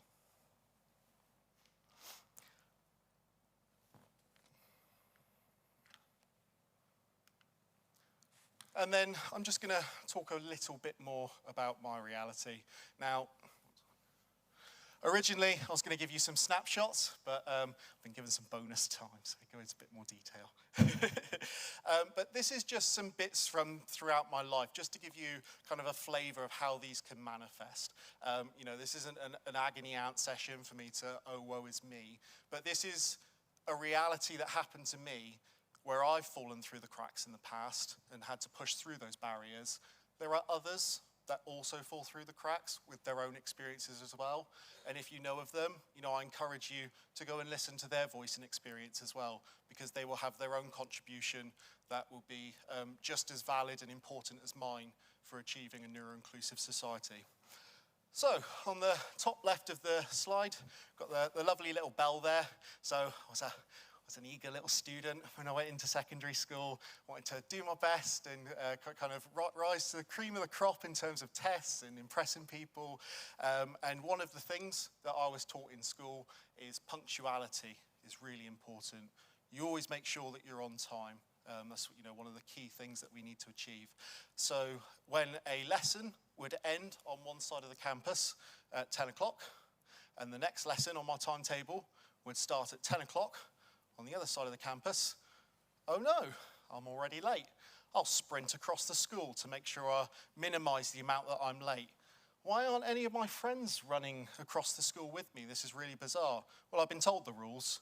I'm immediately excluding myself because I've been told this is the rule you follow. And if you have any trouble with that, just speak to a teacher because they'll fix everything for you. And so I continued to do that throughout school, as I was systematically bullied and isolated because I kept trying to follow rules and to fit in, but not in the way that society expects, in the way that I've been told. And as we all know, school is an exact reflection of the world outside once we leave it. No? Yeah? No. So in an education setting, you know, I've immediately isolated myself. I'm immediately not fitting in anymore. And all I'm doing is I'm just trying my best. You know, I'm told that these are the rules that I need to follow, and everything will be fine if I do so.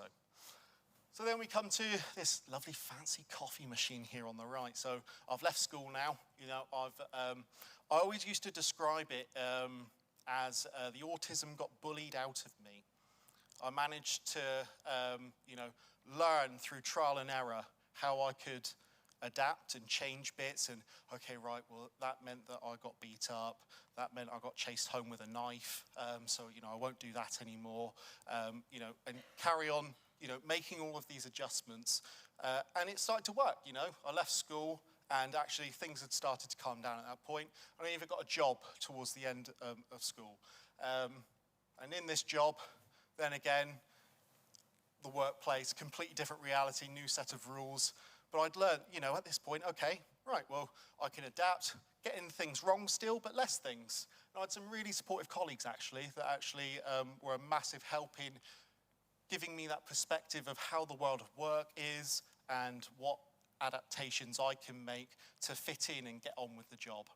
And then I was sent on a prestigious coffee making course, barista skills, and I was thrilled because I was going to go on this course and I was going to learn how to make coffee, and I was going to come back and I was going to train everyone else on a machine just like this. So away I go, and I do all the course, learn how to make a lovely, perfect cup of tea, learn how to make good coffees, learn how to make some milkshakes as well and stuff. It was really high level. Got the qualification, come back, and then a couple weeks following that, busiest night of the year. You know, we had a restaurant setting in the place, absolutely full. We had other functions in. You know, it was absolutely rammed. And so I'm just, you know, walking over to assist a customer, and my line manager turns to me and goes, "Oh, clean the coffee machine?" And I thought, got it, boss. Got that. I know exactly what you're asking me to do. 20 minutes later, my line manager walks by me, and I've disassembled, and I'm deep cleaning the coffee machine on the busiest night of the year, because I've just learned how to fully clean the coffee machine. And obviously, that's what my manager was asking me to do, because I've just learned that. And they just looked down at me, and they just go home, Joe. And I felt devastated, because in that moment, I've done exactly what I've been asked to do, and I feel punished for it. I feel like, and I went home and I cried, because I felt, you know, no matter how much I tried to fit in, I'm always going to end up sticking out over something. Is this going to be the rest of my life? And so quite a humorous story now. Silly Joe, what's he doing deep cleaning the coffee machine on this year? You know, actually the impact for me was quite significant at the time because, you know, the job, you know, I'm working these hours, trying to do the best that I can, and it just feels like it's still not good enough. Then we've got the bottom left image of a demonstration of CPR. CPR? Yeah. Yeah, okay. My brain's going. You're probably thinking, what's that doing here? How's that relevant? So I had another job, and I had a bereavement going on at the time. I had some other personal circumstances that I was dealing with. I was working a lot of hours as well, you know, trying to impress people again, trying to, you know, put myself out there. And so I come in one morning, and my manager comes over to me and goes, your day's completely changed. Here's your new day. See ya. I thought, oh no. I personally, as an autistic individual, I struggle with change. It's, you know, the more preparation I can have, the better, to be able to deal with change, can handle it on the spot. But on this particular instance, with all the other factors going on in my life, that did have an impact, and I could feel myself spiraling. So I just removed myself. I went to the canteen, and I sat down, and I just, you know, tried to do some mindful breathing. Oxford breathing, you know, in for 8, hold for 5, out for 4. It's roughly that. But it was getting worse for me. I could feel myself shutting down, as opposed to a meltdown, which is quite an extroverted action. I was shutting down, and I was going into an anxiety attack and then a panic attack as well. So I was hyperventilating. And that for me, in my experience, going through a meltdown or a shutdown, it feels like time is slowing to a crawl. So it felt like I was there for hours. I believe, off of other people, it was about 20 minutes that I was in this space, and someone spotted me and grabbed a manager, and the manager asked for a witness to accompany them because they thought I was having a tantrum because of the shift change that had taken place. So they wanted to protect themselves and ensure that nothing could come back on them. So comes in, you know, Joe tries to shake me, then sees my breathing and says, right, okay, well, we need to, you know, call 999, get an operator on the phone. And someone says, oh, I'm a first aider, actually. So in they come as well, and they take over the call. And I'm not able to communicate at this point. I've gone fully non-verbal, I'm shut down. If I just demonstrate, I'm sort of like that on the table, you know, breathing deeply. I'm trying to do the Oxford breathing to regulate myself so I can try and communicate. I'm trying to do some tapping as well, you know, 1 for yes, 2 for no. Anything I can think of just to try and communicate and get across that, you know, I'm not having, you know, a cardiac arrest or anything like this, etc. Then the operator on the phone says, is he breathing? While I'm holding for 5. And then the person says, so they've been watching me do Oxford breathing. The person says, no, he's not. So the operator then says, okay, you need to drag him to the floor, start doing CPR on him. So then they try to drag me to the floor. I resist, and the person says, what the are you playing at? And storms out and leaves me there on my own. So now on top of all that, my anxiety has escalated. I'm feeling shame, guilt, you know, disgust at myself that I've created this entire situation. And, you know, on top of it, everyone's looking at me. I'm feeling like an absolute failure. Then the ambulance arrives. Immediately, you know, recognize the situation. Tell someone to turn off the neon lights above me. And then tell everyone to, thank you very much, we'll take it from here. Ask for a glass of water, pop that next to me, and just occasionally go, I'm here. All right, when you're ready, you know, bring yourself around. And then I did. I was able to get back into my Oxford breathing and bring myself around. Pop me in the ambulance, check all my vitals, etc. As they do, lovely as pie. You think that's where this ends, but actually I got out of the ambulance then, and the first aider comes over to me, and he says, you know, you're right, bud? First he checks how I am. Like, yeah, no, I'm terribly sorry about that. Really embarrassing for me. He goes, no, that's absolutely fine. You know, I just come over because actually, you know, what can I do differently? I'd like to actually, you know, if something like this happened again, I want to be there to support someone. I thought, okay, yeah, fantastic, that's great. So I explained, I talked about, what the ambulance crew did and all of these different steps. And he went, yeah, no, I wouldn't do any of that, actually. No, okay, cheers, and walked off.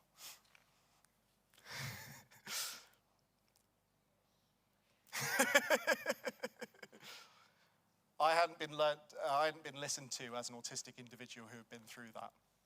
And that type of support that I needed wouldn't necessarily be the support that someone else needs. But you can build an understanding of the types of, tools, options, environments available to you so that you're able to be there with people in the moment. There's a difference between empathy and sympathy, and that sympathy is someone's fallen down a hole, you look over and go, ooh, that looks nasty. Empathy is getting down there in the hole with them and saying, I may not understand 100%, but I've been where you are and I'm here with you. We'll get through this together. And then, yeah, we're doing all right. He said extra time, and I thought, I'm going to waffle anyway, I always do. And then we got the train analogy as well. So the most recent example where busy day, lots going on, stressful meeting coming up, got through it all, I'm coming on the train home, and then, we're all being kicked off. It was Newton Abbot, it was, just up the line. And so all the stresses, again, similar sort of perfect storm for me, are shut down. I wasn't having a panic attack, but I'd gone non-verbal. So I pulled out my communication cards. Everyone else had left the train. An attendant comes down and goes, are you all right? I used my communication cards to be able to interact with them. And lovely person got me onto a station attendee. And then they were with me the entire time. They got me onto, another train to get home. I even got first class, so I need to milk that a bit more. And then got to Plymouth, and they forgot about me. And then I was locked in a carriage, and then I had a meltdown because I was locked in a carriage and I was worried it was going to drive off. And then someone spotted me, and they got it open, and supported me off, and then went, right, okay, cool, lovely. I'm glad you're right now, and walked off. And then I made my own way home there. So again, really great steps there, supporting me. But people, it's not the entire journey, if it's not the whole picture, people fall through the cracks. And that's what we need to challenge. That's what we need to be thinking about.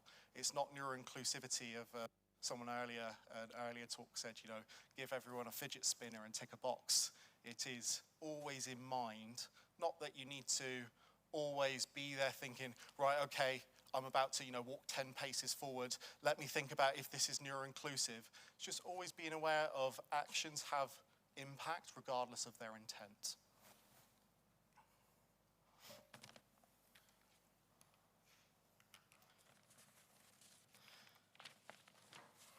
So, back to the original question. So, what do we think now? It's a bit of to me, this is, we want to achieve and work towards a neuro-inclusive society. But actually, I realistically think that this is not a goal that we will ever achieve 100% on. And nor should we as well, because experiences are going to change. Future generations are going to come in with their own identities and understandings of how the world works. It is one man here pushing a boulder up a hill endlessly, and that is tiring. To be the one person that is expected to represent the entire autistic community, the entire ADHD community, the entire neurodiversity movement. But actually, if we all chip in and push that boulder together, we might not ever get to the top, whether we should or not, that's another discussion, but actually it's going to be easier for us all to push that boulder together, all making those small steps together. We might get to 99% one day. And then suddenly a new experience comes in and we need to change the environment to ensure it's accessible to them as well. It is not neuroinclusivity if we are only thinking about the people who are currently present with us in the workplace, in the community. We need to keep adapting. We need to keep spaces open for new voices, for new experiences to come in and to shape that narrative with us. So, what can we do? I've thrown a lot at you, but let me give you some general tips. skipped ahead there. There's some really, really small things. And Dan said this morning in the first talk, you know, a lot of adjustments, the ones that really make a difference to that kind of that culture, that community, are cost-free, don't cost anything at all. Being kind and non-judgmental at the bottom there, just to skip ahead. If you take away anything from my talk today, be kind, don't judge people. I really liked your don't be nice, be brave earlier. You know, taking that active step is it's a really lovely way of viewing it. If we are empathetic to each other, if we are validating and being comfortable with our own experiences, but listening to others, I'd say that's half the battle. We'll change the world with that, just listening to each other. But some more specific bits. So I've talked about the medical model and the social model earlier in terms of disability. Looking at environments and thinking, right, okay, what are the barriers in this space? Do the barriers need to be there? Can we just remove the barrier entirely? Maybe not. Maybe there's a health and safety reason it has to be there. But you've explored that conversation. You've had that discussion with people of, does this need to be here? Time in memoriam, I've heard, well, we've always done it that way. It's like, no! Ask the question, you know, reflect. Does the barrier need to be there?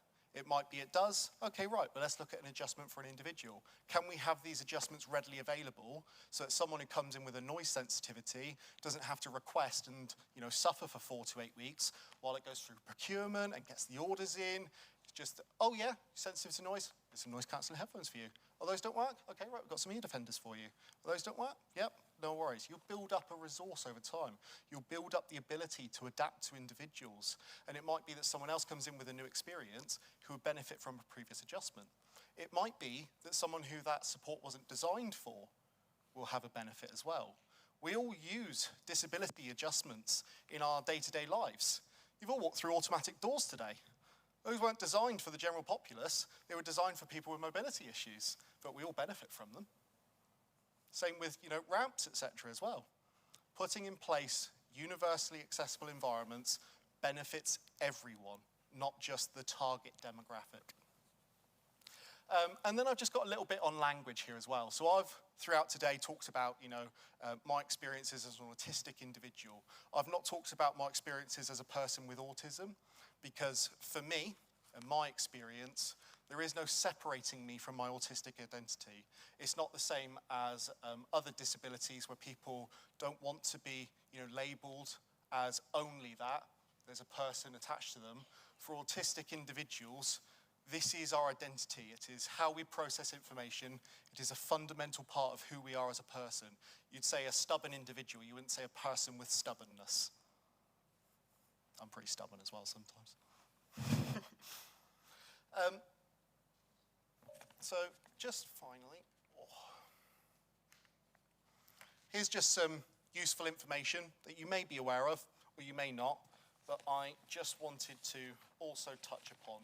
So you've got the sunflower lanyard. I've got mine tucked away in here, ready if I ever want to use it for hidden disabilities, just to say, oh, I've put this on. So on the train, I put this on and wore it. You know, whenever some people would be very comfortable just walking around and wearing it all the time, I choose to use it as a feel like I'm struggling a bit more. I just want to highlight that in the moment. So that's a tool available. You've also got jam cards as well, which stands for just a minute. So if you're like me and you're going to say the crucial bit of your speech and then it's, thoughts left my mind, darn it. Then just a minute, I just need a moment and I'm back on and in the room. And you know, I'm an educator, so I'll frequently have this when I'm in a lesson with you know, workplace representatives, and I'll say, sorry, bear with me, processing. Okay, right, and I'm back. It just takes that second. I didn't hurt anyone with that, but that's an adjustment. And people adapting to that and understanding that I sometimes just need a moment because my brain just lags a bit, basically, is all I need sometimes. Again, doesn't cost anything. Fidget tools, not fidget toys. We're not infantilizing the experiences of individuals. So we're talking about, you know, ability to be able to stim, to be able to actually have that kind of that release, that emotional regulation. We all stim you know, the amount of people who kind of be sat down and they look like they're wired because their foot's just going like that constantly. It's just a form of stimming, ultimately. We all do it in some regards. It's just that autistic people, neurodivergent individuals are more likely to do it because they have, you know, heightened emotional regulation needs because society isn't currently adapted to support them. So funny that, they need to regulate their emotions a bit more. You've got alternative communication methods, and I think this is a pretty big one as well. You know, I'm here speaking in front of you all today.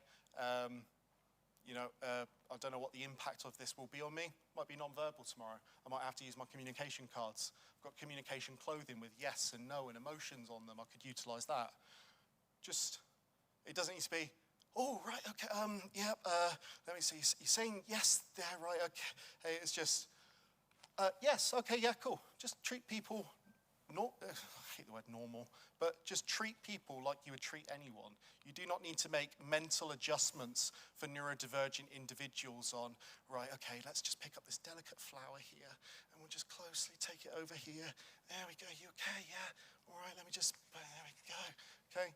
Exactly the same as you would for a neurotypical person. Neurodivergent people just want to be respected, included, and understood. And I think that that is the same for all of us. Neurodivergent, neurotypical, neurodiverse, whatever terminology you want to use, we just want to be understood, respected, and feel comfortable and safe wherever we are. You've got screeners as well. So I've got one up there that I often recommend, the RADS-R. It's a little bit archaic in some of its questions, but screeners are just designed to give you, you know, a little bit of an indicator. So if someone says, oh, you know, I think I might be autistic. Oh yeah, have you done this? You can print that off, you can take it to your GP, explore a diagnosis, go down the pathway.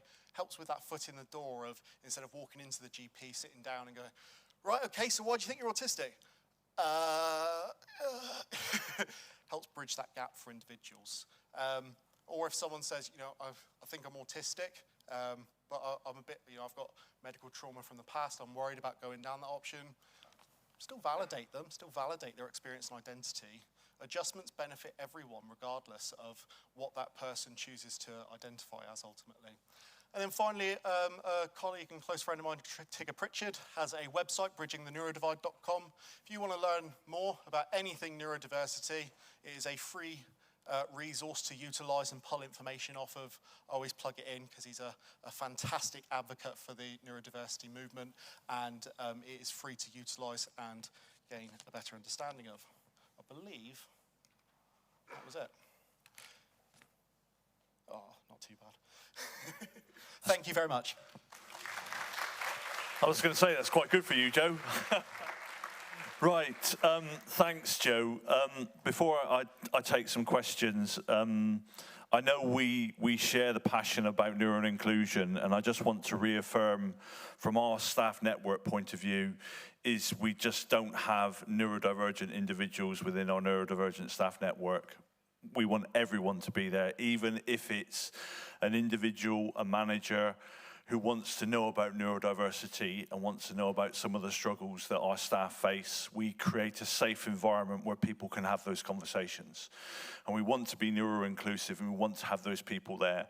So we have dealt with staff members, we've dealt with parents who are staff members, we've dealt with spouses of staff members, children of staff members, and anyone who wants to know more and wants to take that step about what Joe was saying about treating and respecting other people and being kind and not being non-judgmental and understanding how simple it can be to support a neurodivergent individual or an autistic person within the workplace. So, thank you, Joe. Have we got any questions for Joe? Cadus, hit the light. Me again. I just want to say, Joe, that I'm deeply inspired by everything that you just said today. It's been really moving, and just thank you for sharing your story. I'm definitely going to take some things away from that. Just the thing that's kind of in my mind is, what is something that you would say to younger self now? Something I would say to my younger self. To younger self now, yeah.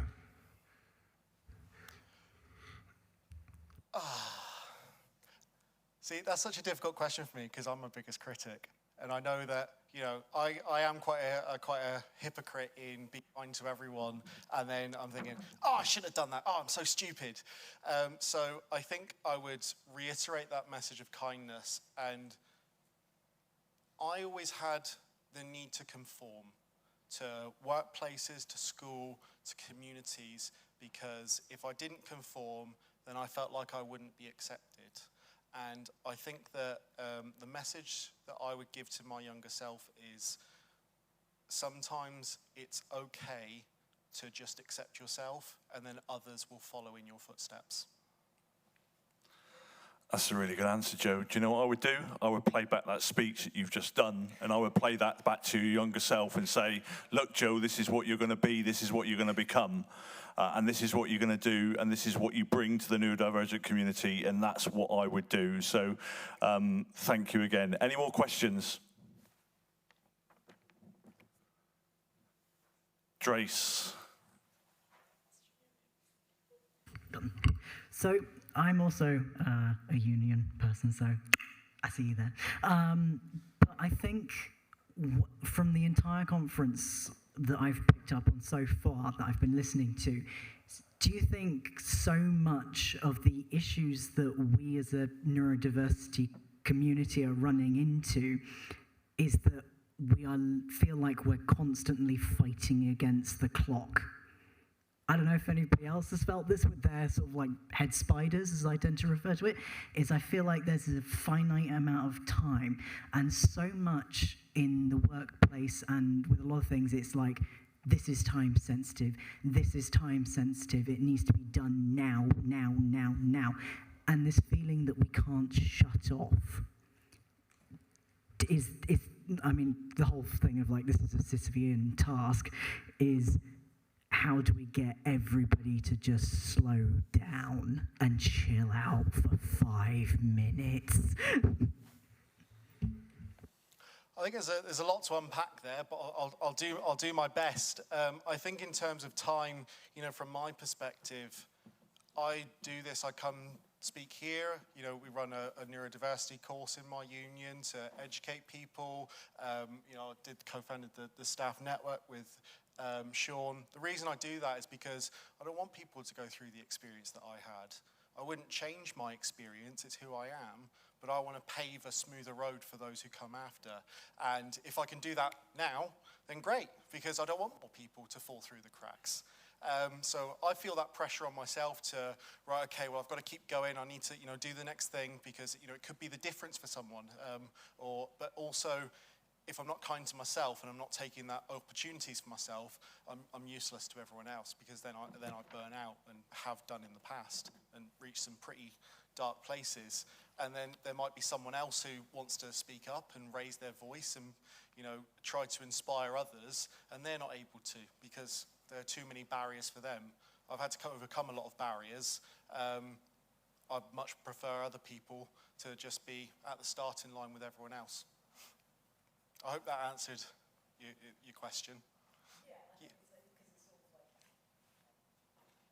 Realize the mic. I think it's from your response is how much you have internalized that as well, and feeling the urgency as a sense of compassion for other people. And yeah, I think it's just what can we do to kind of inspire that sense in others around us, so that they're also going, ooh, like you say, be non-judgmental, give people time, I think. It's the culture. We need to shift the culture in organisations. Being kind, just having that simple, you know, listening to each other's experiences and finding the most suitable environment where everyone can be comfortable. Culture doesn't change overnight. You know, it's something that works on over, you know, weeks, months, generations, ultimately. But we can all do our own little bit. We may not necessarily see the shift in a week, but we're doing our bit to help shift it, and it will change. We need to trust that. Okay, that's great. Joe, thank you very much again for coming to speak to us. It's a real pleasure and privilege, just like everyone today. Thank you. Right, okay. Tim, you're up next. So our next guest speaker that we've got is Tim Scott Lloyd from Encore Southwest. And if you don't know about Encore Southwest, they're an organisation that works within Plymouth City Council to create inspiring learning opportunities, strengthen communities, and enrich everyday life for adults. And the organisation continues to develop a responsive and streamlining provision that supports adult learning and education. And as a health and safety advisor, up until recently, I had a great privilege in working with Skills Launchpad with Encore Southwest and seeing the great work that they do out of Coburg House now, which is going to be a great asset, having everything under one roof, including things like Citizens Advice Bureau now. So there's almost like this hub forming. So please join me in welcoming Tim. He's going to be talking about apprenticeships and employer engagement.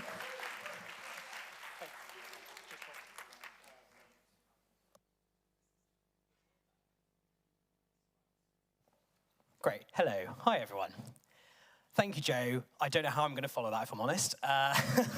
So bear with me. I've been terribly nervous about doing this, and I do talks to school children and everything like that, but for some reason, this event especially, and kind of this environment, sits quite close to my heart, I think, and I'll go through the reasons why of that as well. I'm not here just to talk about Encore Southwest. I think I'm also here to share some things with you guys as well, and some exciting opportunities that will be coming up in the future.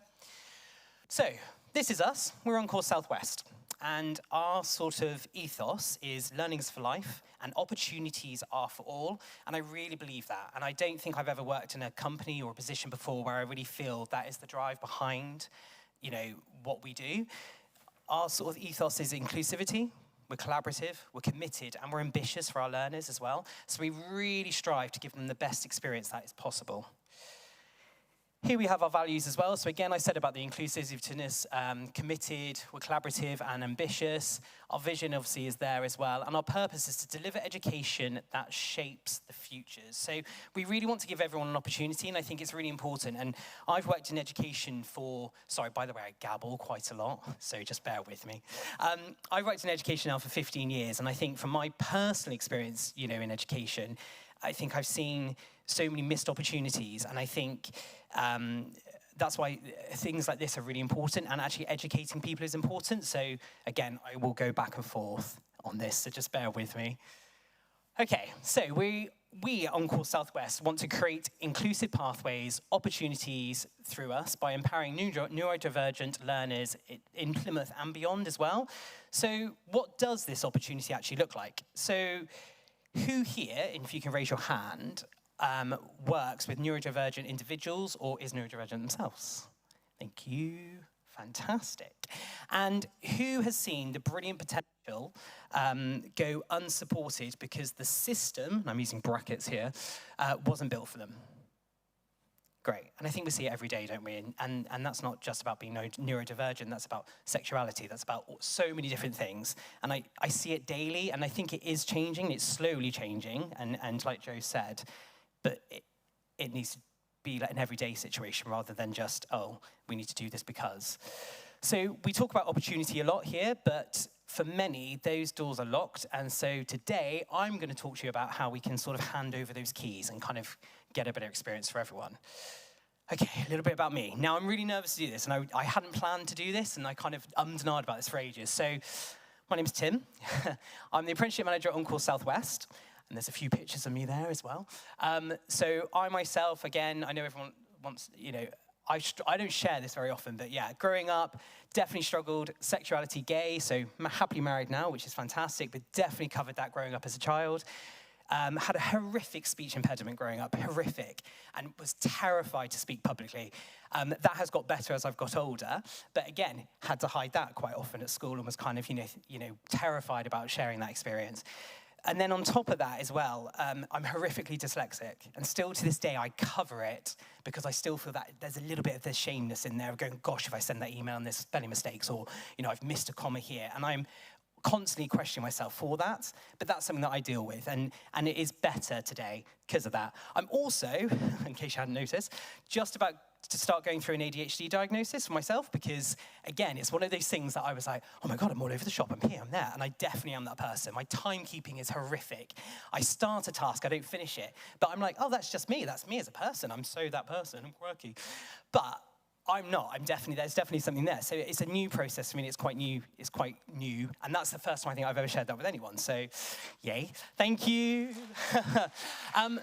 So, moving on to On-Course and what we do, because that's what we're here for, is, we are really dedicated. I'm so passionate about this as well. I'm so passionate about education and being for all and not just for, certain types of people. So, we're really dedicated at On-Course to removing barriers in education. Again, I'm passionate about education and opportunities for all.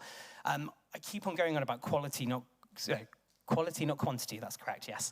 And about how it's individualized for everybody. So we are really passionate on course about every learner is different. Every learner learns differently. How can we bespoke that model? And it is hard sometimes. And I get sort of bigger companies sometimes going, well, we can't change that model because we have to teach it that way because there's 30 people in the class. Well, okay, but how can we better ourselves and make that better for that individual? So we really try it on course, we really do. We're really passionate about going, okay, how can we bespoke it for that learner? How can we bespoke it for that learner? Okay, that works in that situation, but it's not gonna work over there for those two learners. So we really, really try to challenge ourselves daily in that. Again, I'm not here to talk about spreadsheets and course codes. I'm here because I've seen what happens when a learner really gets the right environment and it changes everything. I think everyone might have seen this before, but I'm just going to bring it up. I won't go through it, but equality versus equity. And this is one of I see this all the time, and I think we see it daily. But, the first image, obviously, everyone's there, and then it changes ever so slightly. It'll be changing constantly. And constantly, I think Joe said it earlier on, just constantly, not questioning ourselves, but just going, am I being fair? Am I being that person who... I sometimes question myself, oh, God, I shouldn't have said that, or God, I said that completely wrong, or, that might have come across totally inappropriate. And it's just being, I don't know what the word is, being fair, I suppose, and just being aware of your surroundings and what you do. Okay, so why are we here at On Course? So, again, we want lifelong learning in Plymouth. We are trying to dismantling barriers to education, and we are really fostering that culture of can do. Can we do better? Can we support that learner? Can we? And if we can't support that learner, where do they go? What are those next steps? We don't just go, sorry, we don't do that, so good luck, see you later. It's very much about me and the rest of the team. We have a fantastic team around us as well. Our learner support team who are here are absolutely outstanding, and we don't just go, thanks very much, see you later. We really try to look at those next steps, even if it's not with us, if it's with someone else. It's about supporting them into that role. So again, On Course Southwest isn't just a training provider. We are a bridge, hopefully, and we exist to catch those who traditional systems have dropped. So who we support, again, so we are really proud that we do have neurodivergent individuals, adult returners, learners with EHCPs, supported internships, and there's a picture at the top there, there's some of them, they were here today actually. We took them to see Edgy Ham, which was a relaxed performance at Hamilton at the Theatre Royal. It was a really great experience for some of those learners who have never been to the theatre before in their life, and never thought that was accessible for them because they thought, oh, I'm too loud, oh, I'm gonna speak out, or I'm gonna have a moment, I need to leave. And I think it's really, hi Daisy. Come on in, guys. Here are some of our supported interns as well. Daisy, you're in that picture, actually, just to let you know. The Hamilton, when you went to see Edgy Ham, yes, see? So it's a really good opportunity for those learners who never would experience that or never feel confident, or their parents might go, I can't take them to the theatre because something's going to happen or they're going to make a noise. And it's a good picture, Daisy. Again, we look at learners straight from school as well, and individuals looking for learning opportunities. And then the second picture below is just one of our apprentices, Sophie, who won Devon Business Women of the Year Apprenticeship. So we're really proud of that as well. But our learners aren't hard to reach. They are just often harder to hear in the traditional settings. We listen first, and I'm really passionate about that as well. We do, we sit and we listen to our learners and we look at their needs. And again, I'm standing here today talking about it, but actually, it's not about me. It's about the learner journey. And that's why I think we constantly on course go, why are we doing this? It's not about us getting bums on seats. It's not about us going, oh, we need to fill that quota. It's about the learner, and it's about their journey. And every learner, like I said before, is different. Every journey will be different. And again, I shouldn't be standing up here talking, it should be the learners talking, or the fantastic support staff we have, and the staff that teach. and kind of inspire those learners. And again, we wouldn't be able to do it without them. Oh no. Oh, if I froze. Oh, don't make me waffle. I could sing a song if you wanted. Next slide, we'll do that. Okay. That's fine. Everyone having a good day so far? Yeah, good, lovely. Perfect, we're back. Okay, thank you. What we offer, so we offer pathways to success, as I like to call it. So skills building, so we look at functional skills and vocational courses, community learning, so again, so safe local spaces to regain confidence for our learners, and employability, that practical help to get into the workplace. We meet the learners where they are, oh my God, having a moment, bear with. We meet learners where they are, I don't think I've written that correctly. Oh, we meet them whether it's in a community centre, or formal classroom, come in with me, and help them decide, help them decide where they want to go next. So again, it's not about that traditional learning period. I think, I'm going to share something with you now that I probably shouldn't, but we recently had Ofsted a couple of weeks ago, and I think one of the things for me that came out of that, it was a good experience, it was enjoyable, but is that people still have that preconceived idea of like, oh, learning is in the classroom. You have to be in the classroom to learn. Do you? I don't think so. And I went back and forth with this one particular Ofsted inspector saying, but that isn't how we do it here. We do it bespoke for that learner. You've spoken to that learner. You can see that learner's learned. You can see the employer is happy with the learning that's happening. You can see the delivery from the tutor, but it's bespoke in the workplace because that learner will not cope in a classroom. So we have to adapt for that. And I'm, again, really passionate about that. And it went back and forth and back and forth. And I think she finally got it. In fact, I know she got it because I repeated it about 1,000 times. But it's that kind of change that we have to all make, I think, to make it adaptable for everybody. Next slide, please. Thank you. Okay, real impact. So again, that ripple effect of learning.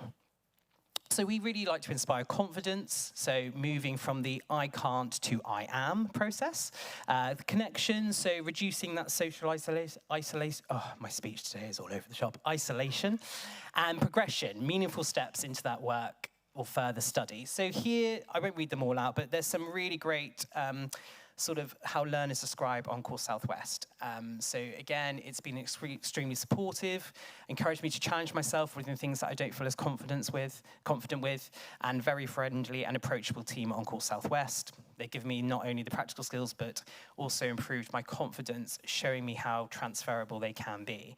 And again, that's something we're really proud of, is the fact that our learners come to us and they may lack that confidence or lack that ability to take the next steps in their career, but hopefully by the end, they feel inspired enough to take those next steps and not just be going, oh, actually, I can't do this, I can't. It's that I can attitude, and we do really try and inspire that with all our learners across On Course. Perfect. If we can, next slide, that'd be great. How much time have I got? We're okay, good.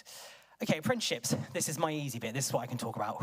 Okay, apprenticeships. So it's the power of doing. So an apprentice obviously earns while they learn, so that's that financial independence bit. Hands-on experience, so learning through action, not just through theory. And then the mentorship bit, so built-in support systems. For many neurodivergent learners, the classroom is the barrier, as I said before, and apprenticeships flip that script and the workplace becomes the classroom. So like I said before, it's really important that those learners have that experience not in the classroom, for example, and we adapt that and change that for them. Next slide, please. Thank you. Okay, barriers we see constantly, facing the friction, for example, is that rigid recruitment process. And we come across this every day. And it's really interesting. I've been working with employers over this last year especially, and actually years ago when I first started out in apprenticeships or in recruitment for learners into apprenticeships, it used to really drive me insane that it was a one-size-fits-all. So if that learner had a particular need and they couldn't, the EPAs, the endpoint assessment bit of that apprenticeship, if we could never change that. It had to be, no, that's how it is. I'm really sorry, but they have to do this, this, and this to achieve that qualification. And then I would sit there and constantly fight with people and go, but that isn't going to work for that learner, and you can see it here, so why do we need to produce it here? It's not going to help them. And I've spent years fighting to go, okay, how can we make it accessible for all? How can we make apprenticeships accessible for all? It shouldn't just be for certain types of people. So I'll come on to that bit in a minute because we've got something quite exciting happening with that. the sensory or social overwhelmingness, and the confidence gap as well. So let's be honest, the world isn't always built for neurodiversity, as we know, but these barriers aren't the learner's fault. It's our job at OnCourse Southwest, especially, it's all our jobs to help navigate that and support them. Next slide, please. So, Kat's not here at the moment. I think Tilly's here. Oh, Tilly's not here either. So we've been working in partnership with PCC, and this is the worst kept secret because I know everyone seems to know about this, but we are looking to start in September supported apprenticeships in partnership with Plymouth City Council. So we're looking at sort of that targeted support, so that extra coaching and job matching, that inclusive design, so being built from the ground up in terms of accessibility, and that soft launch will happen in September. So my job and Kat's job and PCC's job is that we are going to be training employers more and kind of giving them the tools they need to take on learners with additional needs and disabilities, whether that's neurodiversity or any sort of need, and to make sure that they feel confident, because again, we've seen it happen time and time again where an employer will take on a learner with additional needs, and then they'll have that support network, and it's like, great, we've totally nailed this. This is great. They've got someone with them all the time. They're going to be fully supported. They totally get that learner. They're going to be there. And then that person might go on maternity leave, or that person might go get a new job, or that person just leave the company. That learner then is left. And someone will go, I can't help that. I'm not trained to do that. I don't want to do that. That's not my responsibility. And then we're failing that learner. Not just us, but the employer's failing that learner. Everyone's failing that learner. And then that learner falls off program. And then that learner loses their confidence. And then that learner never wants to do an apprenticeship ever again, or never wants to do anything in work again because they had such trauma from it. So there's a bigger piece of work here, and I'm not saying it's going to happen overnight, because I am constantly learning every day, and I learn every day in OnCourse from the learners, I learn from the staff, I learn from everybody. There is a constant piece of work that we have to be doing to educate myself, educate our staff, educate our employers, to make sure there's a better experience for all our learners. So it's really exciting. I'm also a bit terrified about it. We're going to do it in a small stage first, so sort of 10 learners to start off in September, see how that goes, and then build it from there to make sure we build that whole wraparound support system for all those learners as well, and make sure it's a good experience. Next slide, please. I don't know what the next slide is. Okay, the bigger picture. So inclusion is a superpower, let's be honest here. Stronger communities, everybody should be contributing towards this. Diverse talents and new ways of solving problems, and I always get this word wrong, equity in action, so a real opportunity for all. It's very well me standing here going, we're going to do this, it's going to be amazing. And I find it really hard when you hear people sometimes go, yeah, we're definitely doing that, it's going to be amazing, we're going to be more inclusive, but then nothing happens with it and nobody actually follows through on that. I like to think that OnCourse Southwest will do that, and we are doing that. We are constantly doing that, and we are constantly improving. We are constantly trying to challenge the norm, as you say, or push further boundaries. When we unlock, for example, neurodivergent talent, we don't just help the individual, we're improving the workforce of the entire city and in Plymouth as well. And, I've worked with some fantastic people. We've all got, everyone's got needs, everyone's got their own sort of issues going on, or their own, what's the word I'm looking for? I don't know, like trauma or anything going on. It's just how he accepts that. And I think Joe made a really good point earlier on when he said about, let's be kind. In a world that's going on at the moment, in the current situation we're going on in the world, let's be kind to each other. Let's just take a moment and pause and go, okay, how are you feeling? And I think, again, going on a tangent here, we have to check in time. It's very easy to go, how are you today? And everyone goes, yeah, no, I'm fine. So easy to do that. And I actually had an experience recently with a learner who, I won't say who, but I was talking to her and I was like, how are you? And she kind of looked at me and I was like, she went, yeah, fine. I went, are you really fine? And she was like, well, actually. And then this outpour of emotion came out about what's going on in that situation. I was like, I'm so glad you told me that. Let's go have a coffee. And again, it's that time. I think Joe mentioned, you mentioned about time. I think it's so important. It's taking the time. We are all busy. Everyone's stressed. Everyone's got stuff going on. I'm constantly going, oh my God, I'm chasing my tail. But sometimes taking that time for that individual, whether that's a learner, a work colleague, or whoever, is really important. And I think it's time, isn't it? Just taking that time for that person to be heard, I think is really important. Sorry, I've gone off on a total tangent. Next slide. Okay, call to action, and this is not necessarily for everyone in this room, but this is what I want to kind of promote within Plymouth and with OnCourse is Core values underpin all we do. So we want to be more inclusive, constantly being more inclusive, more collaborative, more committed, more ambitious, not just for our learners, but for our staff and for everybody we work with. So what I'd like you to don't just leave today with notes, leave with a partner. Let's make opportunity accessible for everyone. So I want everyone to look at, sending a learner our way or sending an employer our way. Look at hiring an apprentice. Take that risk, take that opportunity, or host a workshop, or a supported intern. Look at hiring a supported intern. Feel free to contact me. There are my details there as well. And I think that's not too bad for time, is it? Thank you. Any questions? I don't know any questions, but... Oh. Absolutely fantastic. Don't run off. We'll see if we've got some questions with you. I think I said at the beginning, I've been involved from a health and safety point of view with Connect to Work since you came back into Plymouth City Council. I have seen you grow. I've seen all the work that you do. I've seen you move into Coburg House. I've seen the Skills Launchpad join you. I've seen Connect to Work join you.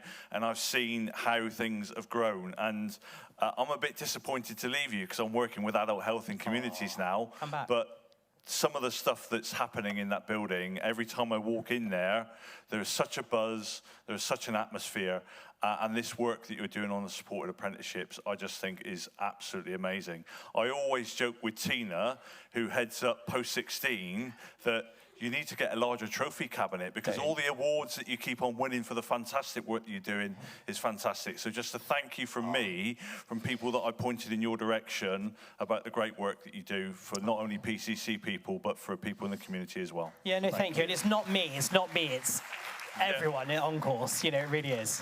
So we'll go into some questions. So has anybody got any questions for Tim? That's great. I'll take that. Thank you. Thank you. I did gabble loads there as well, so thank you very much. Okay, great. Wonderful. Thank you, Tim.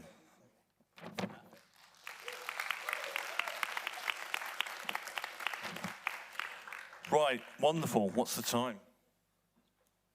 Abby, are you here?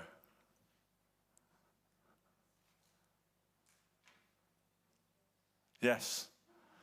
Abby's here, yes? Wonderful. So we're going to move on to our last speaker of today, and I'm quite pleased to introduce Abby. I think I met her first time today. Abby delivers talks on autism to help raise awareness and understanding, and she's already presented to more than 300 staff across various different organisations. She serves as an ambassador for UK Children's Charity, using her voice and experience to advocate for young people. And Abby will soon be releasing a video sharing her personal story and offering honest insight into what life is like for her as an autistic young person. And I think the focus of this afternoon has been on those lived experiences and talking about how powerful these experiences can be and what they can bring to us as well. So, Abby, if you're here, take the floor and let's welcome you, please.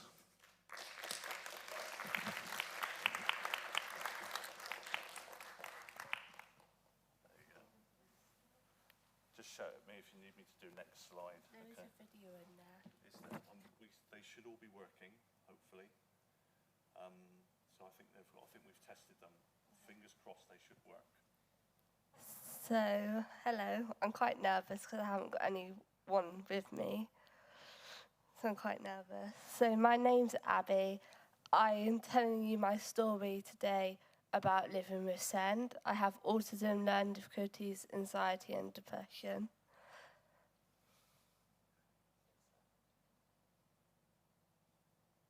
So here's a video, if it works, about autism and Girls Pacific. My whole life changed with 5 simple words, delivered casually by a relative at a party. You know you're autistic, right? Initially, I rejected the idea. I was 30, and my knowledge of autism was based on TV caricatures and digs from people who suggested anyone behaving poorly must be on the spectrum. I thought autistic people were math wizards who lacked empathy and loved trains. Of course, there's no one way to be autistic, and autism can present quite differently in different people. I'm a loudmouth creative with an overactive empathy chip who can barely add 2 digits together, and I couldn't care less about trains. story is more common than you'd think. Growing up, my autistic meltdowns, a totally involuntary response to emotional or physical overload, were dismissed as attention-seeking. This was really confusing and scary, as I came to believe I was somehow acting out on purpose. Add to that sensory sensitivities, making many lights, noises, smells, textures, and tastes overwhelming and painful, as well as severe aversions to almost all food, and spoiled brat was added to the charge sheet.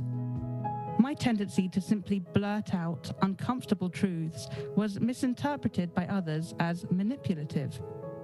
It seemed that everything I did was misunderstood, and so I began to over-explain myself, a trait others found annoying. By the time I was 7, my self-esteem began to plummet. I tried to hide my difficulties and differences by disguising my obsessive interests or choosing similar ones to the other girls, like boy bands, for example. In my case, Hanson, even if I never did marry Zach. This is called masking, and it's something many autistic girls do to try to blend in. Unfortunately, the long-term effects of masking can cause mental health issues and autistic burnout, an experience lots of autistic people can relate to, where our difficulties are suddenly magnified and it becomes impossible to participate in the world. Autism is often presented as an illness to be cured, when in fact it's just a different way of experiencing the world. While it comes with its downsides, it also has benefits. Contrary to stereotypes, autistic people can be creative, emotional, and highly empathetic, kind while saying exactly what we mean. I care deeply about social justice. I connect with animals. I get untold joy from my intense interests. And when my sensory sensitivities are focused on positive experiences, like music, it can be wonderful. Around 1 in 100 people in the UK are thought to be autistic, with 3 times as many boys as girls being diagnosed.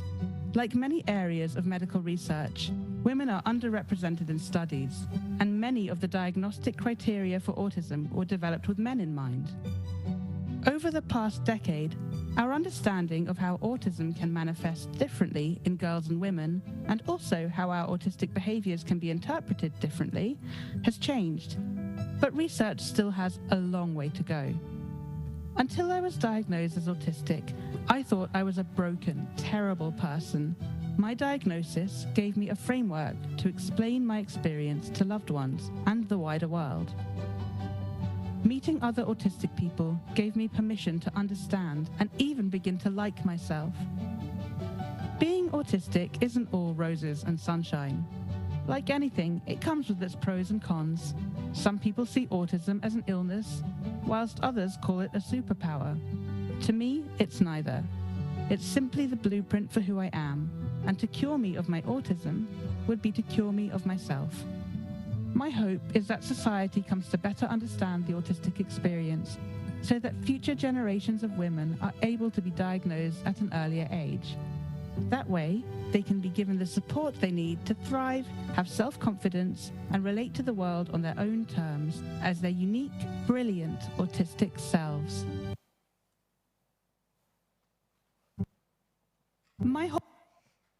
So my transition, I don't think I said that right, but hey-ho, from special school to college, I struggled changing from special school education, special needs school to college because of the big change, because like such a big change from different areas, meeting new people, being in different like classrooms and stuff, and different like routes to do with transport to even get there is a lot.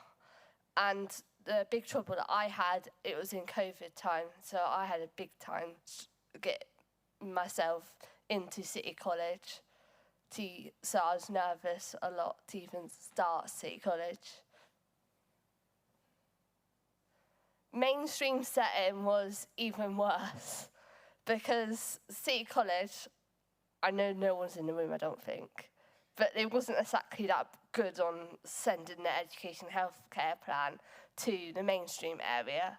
So when I first even started the mainstream area, I didn't have any education health plan because they didn't even send it from skills development to the mainstream. So I had no TA support, no education health support. So I was bullied by the students in my class because I had a disability. And my teacher said, "Oh, Charlotte's here." So I got told by my own teacher that I was an attention seeker and having autism is my own problem, that I had to deal with it by myself. That my teacher, because there's no training in City College until I started doing my presentations, no one had actually understood what autism was really. They just had the basic boring training that they don't really listen to because it's not from someone's own opinion. So they really did not understand it. So, yeah. So what changes I've made is making my own presentation on autism in girls to educate pretty much all the staff at City College, 2 job centres, and Plymouth Active, and PASS. I haven't mentioned you yet. I haven't put that in yet. But yeah, at the end, I'll have my email at the end so you can invite me along. I'm not shy. Yeah. So I work as a lifeguard, but I found it so difficult. I got told I couldn't be a lifeguard unless I passed the course like everyone else. So I basically showed them my education health plan. I went, this is all I need. It's not that much. You don't really have to adapt to it. So all I need is like extra work, like a vision to take home, and extra explaining on the course, and a reader for my actual exam, and I just passed it like everyone else. And now I'm a TA at Life Centre as well. So I'm in charge of the lifeguards because they finally understood that just because my brain works differently, I can work like everyone else, but just differently. In some ways, I'm better than some other staff at Life Centre because I'm a lot more organised. I say it exactly how it is. And yeah, I might come across a bit of a brat to members of public, but I just get down to the point. This is what you've done wrong, basically. That's not a bad thing. Yeah. So organisations I've done ambassador work for is Kids Disability Charity. That's a whole UK thing. Duke of Edinburgh as a youth ambassador, so DOV, and NHS Plymouth Youth Parliament Patients Council as well. What I get up to, I'm actually a student at Discovery College doing a sport internship in hospitality. I spread loads of awareness about autism. When I'm not at Discovery or working, pretty much all the rest of the time I'm on video call chats with people. I'm lobbying with MPs at the House of Commons just a few weeks ago, 10 Downing Street on the 30th. Yeah, hopefully the cat's out. Yeah. And because I just want to spread loads of awareness. So I've got like loads of podcasts, this big video that I've made with City College will be coming out soon. And that's my own story, how the world works. That was my idea in the first place. So I was hoping that they'd edit it all, but they didn't quick enough for me to do it today, but I wanted them to. Because it'll be such an powerful video. So hopefully all of you lot, when you see it come out in City College, post it up. I want it to go big. Yeah. And what would make things better for everyone? People not judging me for who I am, people not underestimating me for what I can do and what abilities I can do just because I have a disability to my name. If you don't treat us like we're 5-year-olds, no wonder we're 5. Funny that, hey? For my special needs education, I got told that I was attention seeker all the time.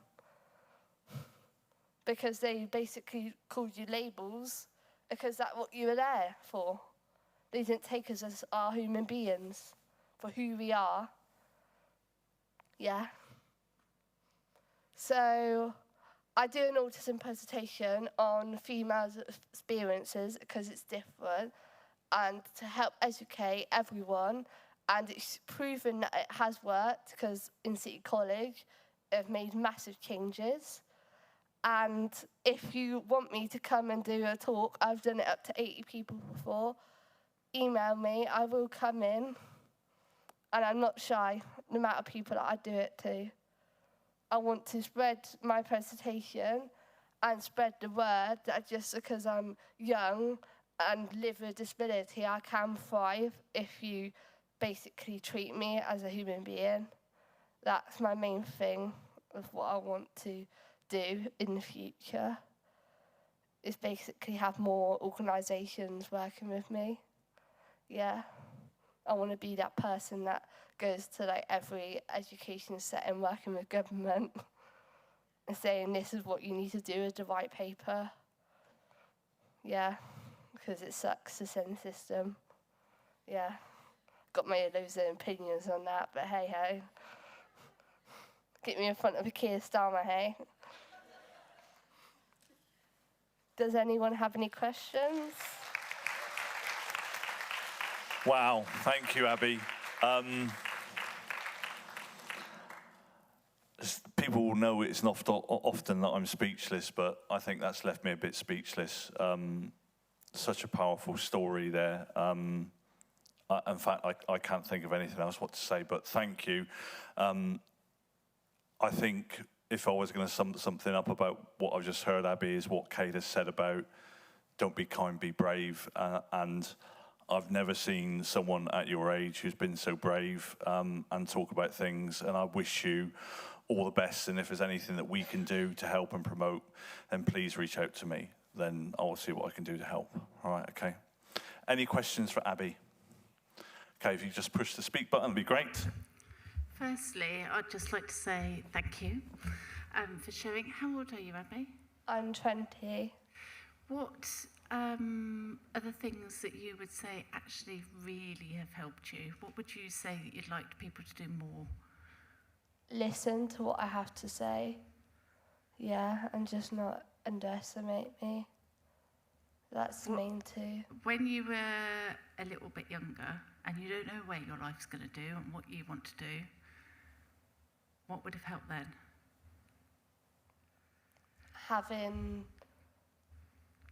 Being taught in my school what autism was, because I wasn't even taught that. That's not even in the education house system at all. To just be taught this is what you've got and this is how you can improve yourself, and just a lot of more signposting out there. So like pages saying this is what you can do, this is how. There's not enough of that proper signposting out there. Thank you. Yeah. Anyone else? Any more questions for Abby?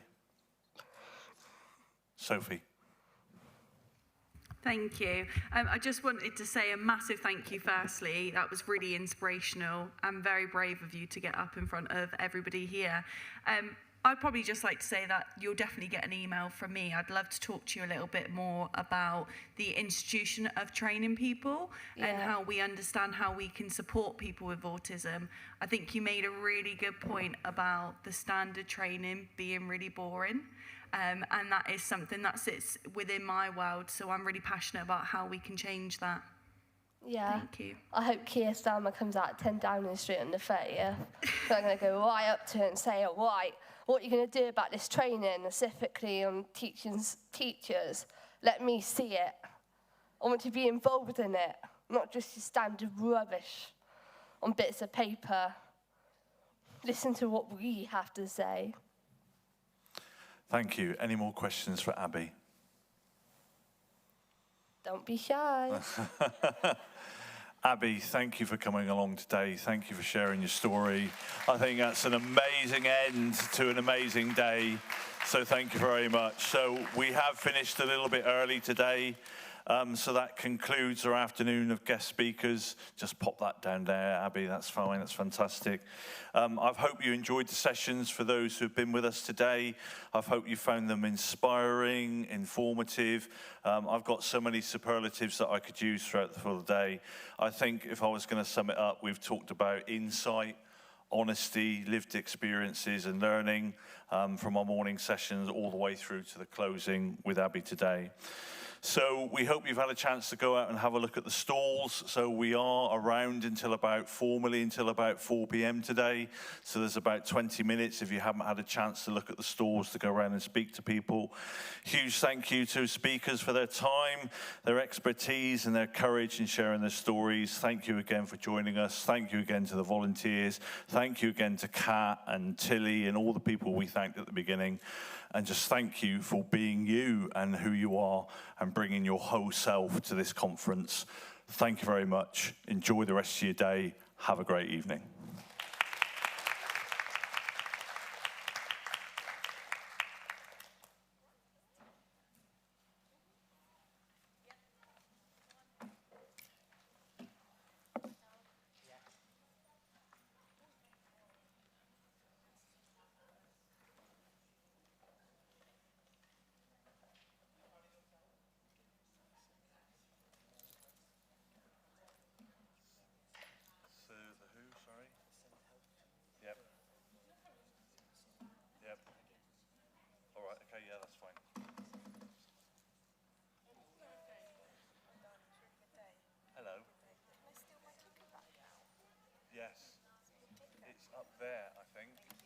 The batteries ran out, which is why I had to be the next slide person.